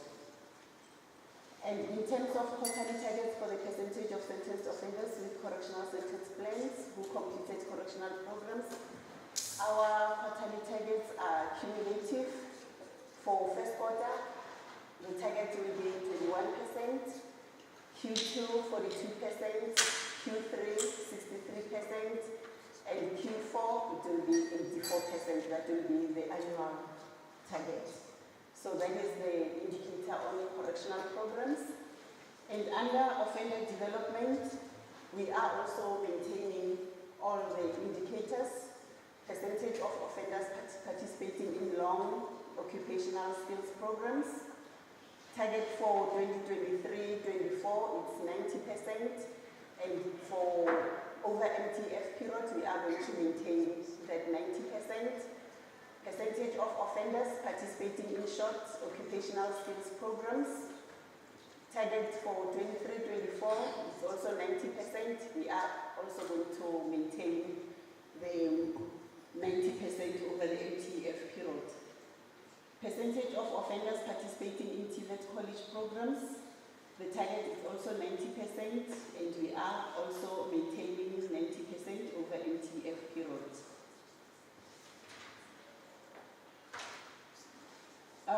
Still under offender development, as you are all aware that even during strategic planning session, our minister emphasized the issue of the implementation of the self-sufficiency and sustainability framework. So we have agreed that we are going to have these two indicators that will be contributing towards our self-sufficiency and sustainability. So the first indicator is percentage of offenders participating in agriculture. That will be in both in plant and animal. And our target for this financial year, we had an indicator in our AOP. So the target was 45%, and for 23, 24, 24, 25, we are going to maintain 80%. And in 25-26, our target will be 85%.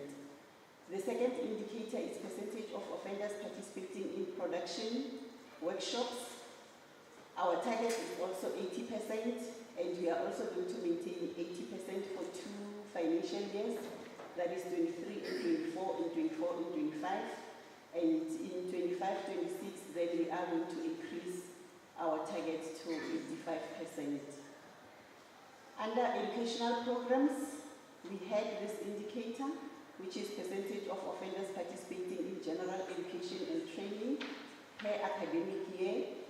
Our target for 23-24 is 85%, and we are going to increase it in 24-25, and 25-26 will maintain that 90%. Still under educational programs, we have percentage of offenders participating in further education and training. Our target, we have maintained 85%, and it will be maintained for 2 financial years, that is 23-24 and 24-25. And in 25-26, we are then going to increase it to 90%. The other one is grade 12, National Senior Certificate.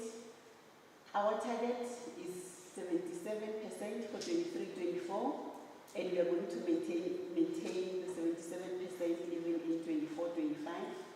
And in 25-26, we are going to increase that percentage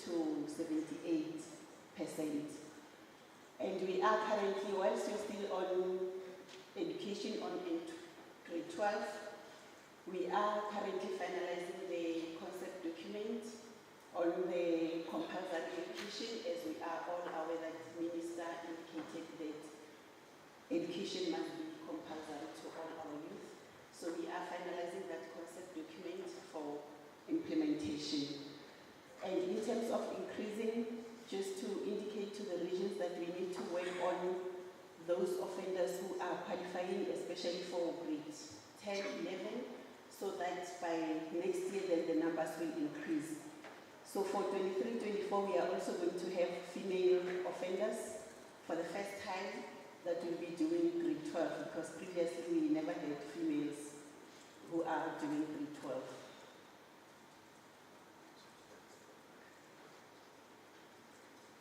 In terms of quarterly targets, for the percentage of offenders participating in long occupational skills programs, it is 90%. It's non-cumulative over the 4 quarters. So for the long occupational skills program, short occupational skills program, TVET college, we are going to maintain that 90%, and that is cumulative over the 4 quarters. Then in terms of percentage of offenders participating in agriculture and percentage of offenders participating in production workshops, quarterly targets is 80%. The percentage of offenders participating in general education and training, annually we have 80%, 85%, and it is non-cumulative. On a quarterly basis, we are going to maintain that 85%. FET, that is further education and training, annual is 85%, and it is non-cumulative, it will be 85%. Then the grade 12 is 77%. As we know, it is it's measured per academic year, then at the end of the academic year, it will be 77%.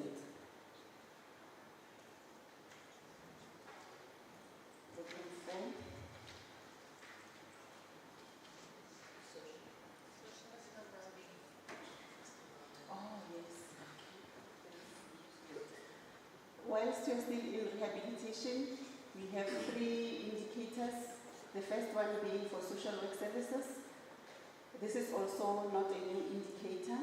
It's percentage of offenders, parolees and probationers receiving social work services. The target for 23-24 is 58%, and over the LTF period we are going to increase it by 2%, which will be 60% and 62%. The next one is percentage of inmates receiving spiritual care services. It is also not a new indicator. We have increased our target from 82% to 84% in 23-24, and over the MTF period, we are also going to increase our target with 2%. Percentage of inmates receiving psychological care services. Our target is 23% for 2023-24, and we are increasing that with 1% over the MTF period, which will be 24% in 24-25 and 25% in 25-26. And in terms of quarterly targets, for social work services, as indicated, that our annual target is 58%. The target is cumulative. Q1 will be 15%, Q2 30%, Q3 44%, and the last quarter will be 58%. Spiritual care services, annual target is 84%, and quarter 1 will be 21%, quarter 2 42%, quarter 3 63%, and quarter 4 will be 84%. Then psychological care services, our annual target is 23%, and quarter 1 will be 5.75%, Q2 will be 11.5%, Q3 17.5%, and Q4 will be 23%. So that's all from Program 3, Rehabilitation. For Program 4, under care, we have health and hygiene services and also nutritional support. as we all know that our indicators, especially under health, we are guided by the National Strategic Plan for HIV, TB, and sexually transmitted diseases information. Our indicators, we have offenders, viral load suppression rate. This is not a new indicator. We are continuing with the indicator. And our target for 23-24, as I've indicated that we are following the National Strategic Plan for HIV and TB. Those indicators, those targets, they are going to be changed. We have submitted to strategic management that in 23-24, it is no longer going to be 91%, it is going to be 92%. So we are no longer maintaining 91% as we are aligning ourselves to the National Strategic Plan for TB. Then 23-24 will be 92%, 24-25 will be 93%, 25-26 will be 94%, and in 2028 we are looking at 95%. So that is also applicable to the second indicator, that is offenders tuberculosis, that is TB new pulmonary cure rate. Our target for 23-24, we are no longer maintaining 91%. It is going to be 92%. Then 24-25 is 93%, and 25-26 is 94%.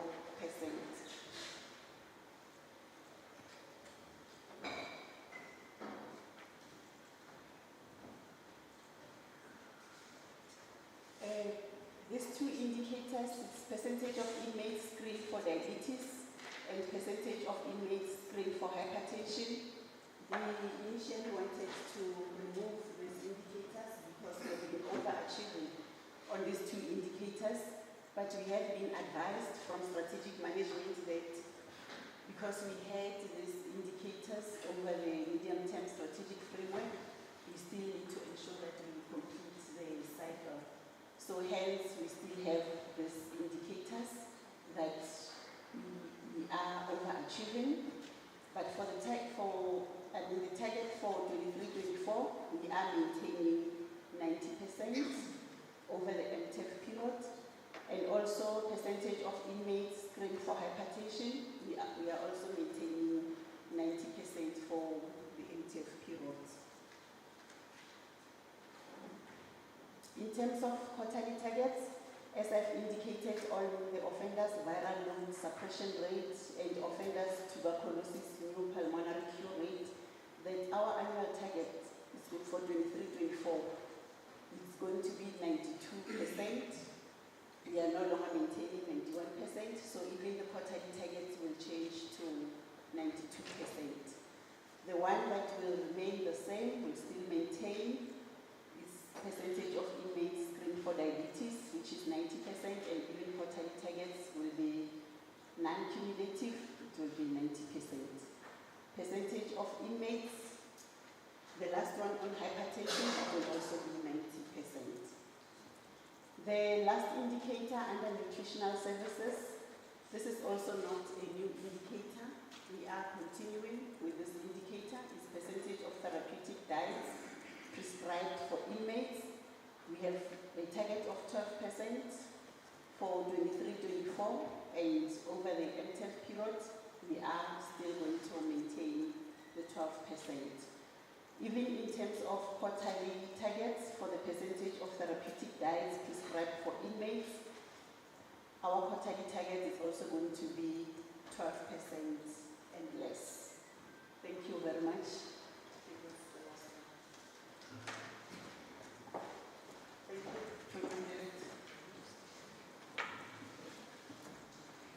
Thank you very much, CDC INCO. So we have now had programs on care and rehabilitation presented to us. Let us open the floor for discussion.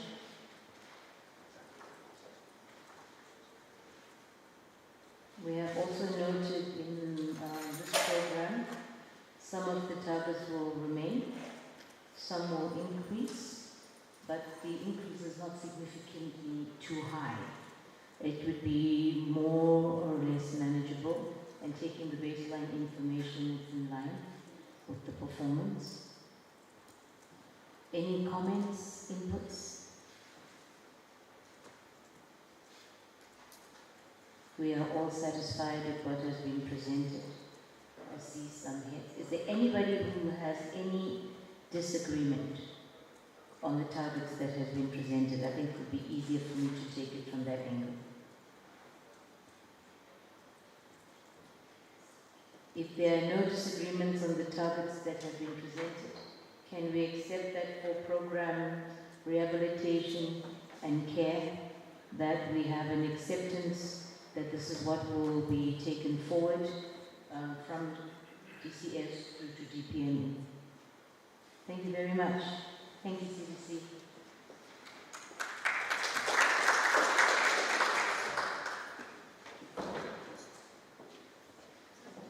I'm very pleased to program direct this part. It seems that thorough consultation has taken place. Our teams have been engaging. There has been constant liaison with strategic management and the branch owners, so we are able to agree on the targets that have been presented. We now, colleagues, move over to item number 23 and number 24, and that is on social reintegration, on supervision and community reintegration through the CDC Community Corrections. I would like to call upon the DC Social Reintegration to come and do the presentation for us. Thank you, ma'am.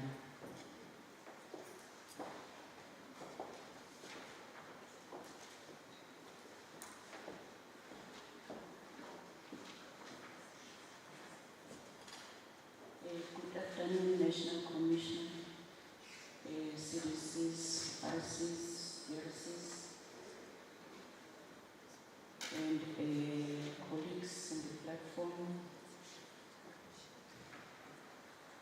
and other colleagues. The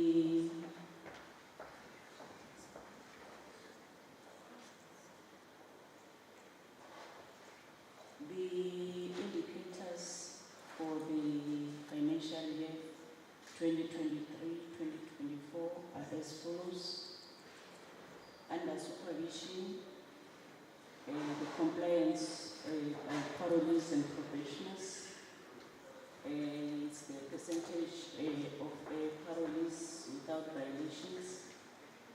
We maintained the 97%, and even in the MTF period, we maintained the 97% for both the parolees and the professionals.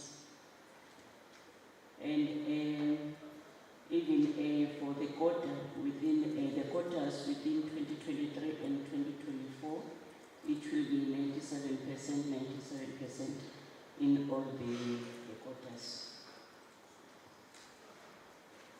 Then under community reintegration, we've got offender dialogue. The number of victims who participated in the restorative justice program, currently we're at the target is 4,100. And for the 2023-2024 financial year, there's an increase by 600. And even in the next financial years, there's an increase of by 700. The number of offenders and parolees and probationers who participated in the RJ, the increase is by 500, and currently we are at 3,000. For 2023-2024 is 3,500, and the next financial years is 4,000, then 4,500. Then for job creation, the number of economic opportunities facilitated for offenders, parolees and professionals, there's an increase by 6. Currently for 2022-2023 it's 42, and 2023-2024 is 48, and the following years will be 54 and 60. Number of victims who benefited from socio-economic support facilitated, currently it's 42, and for 2023-2024 there's an increase again of by 6, and then 2024-2025 will be 54, and 2025-2026 will be 60. Number of parolees and probationers participating in community initiatives. Currently, we're at 6,400. There's an increase in the next financial years by 200. It will be 6,600 and 6,200, and it's an increase, sorry, by 200. It's 6,400, 6,600, 6,800, and 7,000 in the 2025-2026 financial year. And then for 2023-2024 per quarter, it's 1,000, the first one, the teams who participated in restorative justice is 1,175 in all the quotas, and then the number of offenders and parolees and probationers who participate in the restorative justice program will be 875 throughout the quotas, and the number of economic opportunities facilitated. The target is 48, and divided by 4, it will be 12 per quarter. The number of victims who benefited from socio-economic support is again 48, and per quarter it will be 12. And then the number of parolees and probationers participating in community initiatives is 6,600. It will be 1,650 each and every quarter.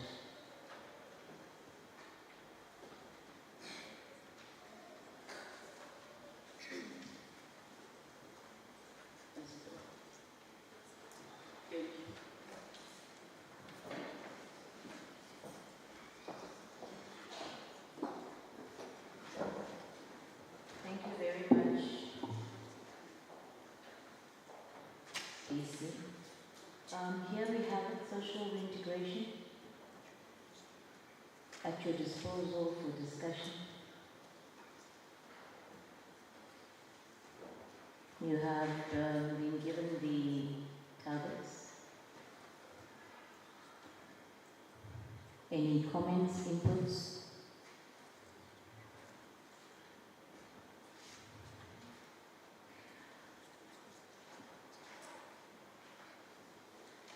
Of course, CDC Community Corrections, one notes that while we will, there's no dissensions, there's no hands up against the targets. In line with what you have raised this morning, if we go fervently with our engagement with the traditional leaders and community forums, correctional forums, some of these indicators we can really stretch and overperform on.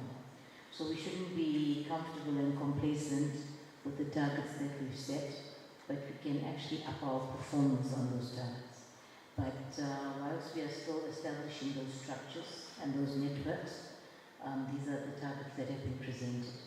Can we have any hands that are in disagreement with the targets?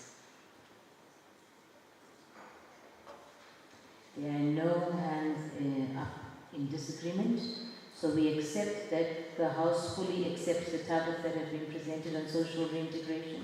Can I have a confirmation? You are all quiet. Silence means yes or no. Can I have somebody confirming that we're in agreement?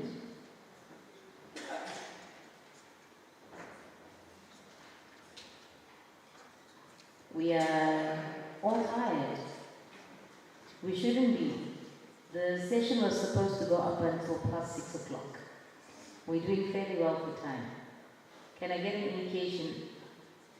Is there support for the targets that have been presented? Thank you, Acting CDC HR. Thank you. I cannot just accept that everybody is looking and shaking their head and nobody's saying anything. For record purposes, we must have some verbal indication. Thank you very much for that, colleagues. We are now going to go into, yes. Oh. I should have taken cue. We were in a session in George, and the CDC Community Corrections made sure that everybody got applause, and double applause, and triple applause. So he's applauding himself this time again. We're now going to go to the items 25 through to 28, and then we will take discussion at the end of the presentation. So we're going to have the acting CFO present on finance and supply chain. We are going to have acting CDC HR present on human resources, CDC GITO on information technology, and Director CE and Acting Director DIU on Program 1 Administration. So I am not going to come back up. I'll just request that you go in that order and present, and we'll take discussions at the end of that. Thank you very much.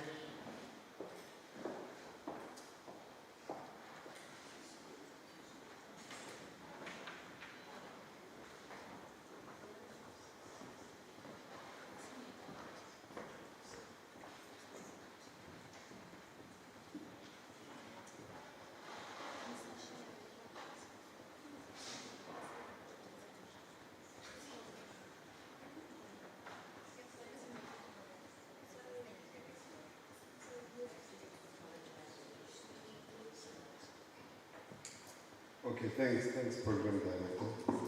And maybe let me again greet the good afternoon, colleagues. While they're still getting the presentation ready, let me take this opportunity to greet the National Commissioner, the RCs, DCs, directors and colleagues that are attending this particular session.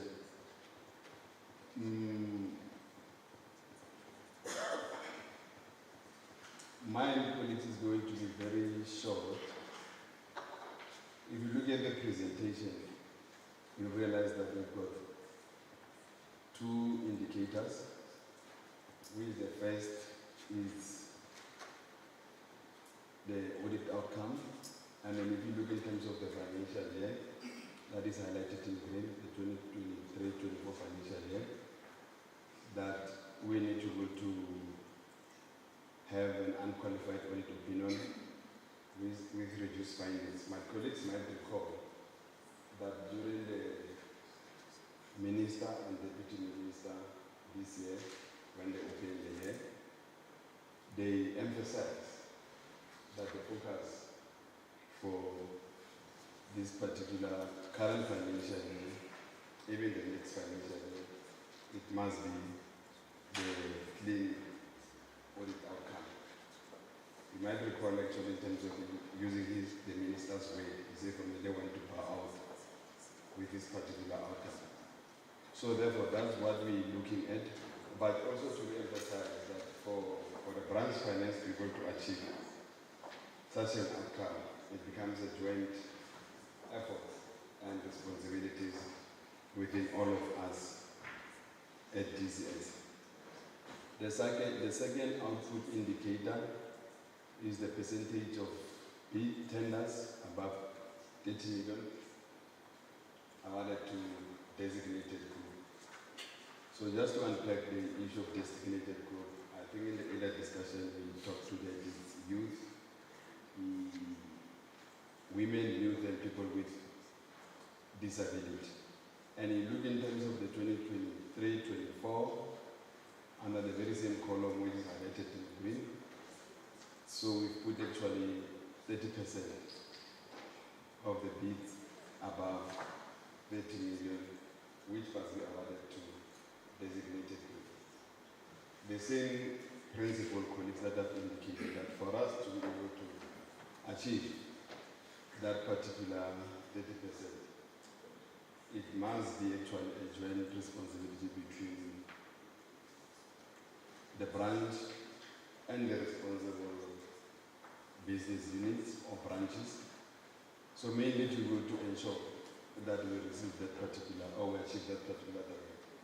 Moreover, colleagues, that at this particular stage, we've also received a letter from Department of Women and Children and People with Disability, re-emphasizing or reminding the National Commissioner to say that for them, this is what you need to build in your policy to ensure that we achieve that. So the next slide. If you look in terms of the next slide, colleagues, it's repeating the same.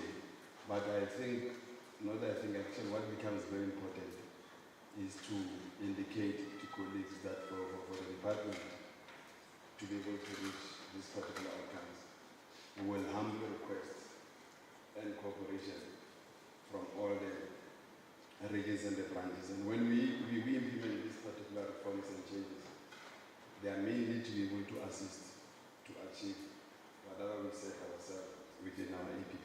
Thanks.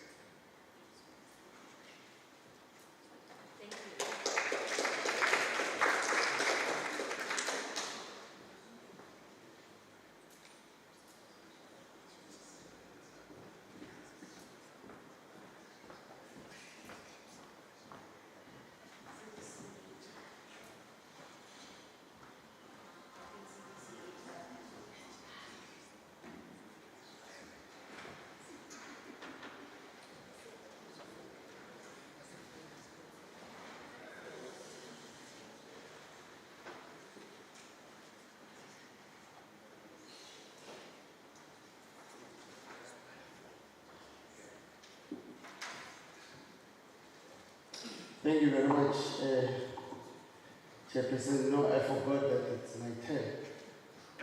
But we'll be quick. We have got 3 indicators in HR, and all 3 of our APPs cut across all branches and regions. The first is the youth employment.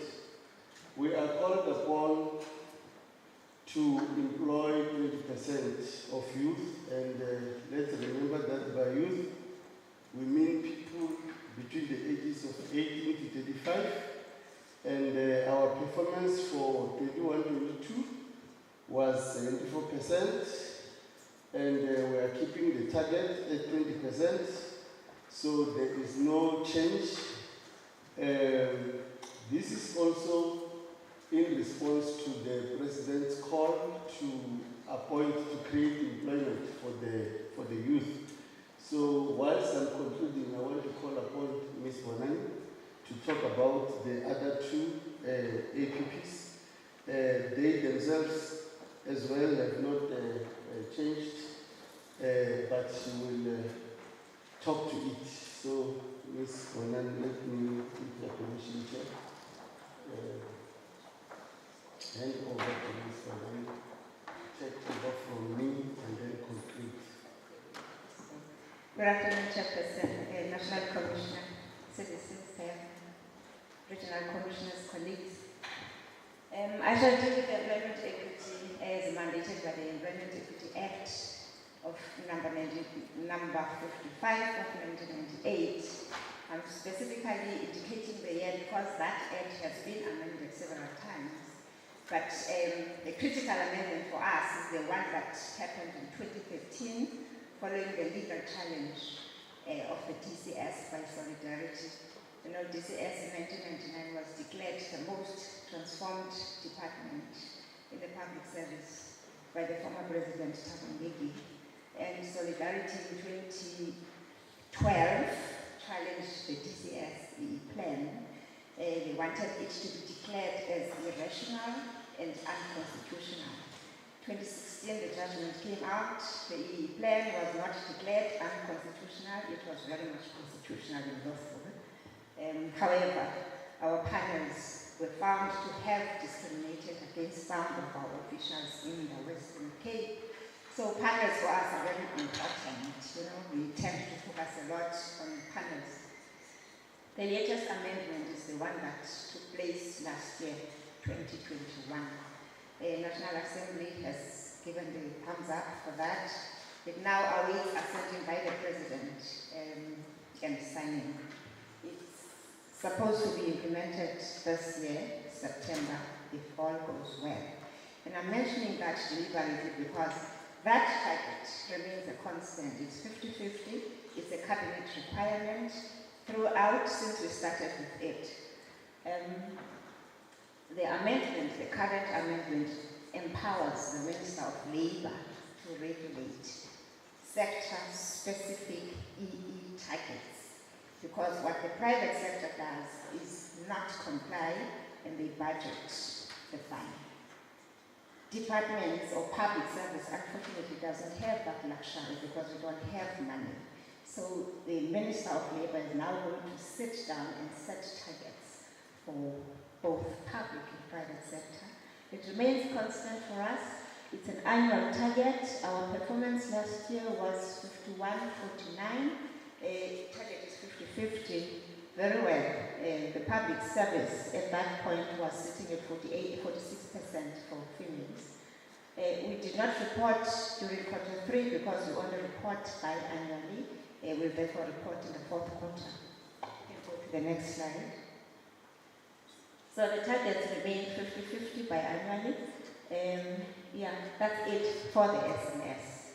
Now coming to disability, that target, the disability target, go back to the previous slide, please.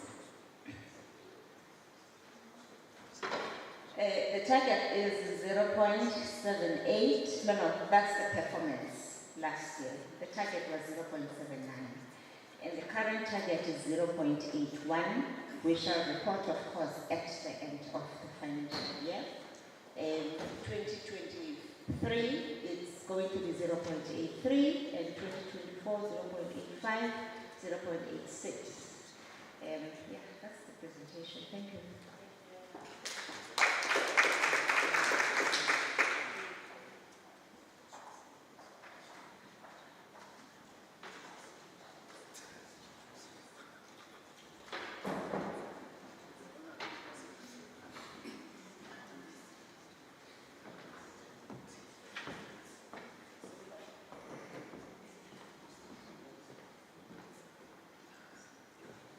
Program Director. I also have been delegated following the footsteps of acting CDC HR. I think in terms of Quito, we have the three indicators.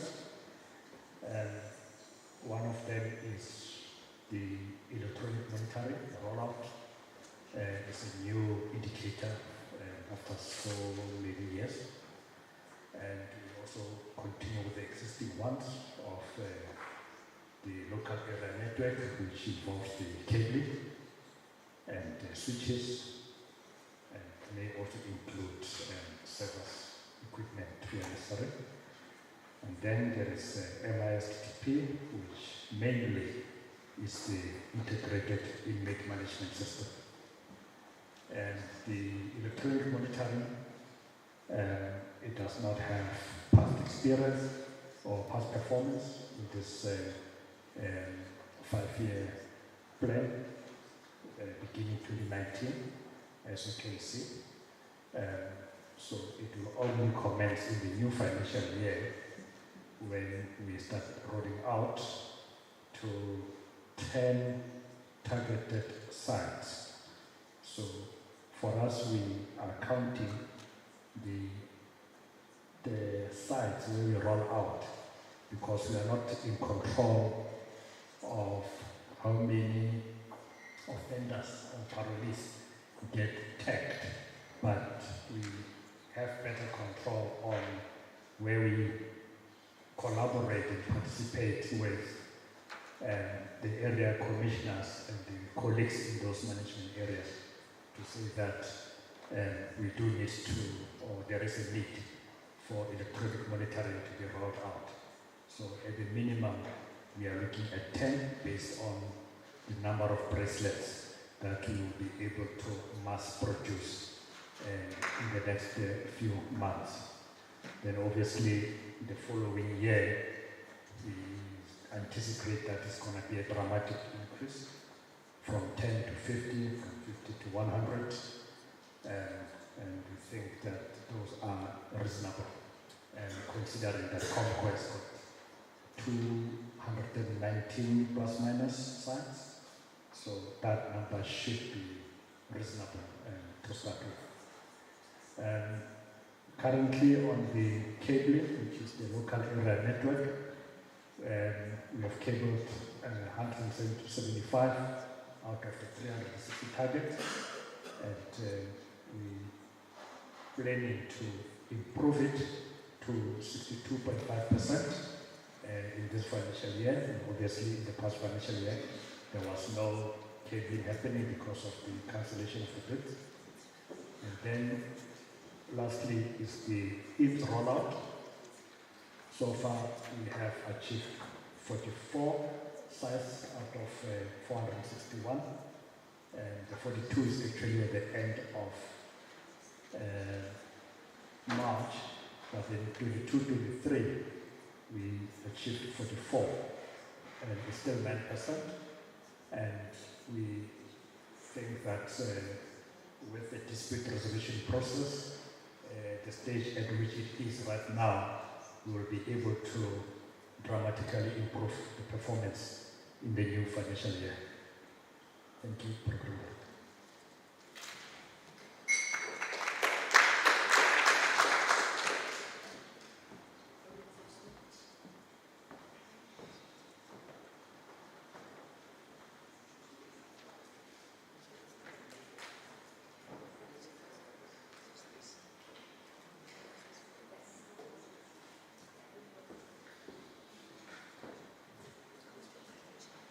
Afternoon, Commissioners, CDCs, RCs, colleagues. Mine is going to be quick. The first one, percentage of investigations finalized for reported allegations for the 23-24, 75% of those investigations finalized, 24-25, 80%, and then we increase it to 25-26, 85%, 7-1-2, percentage of officials charged and found guilty for corrupt activities, 23, 24, and 25, we keep it at 95%. And then we go to reporters. Percentage of investigations finalized for reported allegations. Quarter 1, 42%, then we increase it 54, 65, and then 75% for the year. In terms of officials charged and found guilty for corrupt activities, we keep it 95% throughout the year. And that's it. That's what I was asked.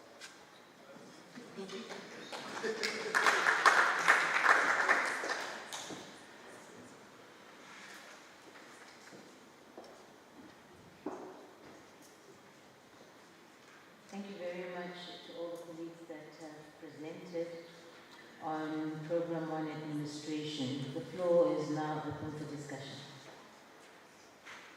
Show of hands. Acting CDC, remand detention, DC, strategic planning. Any other hands? Okay, can we have the mic up front, please? Thank you.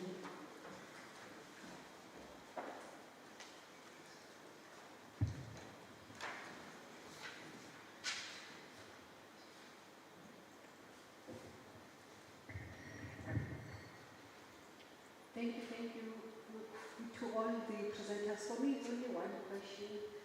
I was just looking at the EM. Before EM, they used to have the numbers like 1,000.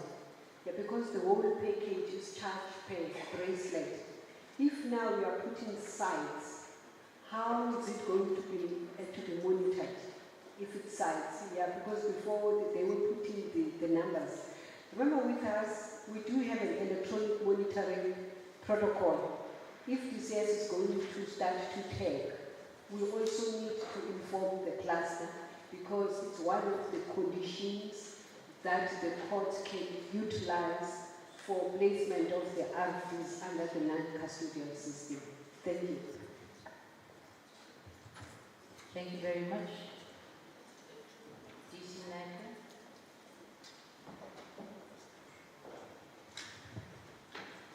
Thank you, RC.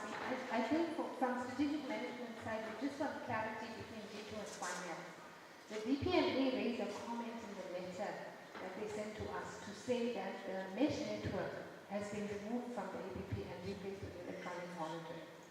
Now what happens when you replace a trendable indicator that has targets in the outer years, they come back to us to ask why is the indicator removed if there was planned performance over the MGF. So we have consulted with G2 and G2 indicated that they're removing it because the indicator is not funded. Then we did consult with finance and DC Mareka indicated that there is indeed funding for mesh network in the next financial year. So for my own response to the DPME, I would appreciate for the record for us just to clarify that issue so that it is clear when we respond to DPME and when DPME responds to that, we know that we have an answer that we can defend in terms of the replacement of the mesh network with an electronic monitoring tracking system. Thank you. Thank you very much. Can we have responses to that?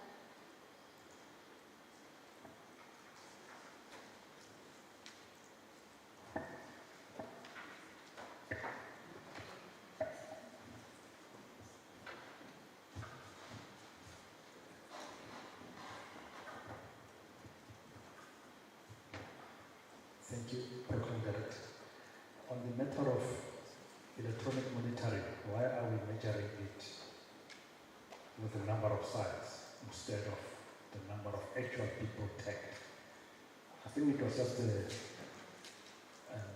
deliberation on our side to say that we are much more in control of rolling out electronic monitoring to the sites. That is where the actual operations are. But we are not in control of identifying the parolees or the qualifying offenders that needs to be tagged. So in that way then, we would leave the number of people tagged through community corrections, because then they can target that themselves to say, this is so many number of people that we want to tag, because now they've got capacity. But with us, we need to make sure that we deliver the equipment to the sites and enable the sites to be able to tag, and also afford them the system where they are able to track who is tagged, who is not tagged, and will still be able to report on the active number of tagged people per site, per management area, including the past tagged people as well. So maybe in our performance, we will be able to indicate, even though we've done 10 sites, but how many people are tagged in each and every one of those sites, or cumulatively, or so. But I think we just took it from the advice that don't put an indicator that you are not responsible for. So we are responsible for equipping business with the tools, but we are not responsible for identifying the qualifying offenders, if I can put it like that. And yes, we did have this target, but it was not with G2, it was with business. That is why they were able to specify the number of people tagged. But we are not business, this is us rolling out the solution. On the issue of replacement of the mesh network target, we've got a problem about funding, but finance keeps telling us that yes, there is money. But the evidence that we see is that that money was made available in 2020. And the last part of it was made available over a 3-year period. The end of the 3-year period is now this March. So we have not seen that allocation for the new financial year. Hence, we are still seeing that we're not sure whether we can carry this, especially in the next financial year. Probably in the next financial year, that is when we'll be investing time to consolidate our security technologies efforts. And then procure, and we know how long the procurement can take. So it's better not to put the target in there when you know that we've got this issue with procurement. So rather skip this coming financial year out, let's not have it. We'll see it in the following financial year. Thank you. Thank you. I have a hand from GC Mareka and a hand from RC Western Cape. I like it. There's somebody talking. Let's keep quiet. Thanks, Madam Director. Maybe before I come to the national network, may I go to the 10 identified sites. Yes. Yes. Maybe we need to look at it from the point of us as a department. In this case, IT is kind of providing the enabling environment, and therefore, what is it that we want to measure? We want to measure the number of offenders that have been tagged, or awaiting trial persons that have been tagged. And therefore, for me, I think it makes more sense to go back to how we crafted that target before in the period where we didn't measure it anymore, rather than talking 10 sites, but what does the rollout to 10 sites translate to in terms of the actual now output, the taking and tracking of offenders? And that's my suggestion. And therefore, where I'm sitting, maybe this target should, as an enabler, not be in program 1 but in program 5, where the actual output should be measured, where the identification happens and all of that. And then, of course, even at that stage, there was kind of few where the courts would then pronounce on us having to take. I think when we saw some elements of success, then certain courts started to pronounce on taking even ATPs. And though we're talking the taking of ATPs, but overall the taking, the main target as the parolees and imagine don't separate it and say take a portion of ATPs to remand detention. We never did that, and 99.99% anyway sitting under program 5. That's my input in terms of that particular. As indicated, there is supposed to be output indicator, Then when it comes to the issue of mesh network, how the issue of any outlay of funding when we submitted the bid works is you get a bid funded, accepted, pronounced in the allocation letter to the accounting officer. That remains in the baseline, and that we discussed. We had meetings, not one meeting, we had meetings with the former GTO, and we said in terms of how she was going to roll out. Yes, we shared the understanding that the money is not enough, but we then said we start with what we have, go and determine how many sites can the, I think over the 3 years, 66 million stretch, and we prioritize according to probably your major centers or the areas of securities, and we left it at that. But the money was never removed. In other words, if on average you had 22 million per annum, that money is under the sub-program GTO, IT, sub-program name is IT. And one thing that we've never done, there's many of more than, but IT is one of the sub-programs that even if, as a department, we are experiencing kind of decreases in the baseline, we do not slash because of us understanding that if we slash IT, you then indirectly impact all of us, including myself as finance, because there's projects that IT still needs to deliver for finance. security being another one. That whether they spend or not, we kind of loosely call it in finance that it becomes your protected funds. Because how do we then say security, for example, is not spending, there's the money away from security, there's many security incidences, then the first reason says also to say it's because of funding. So we let it be. We know that we are going to understand and all of that, but we let it be. Same as IT. They would understand, but do not slash because of the financial performance. So the money is there. How they then, as IT, kind of begin the sub-program, report us to other areas that would be outside us as finance fund. Money was made available in the allocation letter sent to the accounting officer, staying in the base. And so on average, that money, if ever the average MTF inflation goes to 4% or 4.4%, that money grows by the same margin. We never took it out of IT. So that's why as finance we maintain that MESH is funded because it was funded correctly so.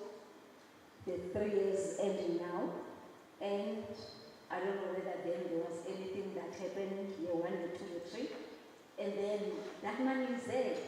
That in the baseline of your IT budget as a sub-program, that money was there. Because when we remove it, we'll be the first to know, because we then have to say we are reprioritizing out and provide reasons and motivation and go and motivate to Treasury why we said we wanted money for measure after 3 years with it, because they never said only 3 years, then reduce, because when the money is allocated for an NTEF and only that NTEF, then it means year 4, your figure should go down for IT, and look at your figures, they have never gone. What might have go down might be slowly, like there was a big session slowly for all of us, but your non-personnel as IT remains, and will continue to do so. Protected because of Microsoft issues and all other many issues that are critical for the department. Thanks. I'll see you, okay?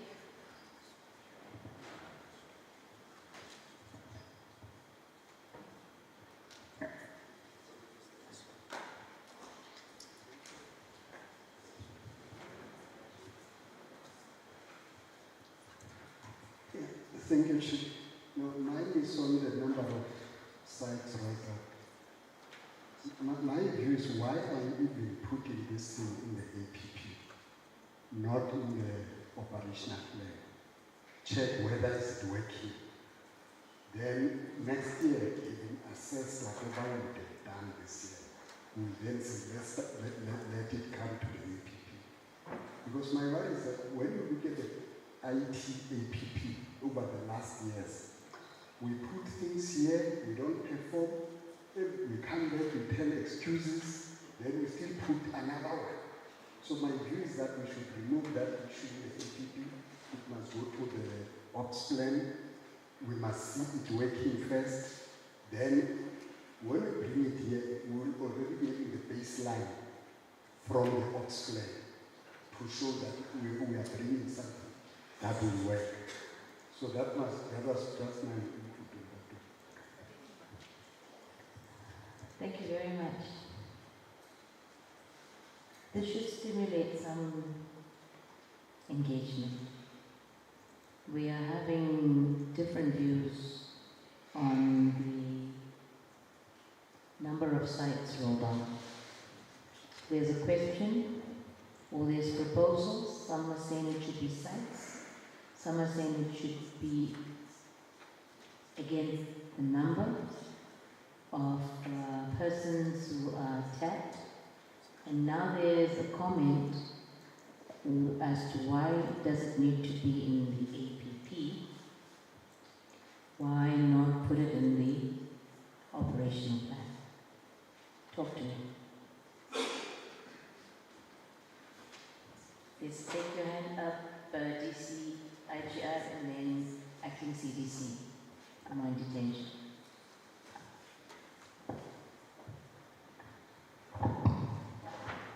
Thank you, Program Director.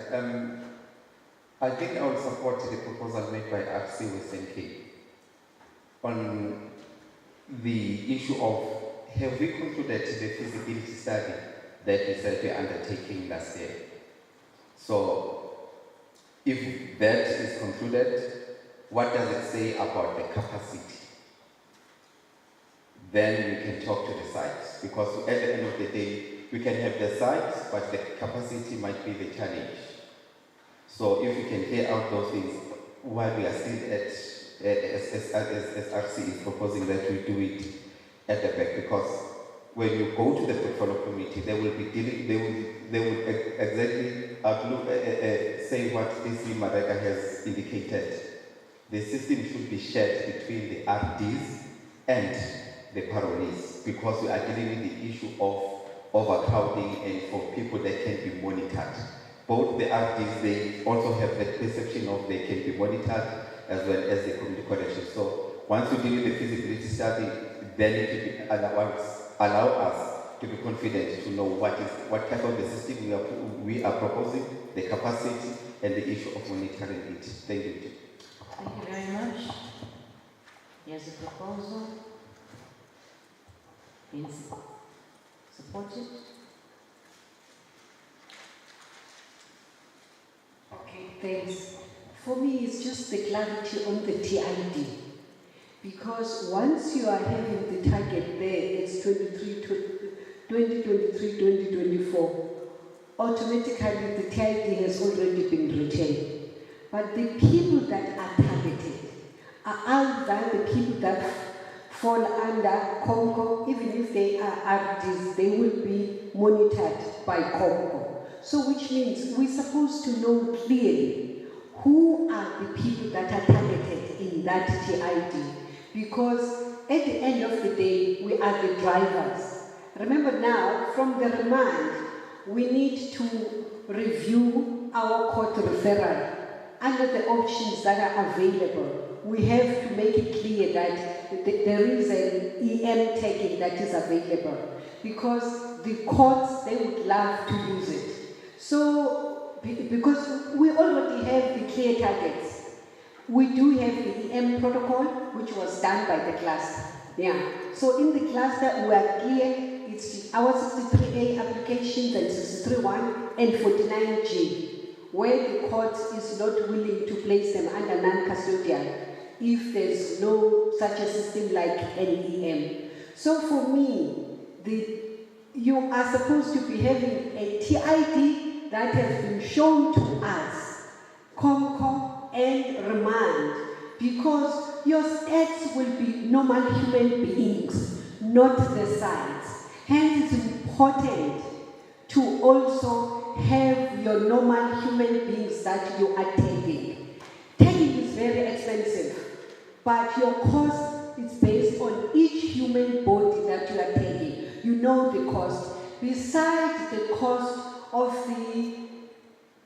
all the infrastructure that you put, but it's easy for you to calculate the whole set for each individual and the replacement.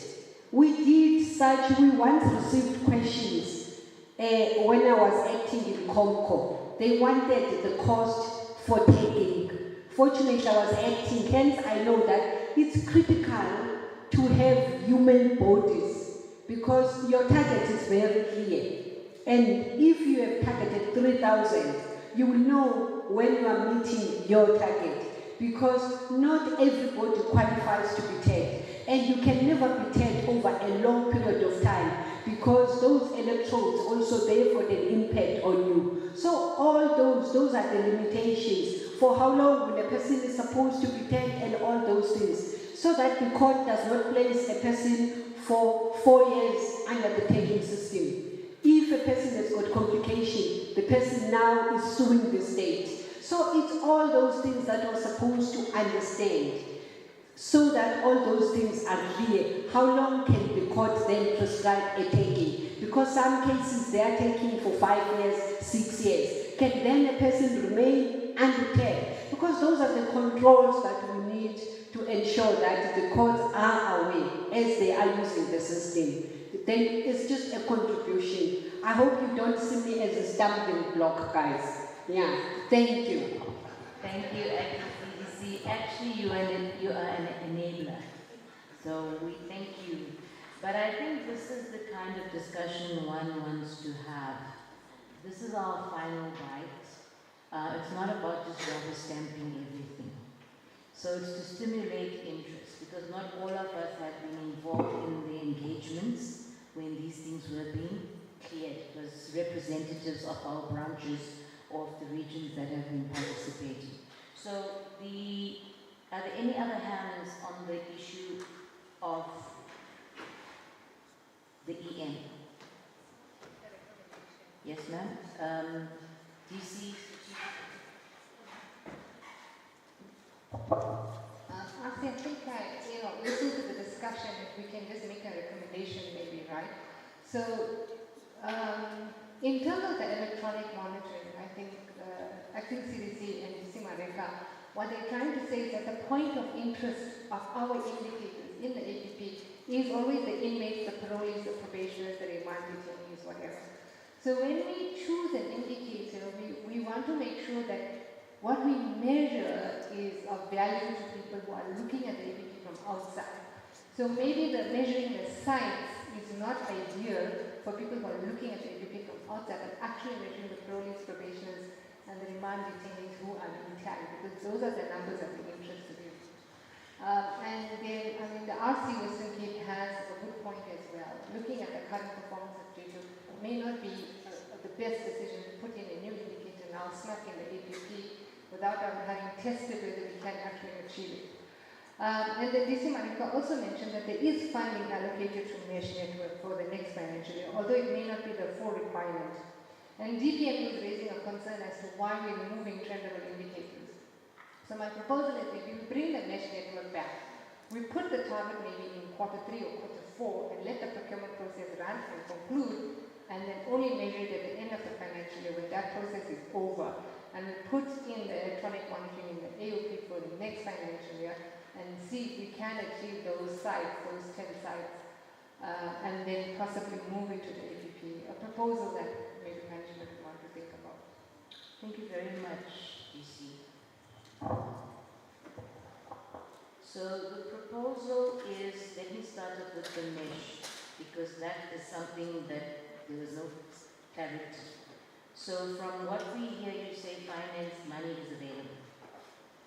Gito was saying that they were under the impression that the money is not available. So we have a confirmation that money is available at NCF.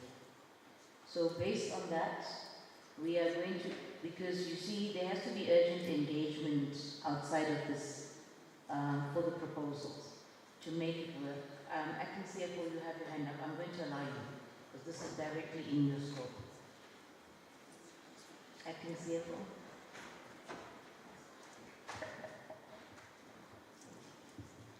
Thanks, sir.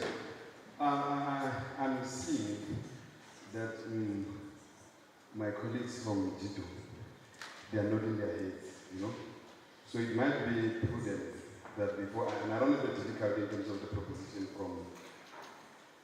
from strategic, but it might be important that before we make the final decision of this particular availability of budget, we can have a meeting of minds within finance and them, so that we can have a talk about the same agreement, so that tomorrow it must not be that the decision was made and then the city still insists that there's no funding which I can see. I don't want to benefit, but I can see that they're not disagreeing, unless if they are not in the head, the way they're noting it means something different, they can indicate so.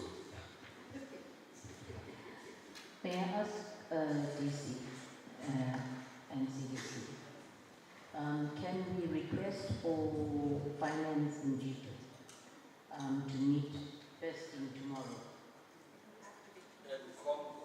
And of course, no, I'm coming to Comco, because from what I hear, it has not been raised, but from what I hear CDC and G2 saying, you are the end user, and they supply the end user, so nothing can be done without the end user. Because I think that's absolutely critical, because you have to deliver.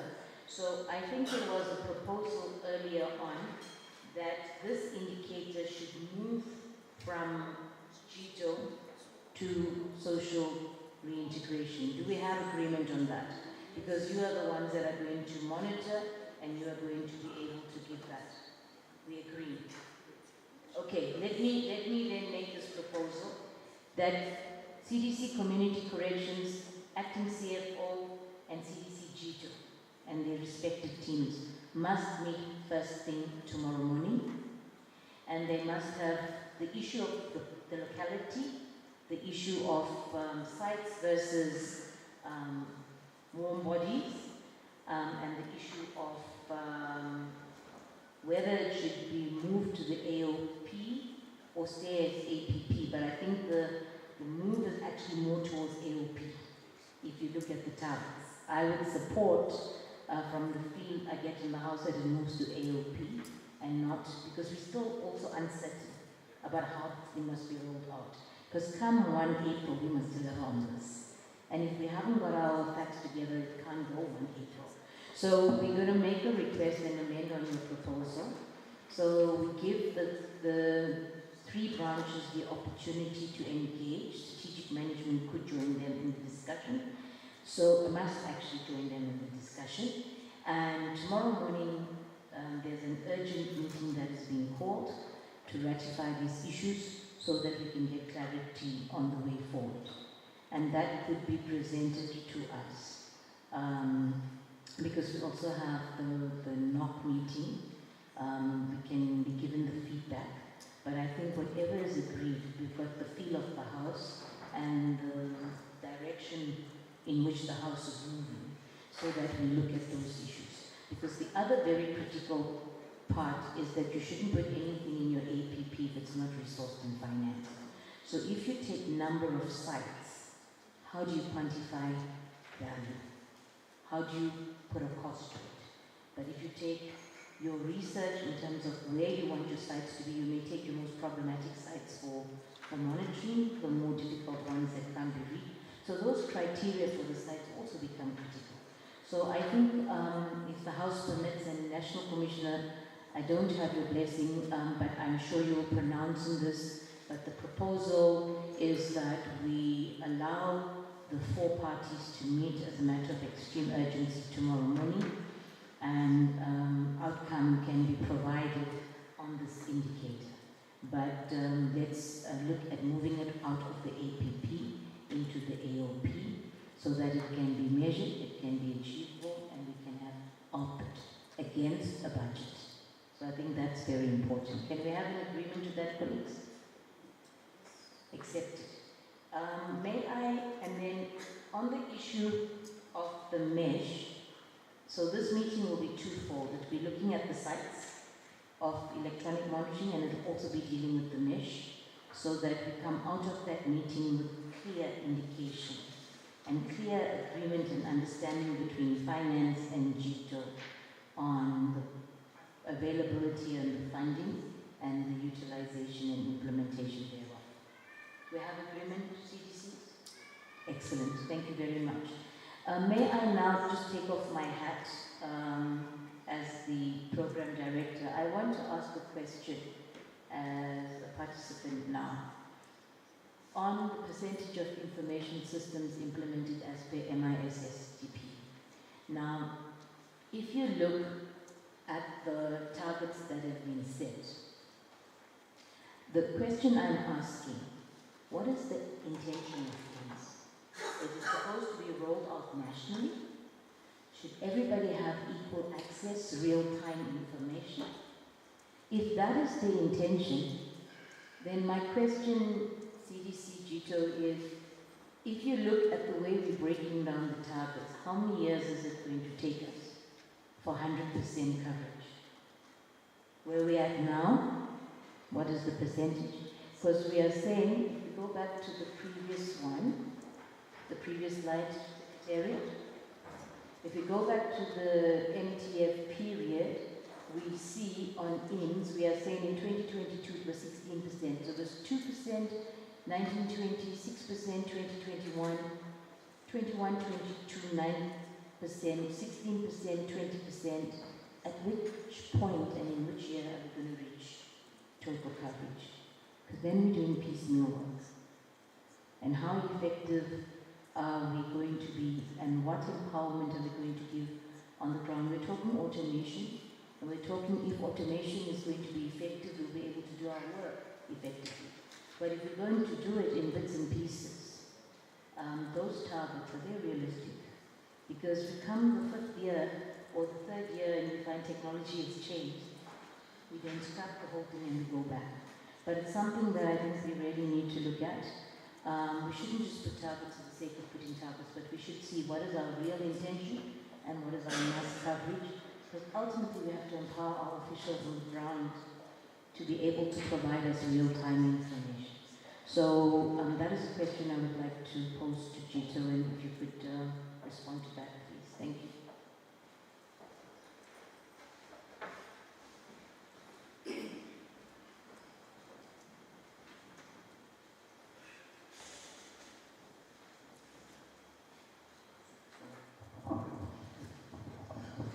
No, thank you, Chair. I think the question that you are asking is something that I just discussed with DC before we go to this part of the program. Is that when we look at the mistakes that were done in the past,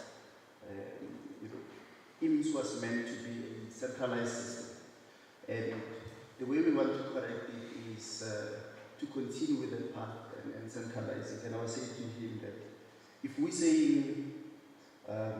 we successfully centralize it, and we know that remand detention works, so that in terms of the number of modules that needs to be developed, we already 20%. And if we get to then start the redevelopment and do incarceration, then we move to 40%. And when we get to pharmacy, 60%, community corrections, 80%. And when we get to care, it's 100%. So we're done. So all these things, depending on the speed of development, in 24 months could be done, or even a year. I'm not sure as to how complex the platform is. But the fundamentals were made in such a way that this should be done in a fairly short space of time, not as per this time. However, I did not want to get deeper into this because I do not know how the resolution will go. Thank you. Thank you very much. Any guidance from strategic management, PDC, on this indicator?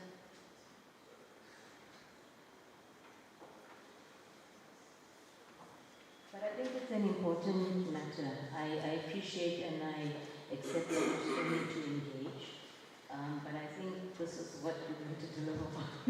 So you must also have a sense of comfort that this is something that you're going to have to deal with. I'm not sure there are any higher level discussions in this regard that you may want us to revisit those targets, or are you comfortable with those targets?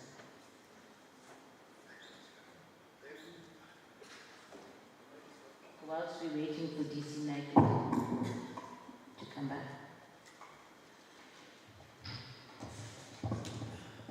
Yes, there is a discussion happening at a slightly higher level. But if everything goes well, this target will then change and go follow the route that I mentioned, 20, 40, 60, 80. So we're trying to resolve that with Treasury and CETA. And so if we're successful with that, we would see the complete change of the implementation progress. Thank you, CDC. I'm going to make a proposal that we don't pronounce on the acceptance of those targets now, but as part of the further engagement that's taking place tomorrow, that maybe you need to confer principle so that we can, because once we commit, it's going to be very difficult to change. So can I also, with your permission, CDC, and of course with the blessing of the National Commissioner, will also guide us, that we defer it for the further consultation tomorrow, so that you can have a sense of comfort and take stock. And based on what other discussions, as we have been made aware of, that may be taking place, that we then amend it accordingly, in consultation with National Commissioner and with strategic planning. Can we agree on that? Okay, thank you very much. Colleagues, then we have come to the end of the Program 1 discussions. This is the way we're going to go. We're going to take the MTF 2023 budget from DC Mareka, and then we are going to have the presentation on item 30, the updated 23-24 strategic risk register, and then we're going to have item 31. After that, we'll take a 15-minute break, and then we will allow the National Commissioner to do the closing remarks. The 15-minute break will be the tea break. So I'm sure you'll agree with me, if we flow in that way, we can move to finish at a more appropriate time. So I would now like to call upon the the DC Finance to do the presentation. DC Mareka? Oh, she's just out. Let us not waste time. Can we then have the updated 2023-24 strategic risk register from the Chief Risk Officer, and Ms. Mareka will then come in and present when she's back in the room. Thank you.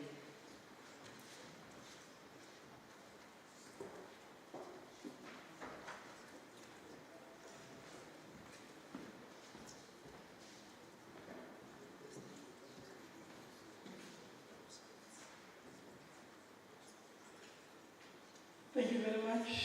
Once more, very good afternoon, colleagues, senior management, the National Commissioner. I think, Program Director, earlier when I was here, I forgot to acknowledge the ministry amongst us, and Demalaji was there at the back, and the ministry staff. My apologies for that.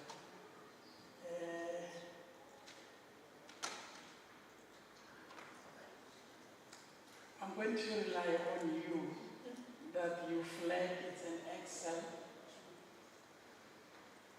document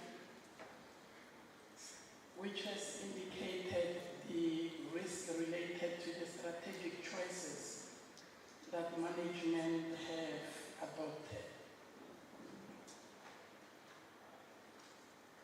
I think this process is started in this current financial year as we prepare for 2023-24.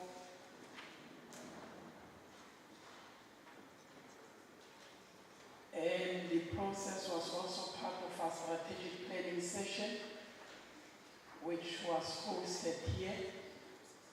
And management of different branches have identified the risk, as I've just indicated, that relates to their strategic choices.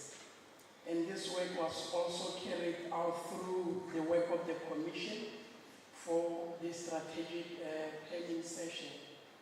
And thereafter, from a risk perspective, after the planning session, we have analyzed this information and started a process to engage the respective branches with regard to the risk identified. I think maybe I should also mention that risk management is objective driven. And therefore, what we did at this, because we are at the strategic level, we have populated your strategic outcome, outputs, your strategic goals, so that when you identify the risk as a proactive process to assist management in decision making, we should say to us, what are the risks that could make us not to achieve these strategic purposes? And I think, as I've just alluded, that we engage with management. Management, in other instances, they have enhanced this process. Information with regard to the risk description, it has been improved. Other instances, in particular, because what was key to us was your treatment plans. What is management saying they're going to do in order to address this risk to an acceptable level? And maybe possibly after I have exhausted this, I will just pause and brief management in terms of our, I don't want to say challenges, but the shortcomings that we have experienced. So, Program Director, the risk relating to ICT is still set, the risk exposure is high. In terms of ensuring that we do have a reliable, secure, integrated business system which will be addressed by the ICT infrastructure. They have highlighted the root causes, the consequences, and then I think when you go far to the right, it's their treatment plans. Maybe I will be out of order, but this should apply to all, meaning the branches, in particular the risk owners. Stenya is already to have something you do whatever that you want to do repeatedly, same thing, same over and again, and you expect different results. I don't want to use the word insanity because I will be out of order. But our observation is that we keep putting these treatment plans, which in the prior years, and we have dated back to 3 years, they are not giving us the intended result. And possibly, maybe as we conclude, it sounds as if management, senior management, is treating this process as one of those compliance issues. So we are saying going forward, possibly these are the areas that management have to reflect. And I'm not picking up on any, but I'm saying management, you have provided us with your treatment plans. We still experience the same issues, which are not giving us any result. So I'm not sure, CDC Gito, any you can confirm, we have captured it correctly. I want to move, I don't want to waste time, because these are not the new things we have engaged with the respective branches in terms of the risk. Possibly maybe this can be technical in terms of your risk rating. But when we do the risk rating, we look at your impact and the likelihood from your inherent risk. And after we have considered your controls, that's where now we will have your residual risk rating. And residual risk rating management, therefore, it's saying we can live with this risk. We can treat it. And therefore, that's where now we come on quarterly basis, we ask management for progress with regard to the monitoring. So, CDC Gito, are you comfortable? You have captured it correctly. You are happy, I can move to the next one.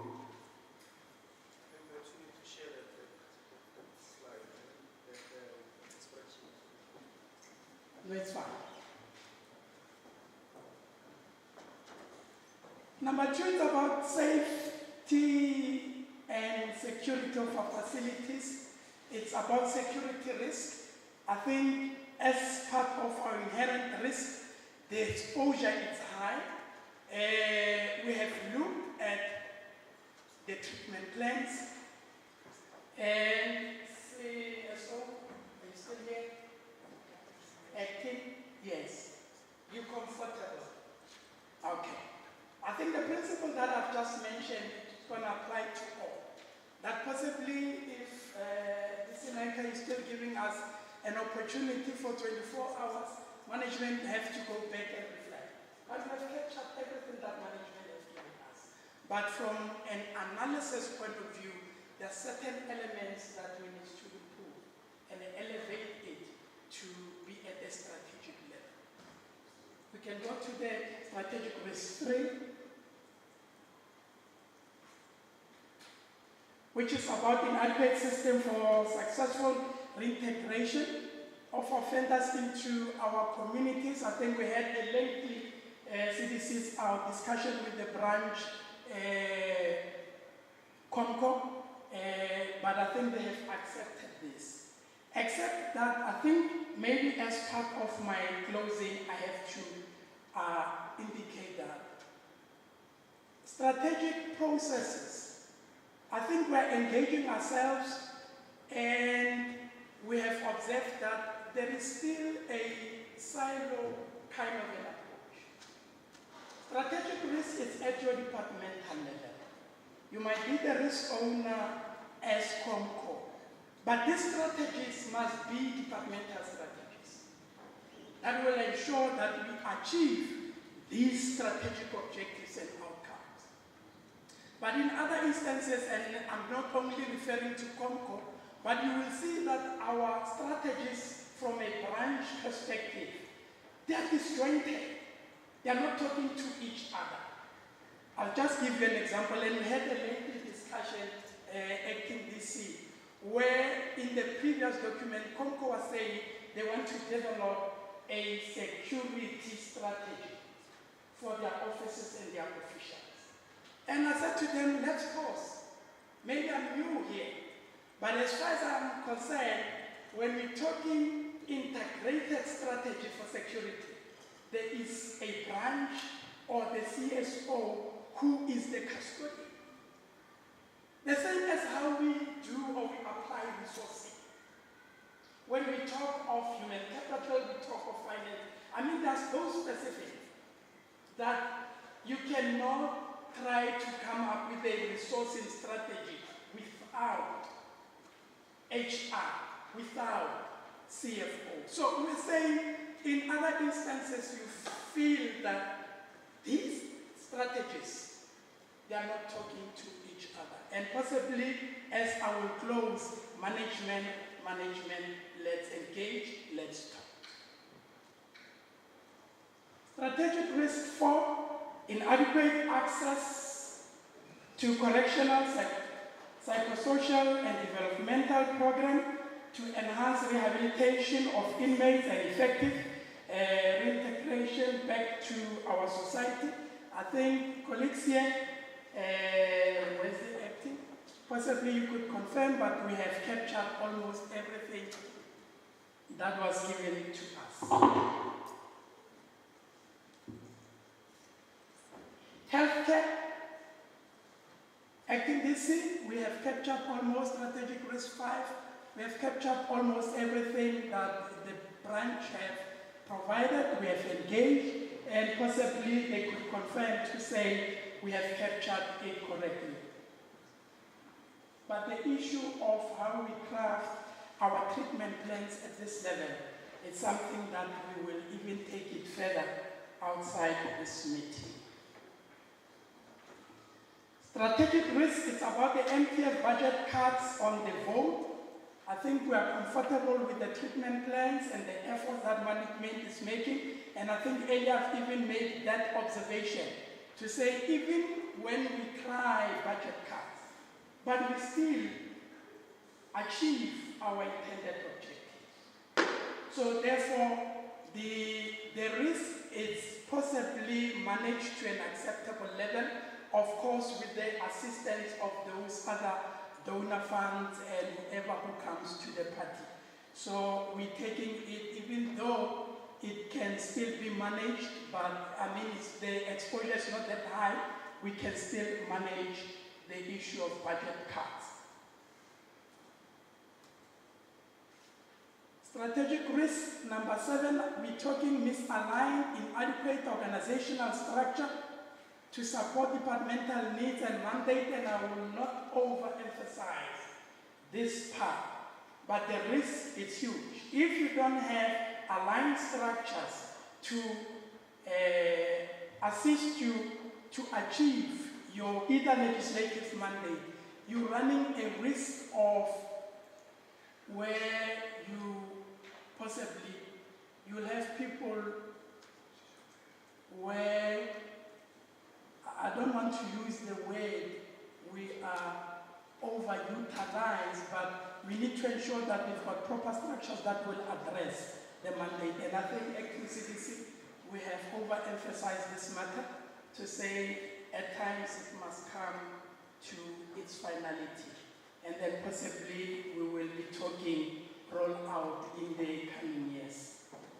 Inadequate, inhabitable physical infrastructure for inmates, stakeholders, and us. And I think here, even the discussions which we have advised other colleagues to say, there are issues which are management issues.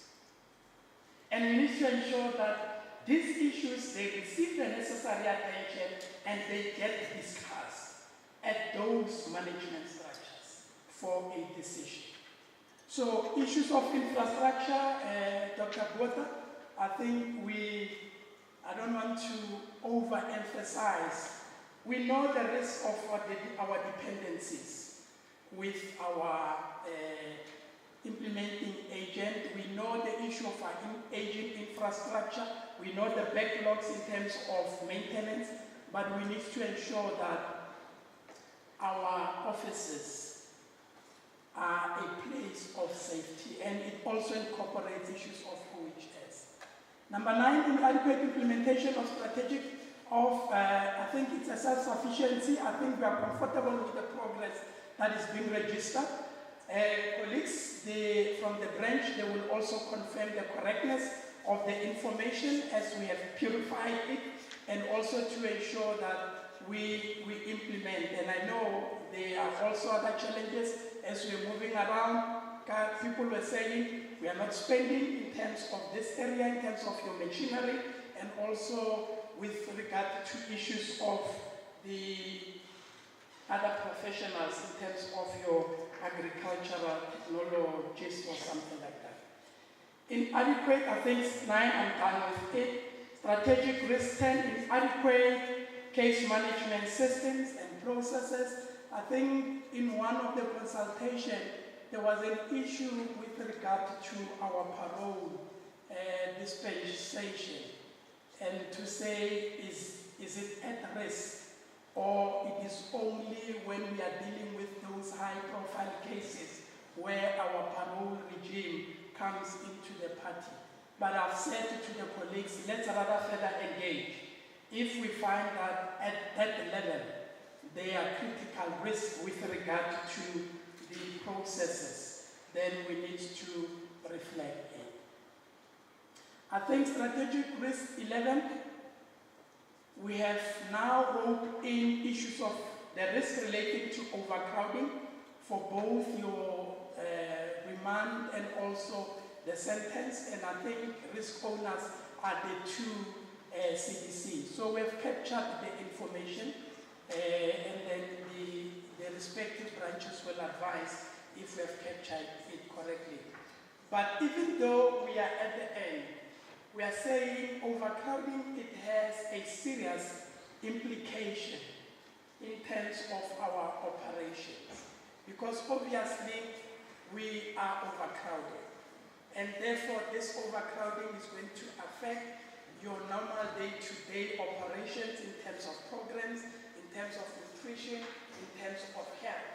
And therefore we need to ensure whether our strategist is to say we need to look it from a cluster point of view, but we need to ensure that we've got integrated strategies that could assist us to reduce the level of overcrowding.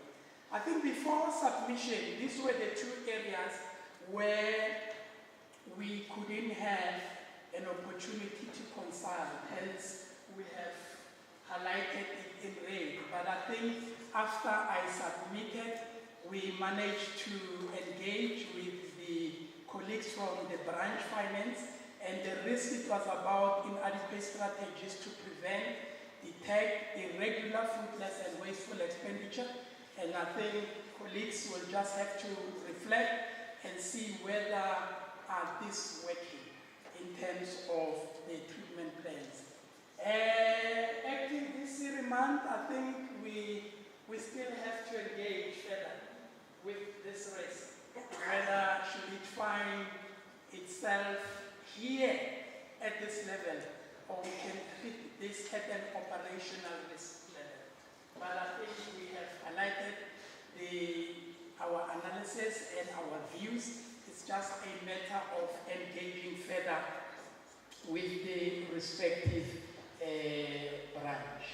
I think in conclusion, Program Director, in total, possibly we're going to end up with taking strategic risk for the 2023-24 financial year.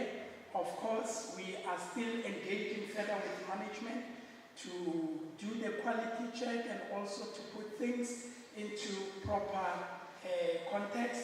One area which is of our observation, we have highlighted the silo mentality in terms of our organizational approach, in terms of other issues that I've just highlighted. Strategic risk and treatment plans are crafted from a disjointed strategies approach from different branches. When you look at these treatment plans, they are non-progressive. So in other words, we're using repeated treatment plans as in the prior years, which in my view has failed to give the intended result. So I'm not saying that is correct, but management go back and reflect. Resourcing strategies from different branches, I think we need to talk from or sing from the same hymn as for different branches if we're talking how we resource ourselves. But I don't think it will be proper that every branch, they've got their own strategy as to how they want to resource themselves. Strategic risk processes not to be treated as a compliance method, but management have to fully apply themselves. And possibly maybe in the next round, I will also indicate areas where I feel that I don't get the support. But it's not for today. It is always a struggle to get senior management availability for these strategic issues. Let me pause it here, Program Director. Thank you so much for this opportunity.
Per program and sub-programs, and the key cost drivers that we used for planning purposes for the coming MTF period, and look at the infrastructure allocations, the revenue allocations, and what we term the official assistance and official development assistance, which is the donors, whether they are local or foreign, and the conditions that Treasury attached when they sent the allocation letter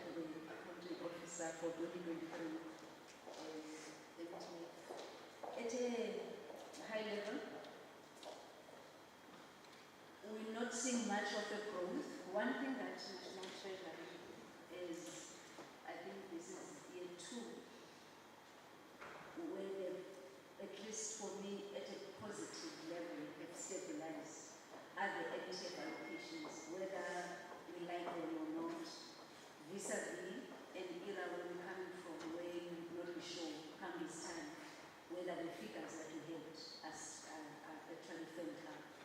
So when they issued the previous guidelines, they were quite clear that in the MTF, they will firm up those figures. In other words, you will not get a surprise of the inflation that they did when they took about over the MTF, about 11 billion against COE for the Department of Correctional Services. I think the challenge I'm looking at is whether then the baselines as we have in them, is it real growth or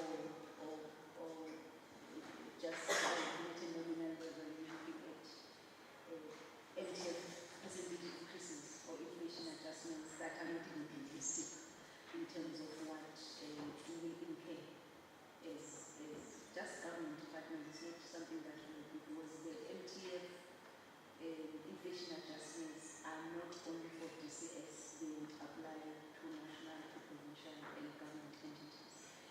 So basically we're looking at an average annual rate growth of 2.8% when you talk to MTF.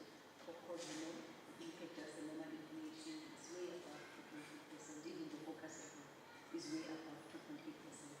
And this 2.8% includes the COE impact, so we look at the total vote of the department. And basically our allocation increased from 25.7 billion in the current financial year to 28.4 billion in the last year. The last after year that we're dealing with in the 2023 MTF was 2025-2026 financial year. As usual, there's not much of a shift in terms of how the resources are allocated across the 5 programs. Program 2, which is program incarceration, still takes the biggest slice. About 58.8% of the vote allocation goes to, over the MTF goes to program 2. And COE, if you look at the economic classification, still takes the biggest slice, about 67.2% of the total vote allocation at an economic classification level. We would like to highlight again that, as indicated when one was presenting quarter performance, that the exercise was your human resource budgeting planning tool. HRPP is human resource budgeting planning tool. If you look at it and also look at our system that manages payroll, we notice that as one aspect that we need to actually reconcile, so that for planning purposes, at least we know that our decisions move from a well-informed basis. So if you look at this 2.8% average rate increase over this the next 2023 MTF period, the major component is COLA, the 3% that we started to enjoy sometime in November. And over the MTF is about 1.2 billion that goes to the salary increases, which is the carry through. Remember when Treasury restated all of our baselines and taking the 11.1 billion, part of that was taking the normal COLA that was written our baseline, on top of that cutting then the COE baseline. So now, at any point in time when government agrees with labor on how much, or not agree with labor and government decides to implement whatever percentage, then National Treasury we are going to top up our baselines, like they've done with 2%. So for 22-23, the 3% as indicated, we got 426 million. The carry through of that will be about 1.3 billion over the next 3 years. And of significance is more of a reprioritization under program 3 for recapitalization of production workshops and also agriculture as a base to drive the SSF and to ensure that we're able to implement within the timeframes as indicated in the framework and achieve as much of the targets as is possible.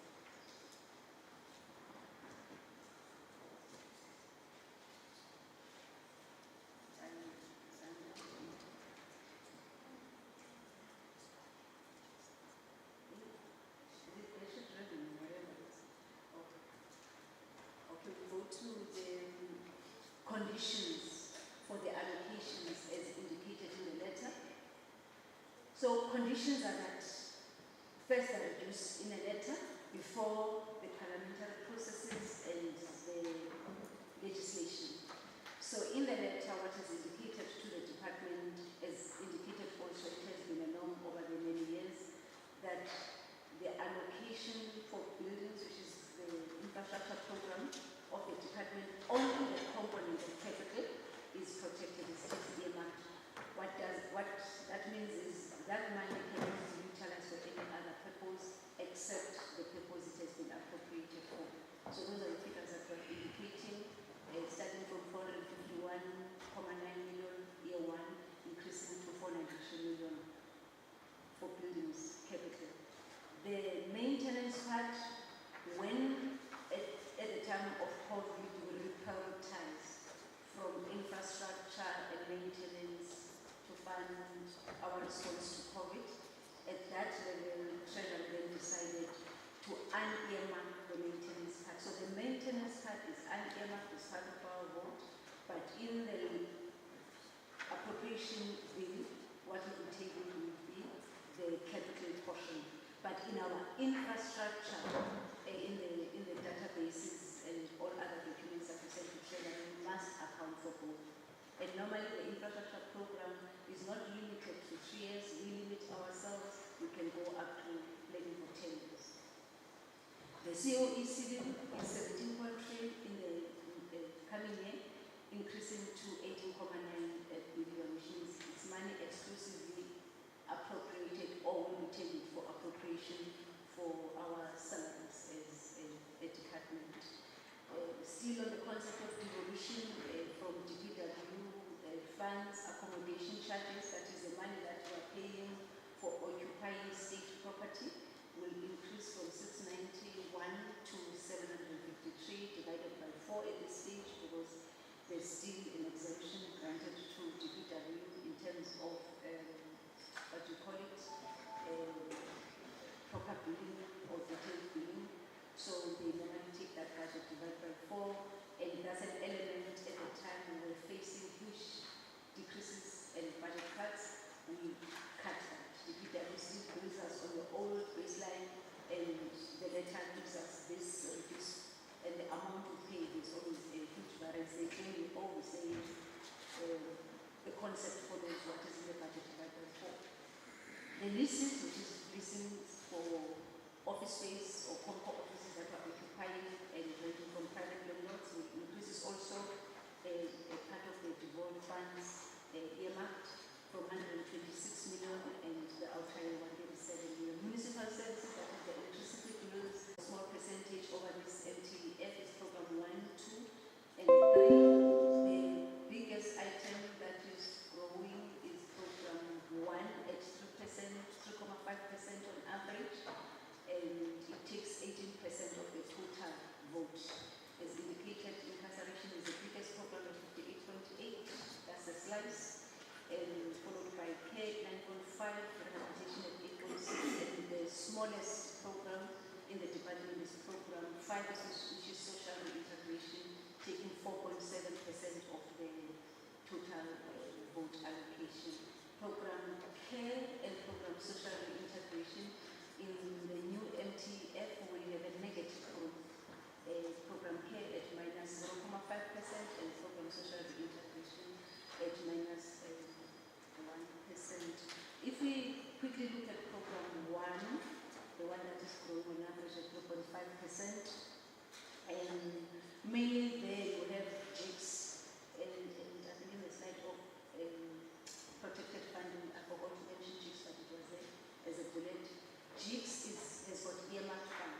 some centralized funding under program 1. We're talking audit costs, we centralize them. We're talking legal services, they are centralized. We're talking the corporate way of officials is centralized. Property payments, which is the leases that are paying for office space, we centralize it there. And computer services, whether we're paying for transversal systems, that is centralized. Those monies are not decentralized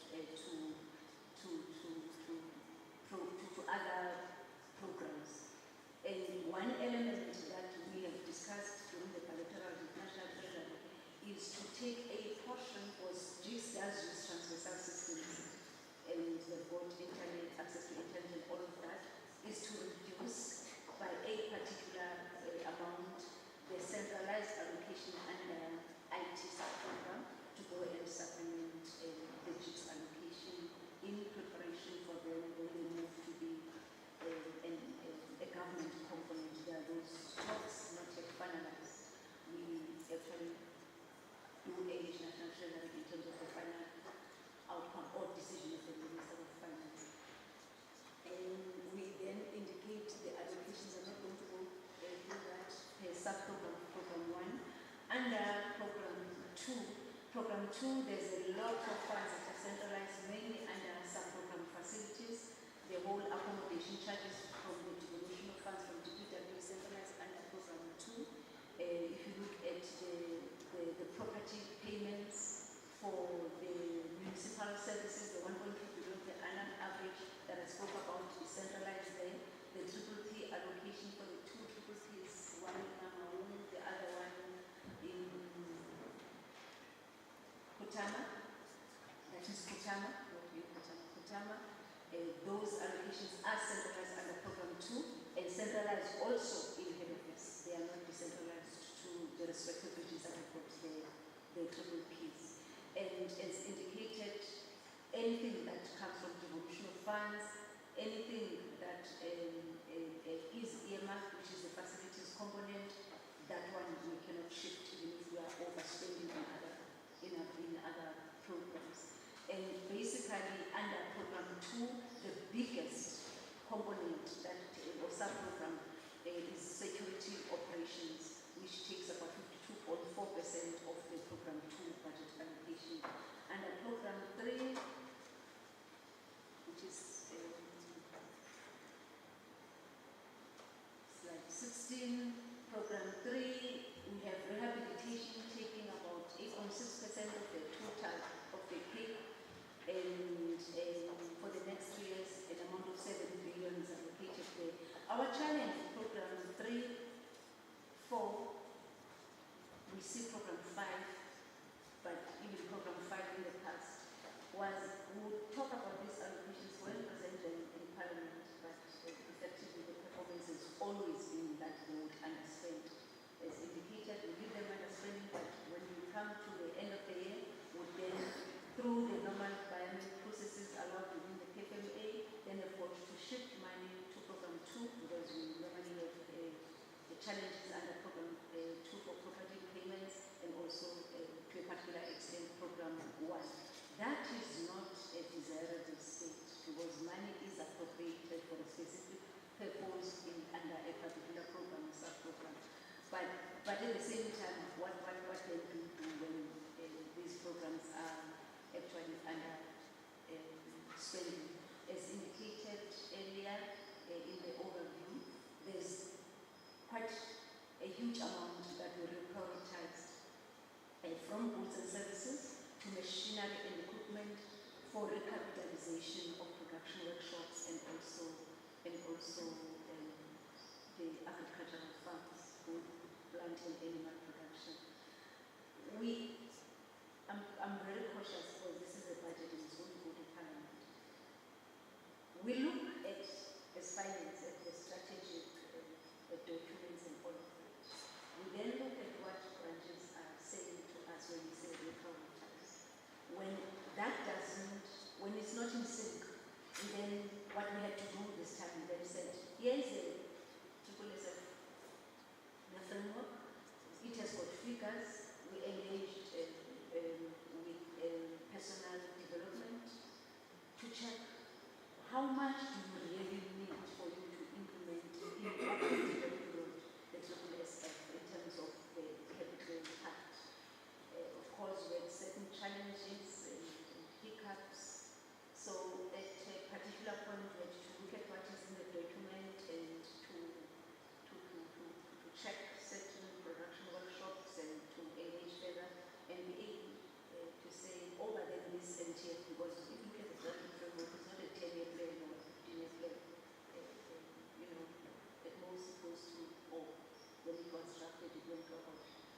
year 3.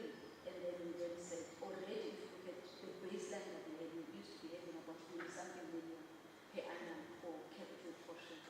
And I know also that's one aspect that we will not perform, we won't underspend. And what National Treasury said during the bilaterals and also in the LTF cluster meeting is that, especially us as professional services, that we have got to improve our procurement processes so that we do not underspend and then run to rollovers. They told us if you do so, we shall disapprove. And we said that in 2023, where we underspent and we requested rollovers, amidst them telling us that all of our requests were declined. So it's a serious business. Money is allocated, it is costly, it's borrowed, a major portion of it is borrowed money, paying interest as a government, and therefore if money is allocated to buy machinery, where we're sitting as finance people, it's an easy to achieve target. You look at your 3-year plan, have tenders and ensure that the machinery and equipment is delivered. But we had to do that because we then elevated it even in the narrative of the accounting officer. And program 4, not much except as indicated that in this particular program, what is the major component there is food for inmates. And if you look at the food item, out of the 4 billion that is allocated for the sub-program nutritional services, the major portion goes to food. There's nothing we can do there. It means that what we eat, but probably we need to be looking at if we then ensure that we invest timelessly as well as capitalizing production workshops and also the agricultural environment, how is that investment going to actually realize its benefits for the department so that we reduce the external procurement of food and be able to direct those resources elsewhere? Because there's other many areas where we need the resources. That's why we elevated at the strategic risk level the not so enough funds that we have as a department. And we're in our analysis we're saying the food item takes about, if you look at the goods and services of the total sub-program, we take about 39.5%, no, in fact 66.3% of the total goods and services. That is, if you look at the total goods and services of program nutritional services, 66% goes for food items.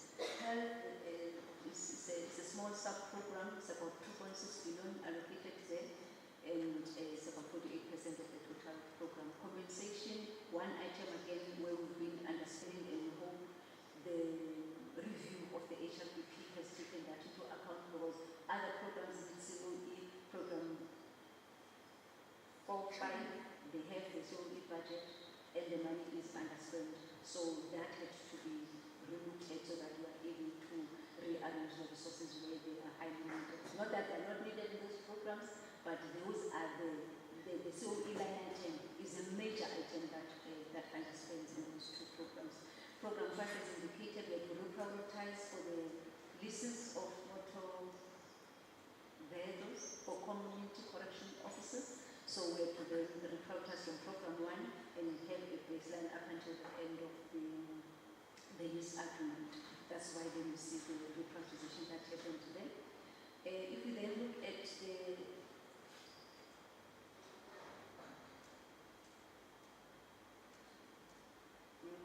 sub-programs, the COE, the economic classifications. The economic classification, as indicated, COE takes about 67%, followed by goods and services at 27%. The other items, they range between on average 2.8%.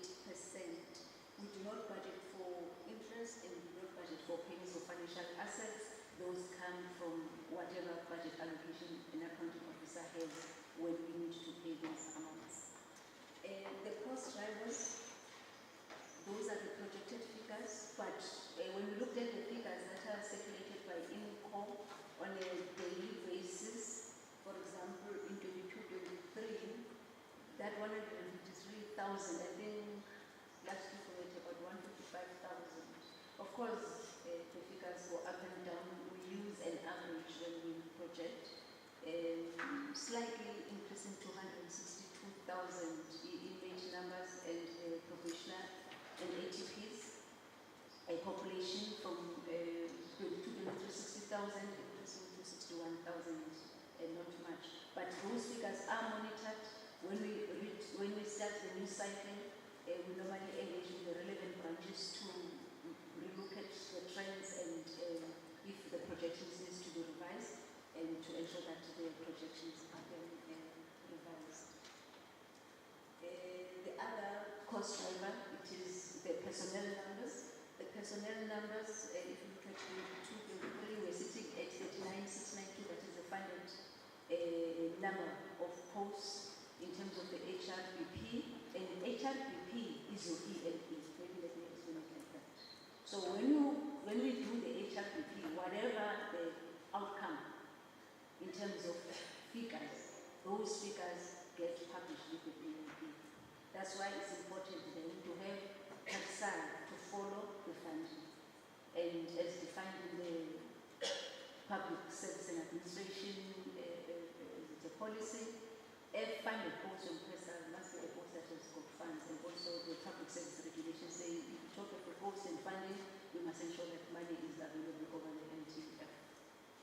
So we're looking at 23, 24, 38,000. Sorry, at 39,992, a slight increase from 39,692 the current financial year, and in 25-26 at 42,151. Those are the slight increases that we're looking at in terms of the component of the cost drivers. In terms of revenue, and I must indicate, we had a glitch, which I don't know whether to call it a glitch or whatever, between us and Treasury, which is something that is not common when it comes to figures. We presented our figures, went through all the processes with the budget office. When the final ELE chapter was sent to us for proofreading of printers proof, we discovered that there are tables that we don't know where Treasury goes in. It's something that we then tried to resolve with them. Even this morning, I went that at the office to ensure that they've received everything. They've confirmed that they've received everything. We just hope that when they then publish, normally after we've submitted and the accounting officer has signed off last week Friday, we then see it immediately after the Minister of Finance and the statement, the ELE in Parliament. So when it comes to revenue, because of our performance this year, we slightly decreased 23-24. We then went back to maintain 24-25 because we said, this is something that is new post-COVID. We need to relook at what factors affected our revenue, which components and so forth. Will that be now the new norm? So we engaged the budget office. But when the chapter came with figures, like, I think year one is about 55 million, vis-a-vis us saying it must be 155 million, the other year was about 60-something million, which is huge variances that we cannot account for.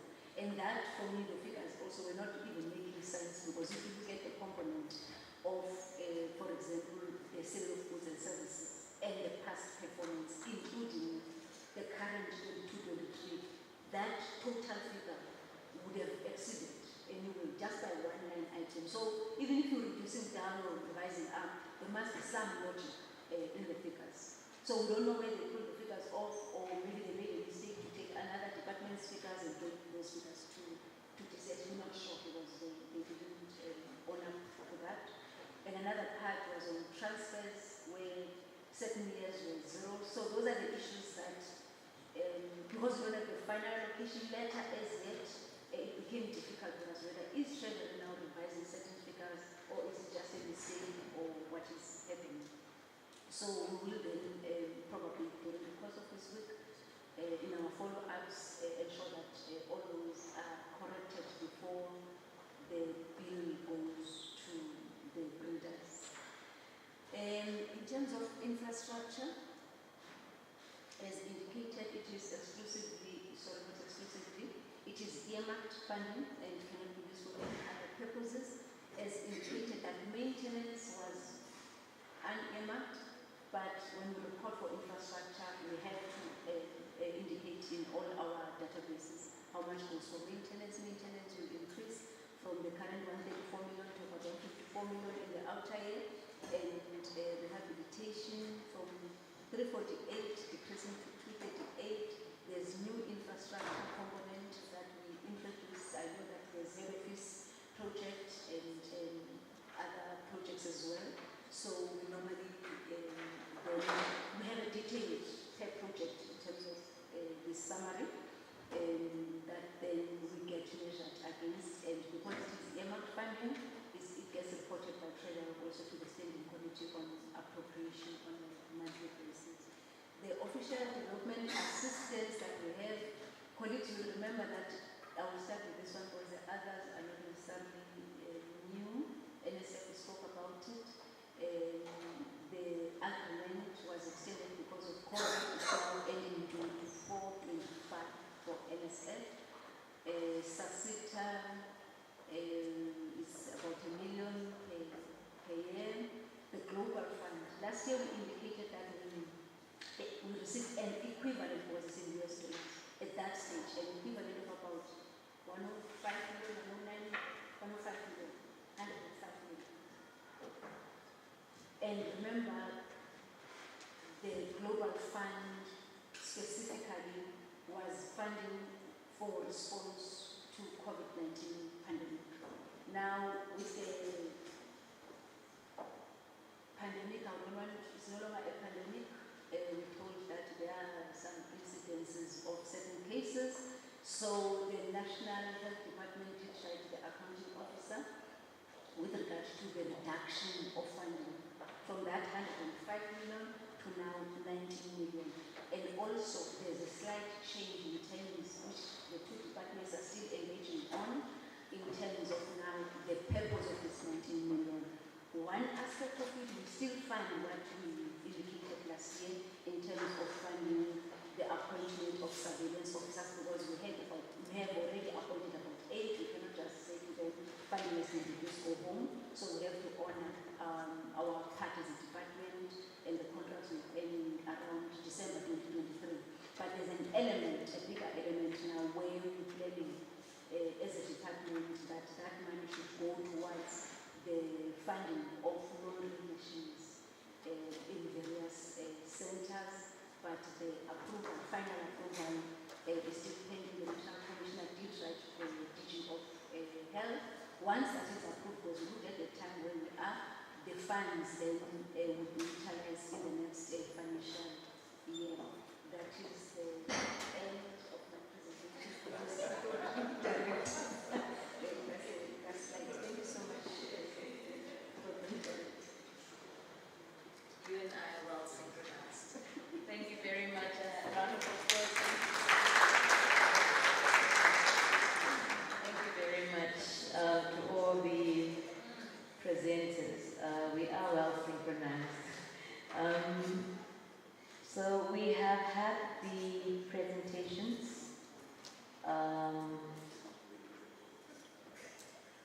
on these 3 areas.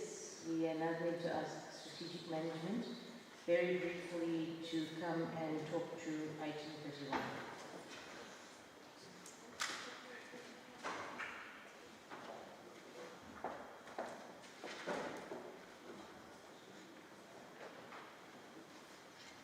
Thank you, RC. I'm actually not going to make the presentation on the strategic planning session report, because the presentation summarizes the discussion of the strategic planning session and the report that was circulated to everybody. So the information in the presentation just summarizes the whole agenda and all the key points that was raised during the strategic planning session.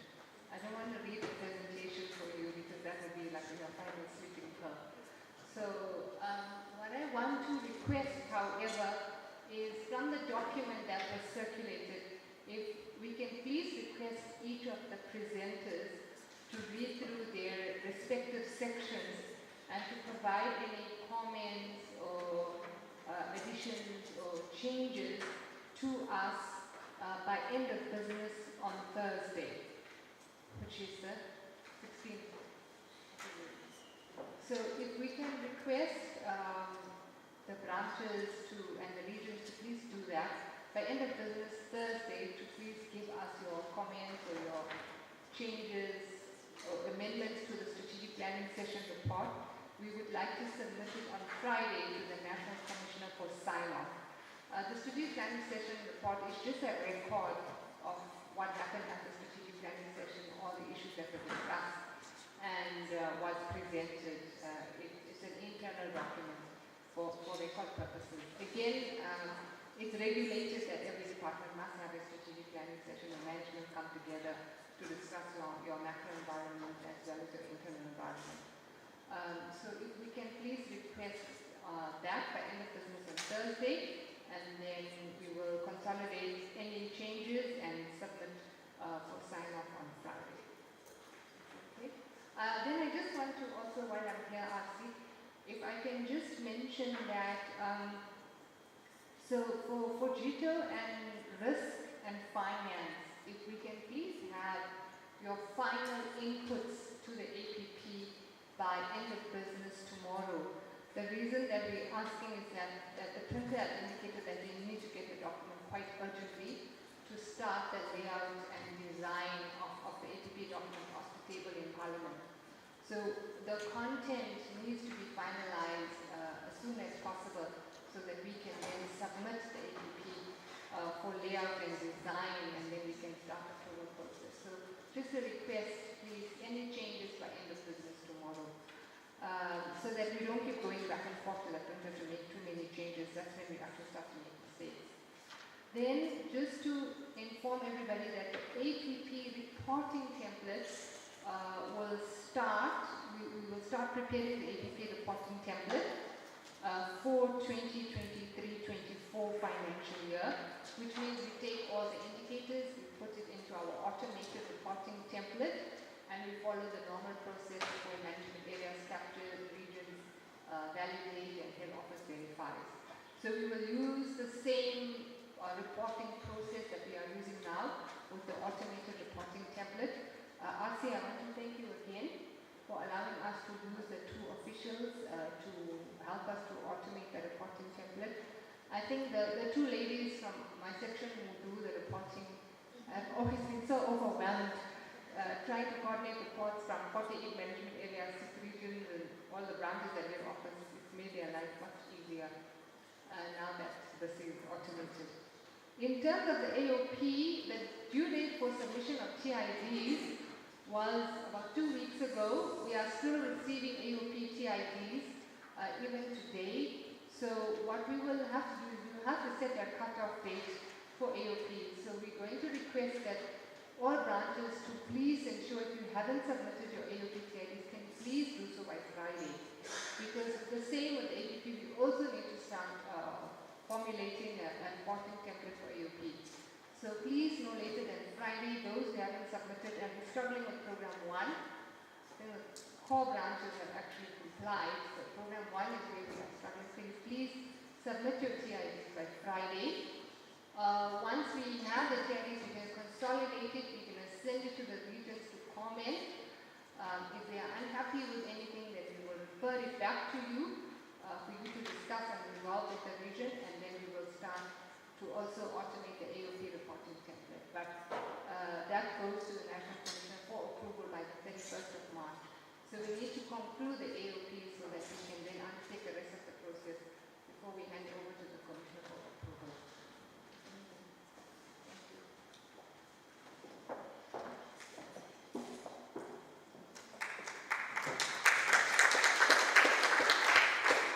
I almost thought you did not want to clap for the DC because she was giving you deadlines and time frames.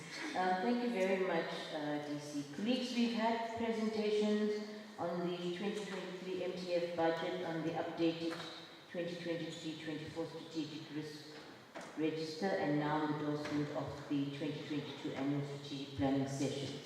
I open the floor for discussion on these reports that was presented.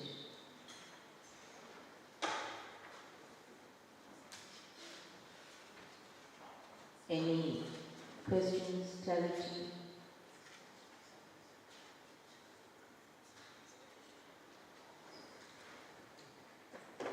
You are all welcome to go home. I want to raise an issue on the updated 2020-2024 Strategic Risk Register. Now the CRO made quite a statement, and he was indicating that the treatment plans are not being done effectively. And he indicated that as managers, we should be managing this more effectively. And I think that needs to be taken seriously. I'm glad he stopped at the point when he stopped and he ended, because the risk register is very critical.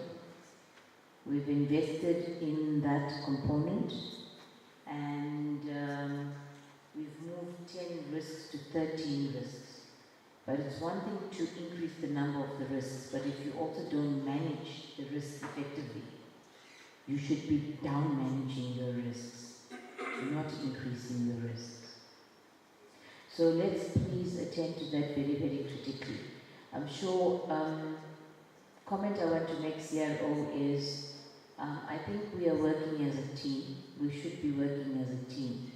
So when you stand here and you say you don't know what further to do, we're not being effective, I think we need to find a strategy or a modus operandi where the teams come together, they know exactly what is needed, how to deal with their plans, and how do we monitor the plans, and maybe a matrix that the risks have a number of other branches that are involved, so that the way in which we deal with it is not in a silo way per branch, but we deal with it collectively as an organization, and we manage the risks and down manage it instead of just carry on increasing. That's just a comment that I want to make. But I think when you're meeting with the teams, because you have your own sessions, you need to focus on that, listening to the concerns that you raised and the challenge that you're experiencing. I suggest that you incorporate that in the next session where we all meet with you, so that we can collectively come up with an effective way to show progress. Because ultimately we're all accountable to make sure that we manage the risks and we take it down. Thank you. Any further comments, colleagues? Acting, oh, this side is very active. We need more energy from that side. Acting CDC, remind detention. It's my last year. I want to raise the hands next year. It's your last year.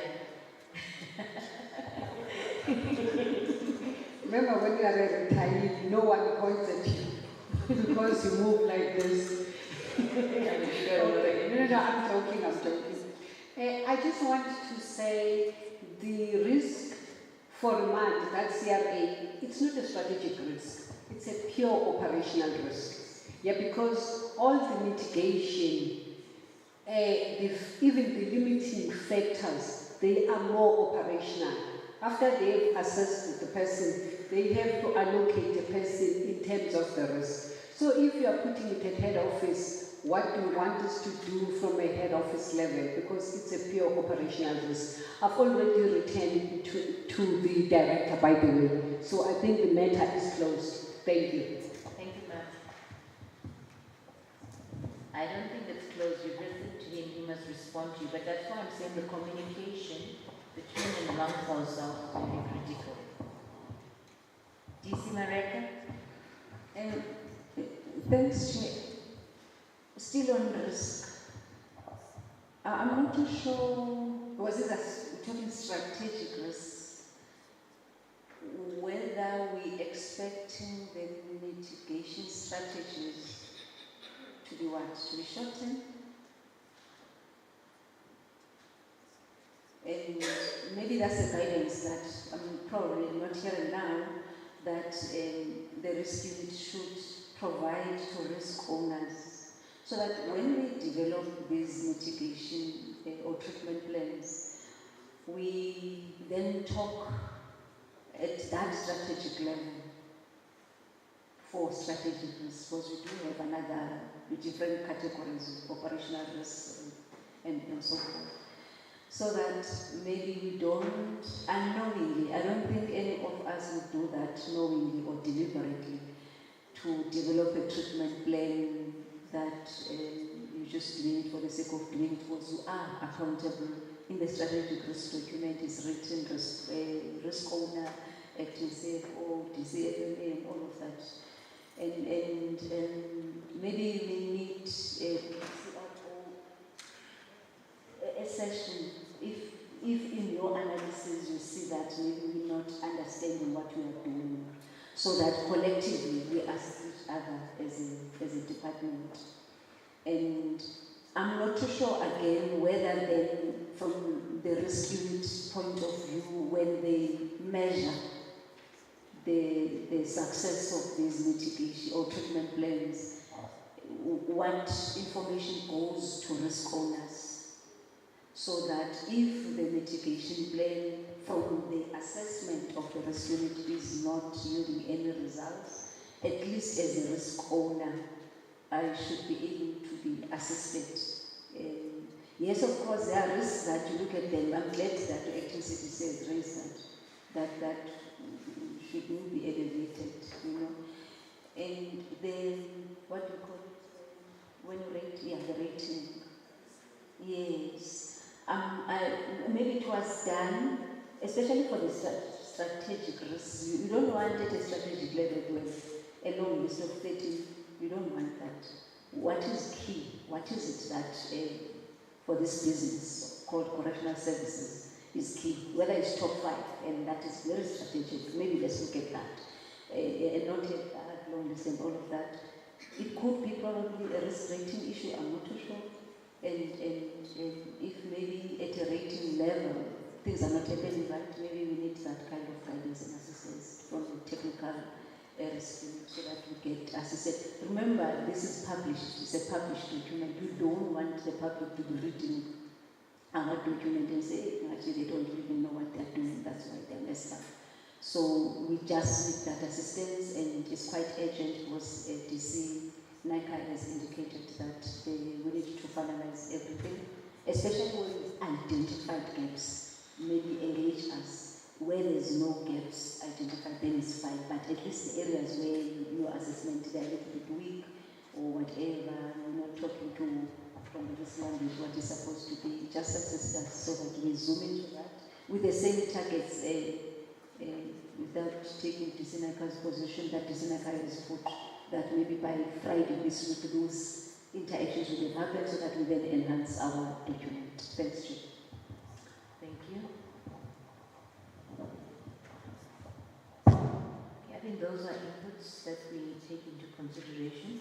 Also, the ratings of the risks used to be done in a scientific way or in a specific structured way. And we need to look at a more evidence-based risk rating, and the modus operandi there should look to that. So it's not just what we think, but collectively on a rating scale, how do we identify what are our most high strategic levels? And that system should be reignited, because for the last year or two we've not been doing it against that rating system. So we need to look at that. I think these are just inputs that we're providing, but I think there needs to be a separate engagement on risk management, with the component having been established, so that we can sit down and flesh out these issues, so that we deal with it effectively. Apart from it being reported, it also gets reported to the audit committee, who also monitor us on the risks that have been identified by the CRO. So I think we've taken note of it. Director CRO, we're not going to ask you to comment, but I think you're just taking the inputs in so that we can move forward. Excellent. Colleagues, any other comments, inputs? We've taken note of what DC NICA has said. Please do provide the inputs, and please make sure that we comply with the information. Branch owners cannot be overemphasized. Please provide the information on the TIDs that has been requested. Come 1 April, people on the ground have to work according to the information. Come 1 April, your performance agreements need to be dealt with. None of these, and these are requirements, DPSA requirements, none of these things can be done if we do not finalize the targets and the TIDs. And we should consult and engage so that the TIDs are also understood and understandable by all. So please, branch owners, provide the information on the TIDs. Colleagues, it is now 6:01. We are going to take a 10-minute tea break, and we will come back at 6:11, and we will then, I will hand over to the National Commissioner for the closing remarks. Let's be punctual, 6:11. We need to be seated. Thank you. Chairperson, is it not possible for me just to give the closing remarks and we call the meeting off? Is that not possible? Because I'm actually supposed to be in the IJS board of DG's meeting. Can you hear me?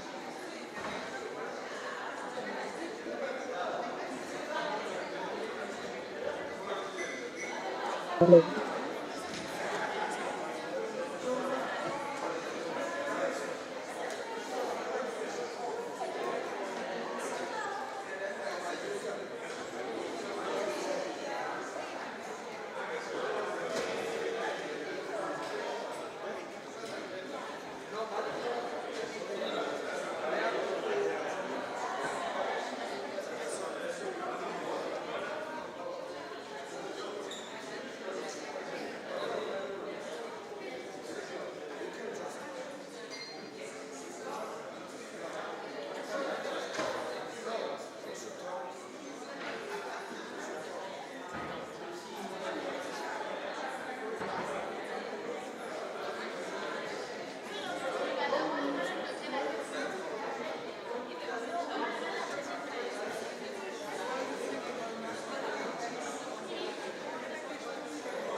Okay.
This is Nigel.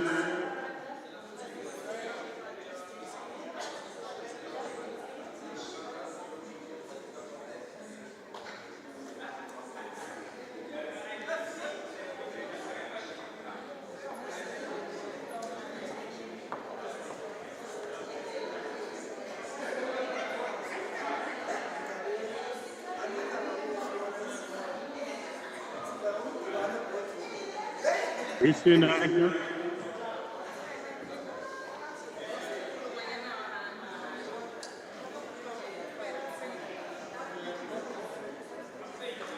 Christian Agnew.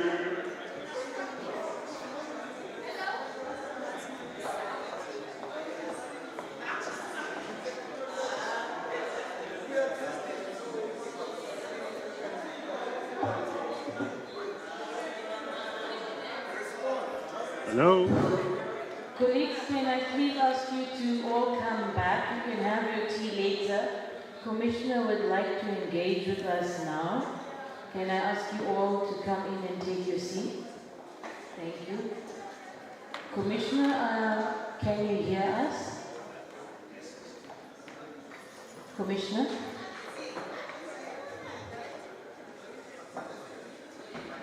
Good evening.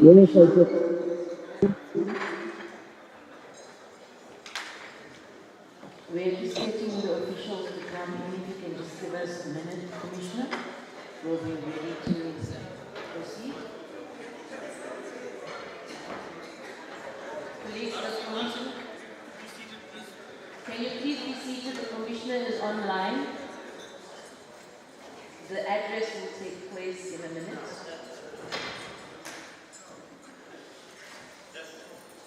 Thank you very much.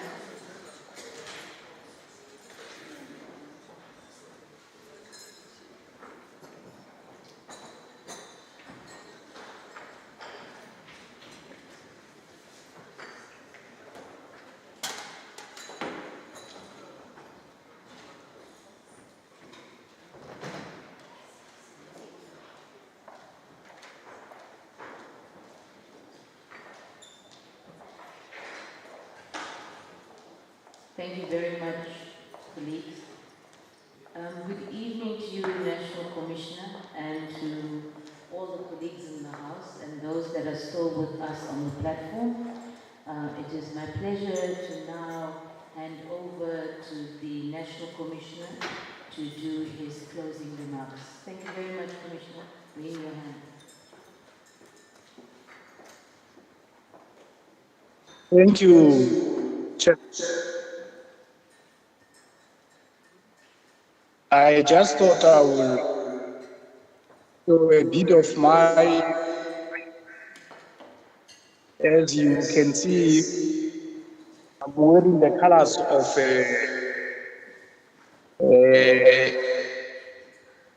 our sport team.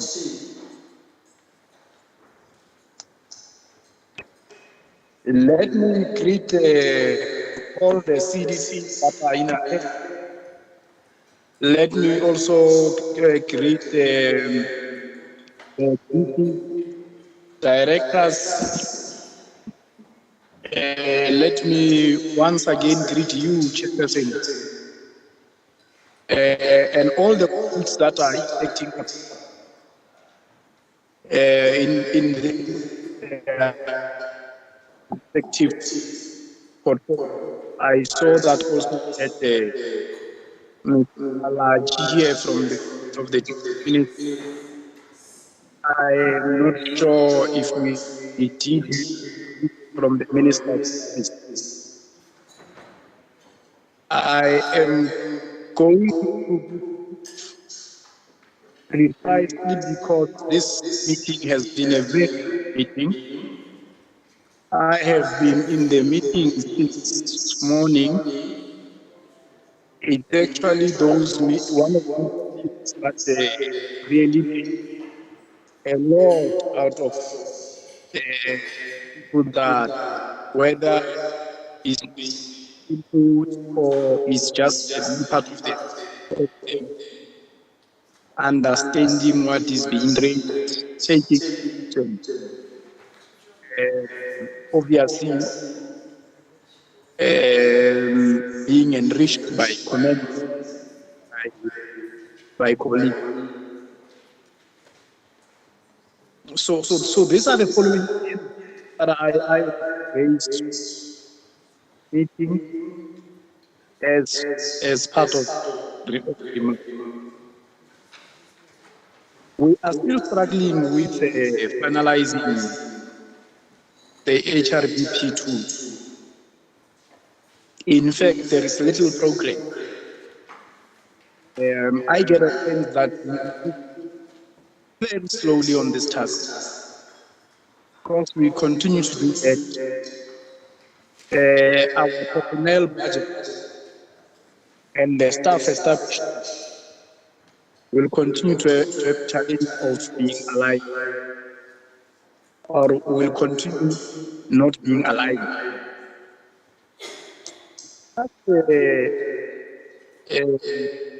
Submitted the organizational structure to DPSA,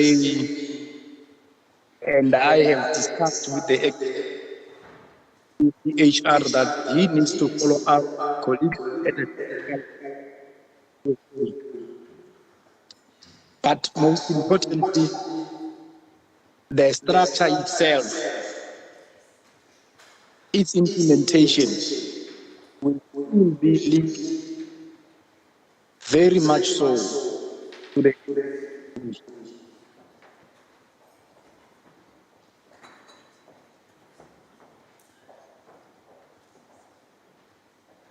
Of course, there was and the chairperson, you summarized it by requesting that colleagues from IT meet also with colleagues from finance, community corrections, if I'm not mistaken, to finalize the on electronic monitoring. I also strategic management was indicated as a part of the colleague that meet over this. So we'll get feedback from the colleague who wants to preempt the discussions. But for me, already, my observation meeting was starting to agree on the number of patterns, not the number of sites.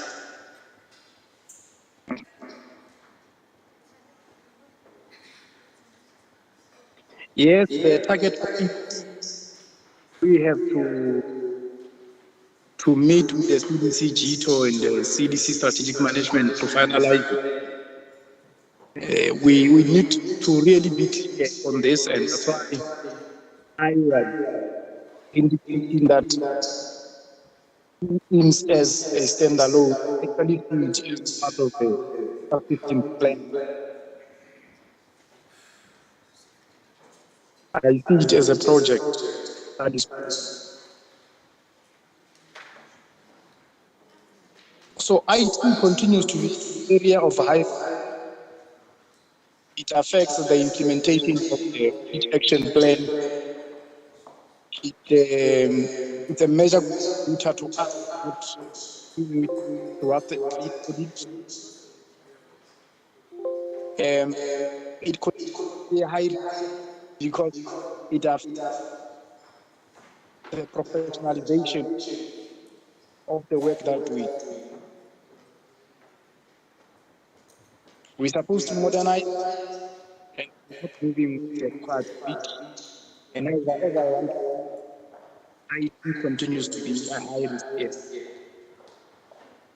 Another area is the infrastructure. We can see with the financial report, our expenditure is rich.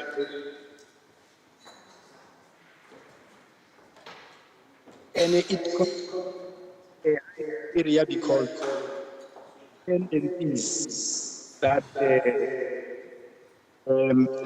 really those dependencies, they take a lot of energy from us as we spend infrastructure. Commissioner, apologies, Commissioner. We are really struggling to hear you. It just keeps on getting interrupted. Would you be able to give us just a minute so IT can try to just sort out the system so that we can hear you? Because the Secretariat is also unable to take the decisions for minute purposes. But the House is also struggling to hear what you are saying. IT, would you be able to assist us, please? Commissioner, my apologies to interrupt you like this, but if you can just give us 2 minutes for IT to try to get the system a little bit more aligned so that we can hear you. Thank you, sir. Yes, but I can hear you. But we are having a difficulty hearing you because it just keeps on interrupting and breaking. Gita is just conferring at the moment with Mr. Governor. Apologies.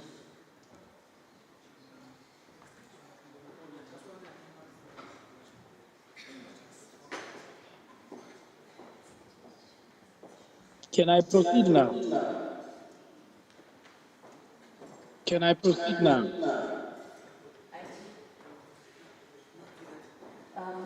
IT has asked if we can just give us 2 minutes, Commissioner. Please. But Raman is calling you now.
Thank you, Mr. Governor. I was making my final points, just emphasizing that in line with the agreement of the meeting, we all should ensure that the inputs that are expected are provided by end of business tomorrow.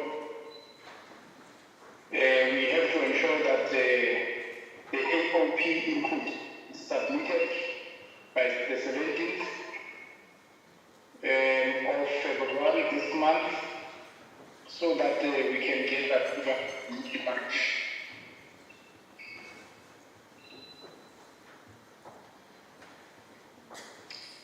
Our planning meeting of today takes place a few days after we appeared before the portfolio committee, where we were asked questions that were pointing to where Parliament is focusing. One of those questions was whether we are spending, are we not going to underspend and money is taken back to Treasury. The other question was, are we making appointments? Are we capacitating ourselves as a department for us to go to grow?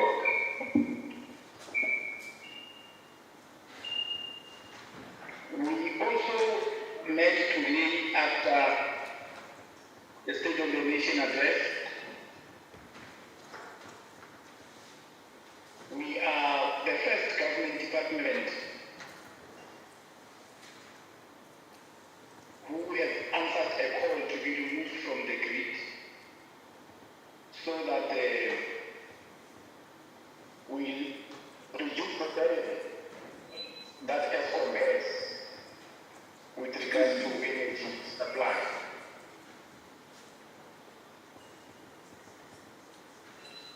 So those are the pointers that I wanted to raise in thanking you again, Chairperson, for holding the fort the whole day, in thanking you again, colleagues, for being part of this planning meeting. My views are known about all the topics that we discussed today.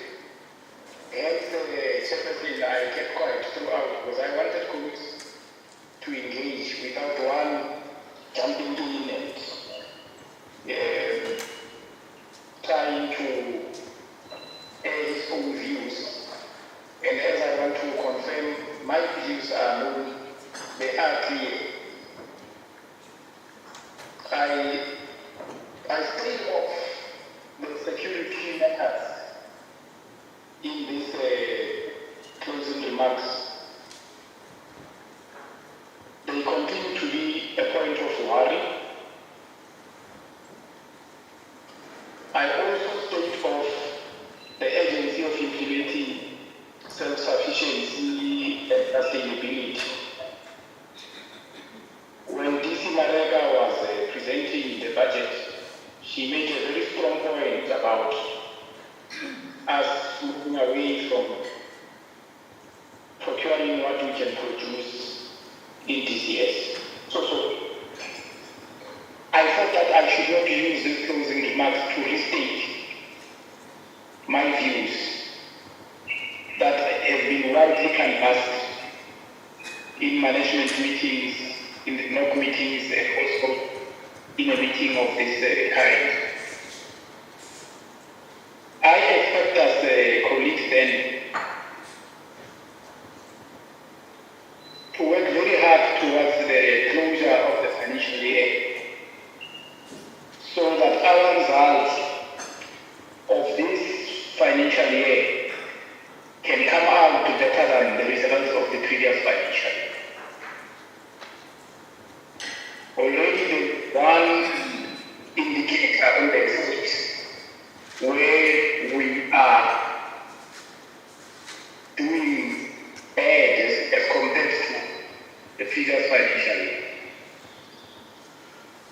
So we have our work cut out for the coming few weeks. And from there, the emphasis will be to go back to South Africans and say, in the sixth administration, these are the things that we were able to achieve. These are still challenges that we are sitting with, but at least we will be able to demonstrate that we did apply ourselves to our work. I'm saying this because all of us know that the sixth administration nears its end and we are heading towards the next general elections in 2024 and the countdown has begun. So we are left with less than 150 days.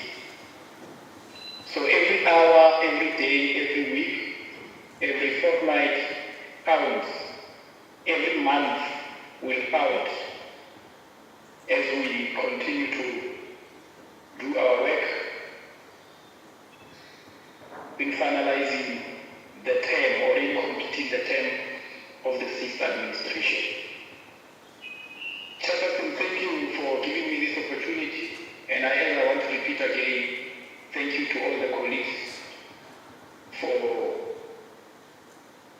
your attendance of the meeting. The meeting is closed, Chairperson.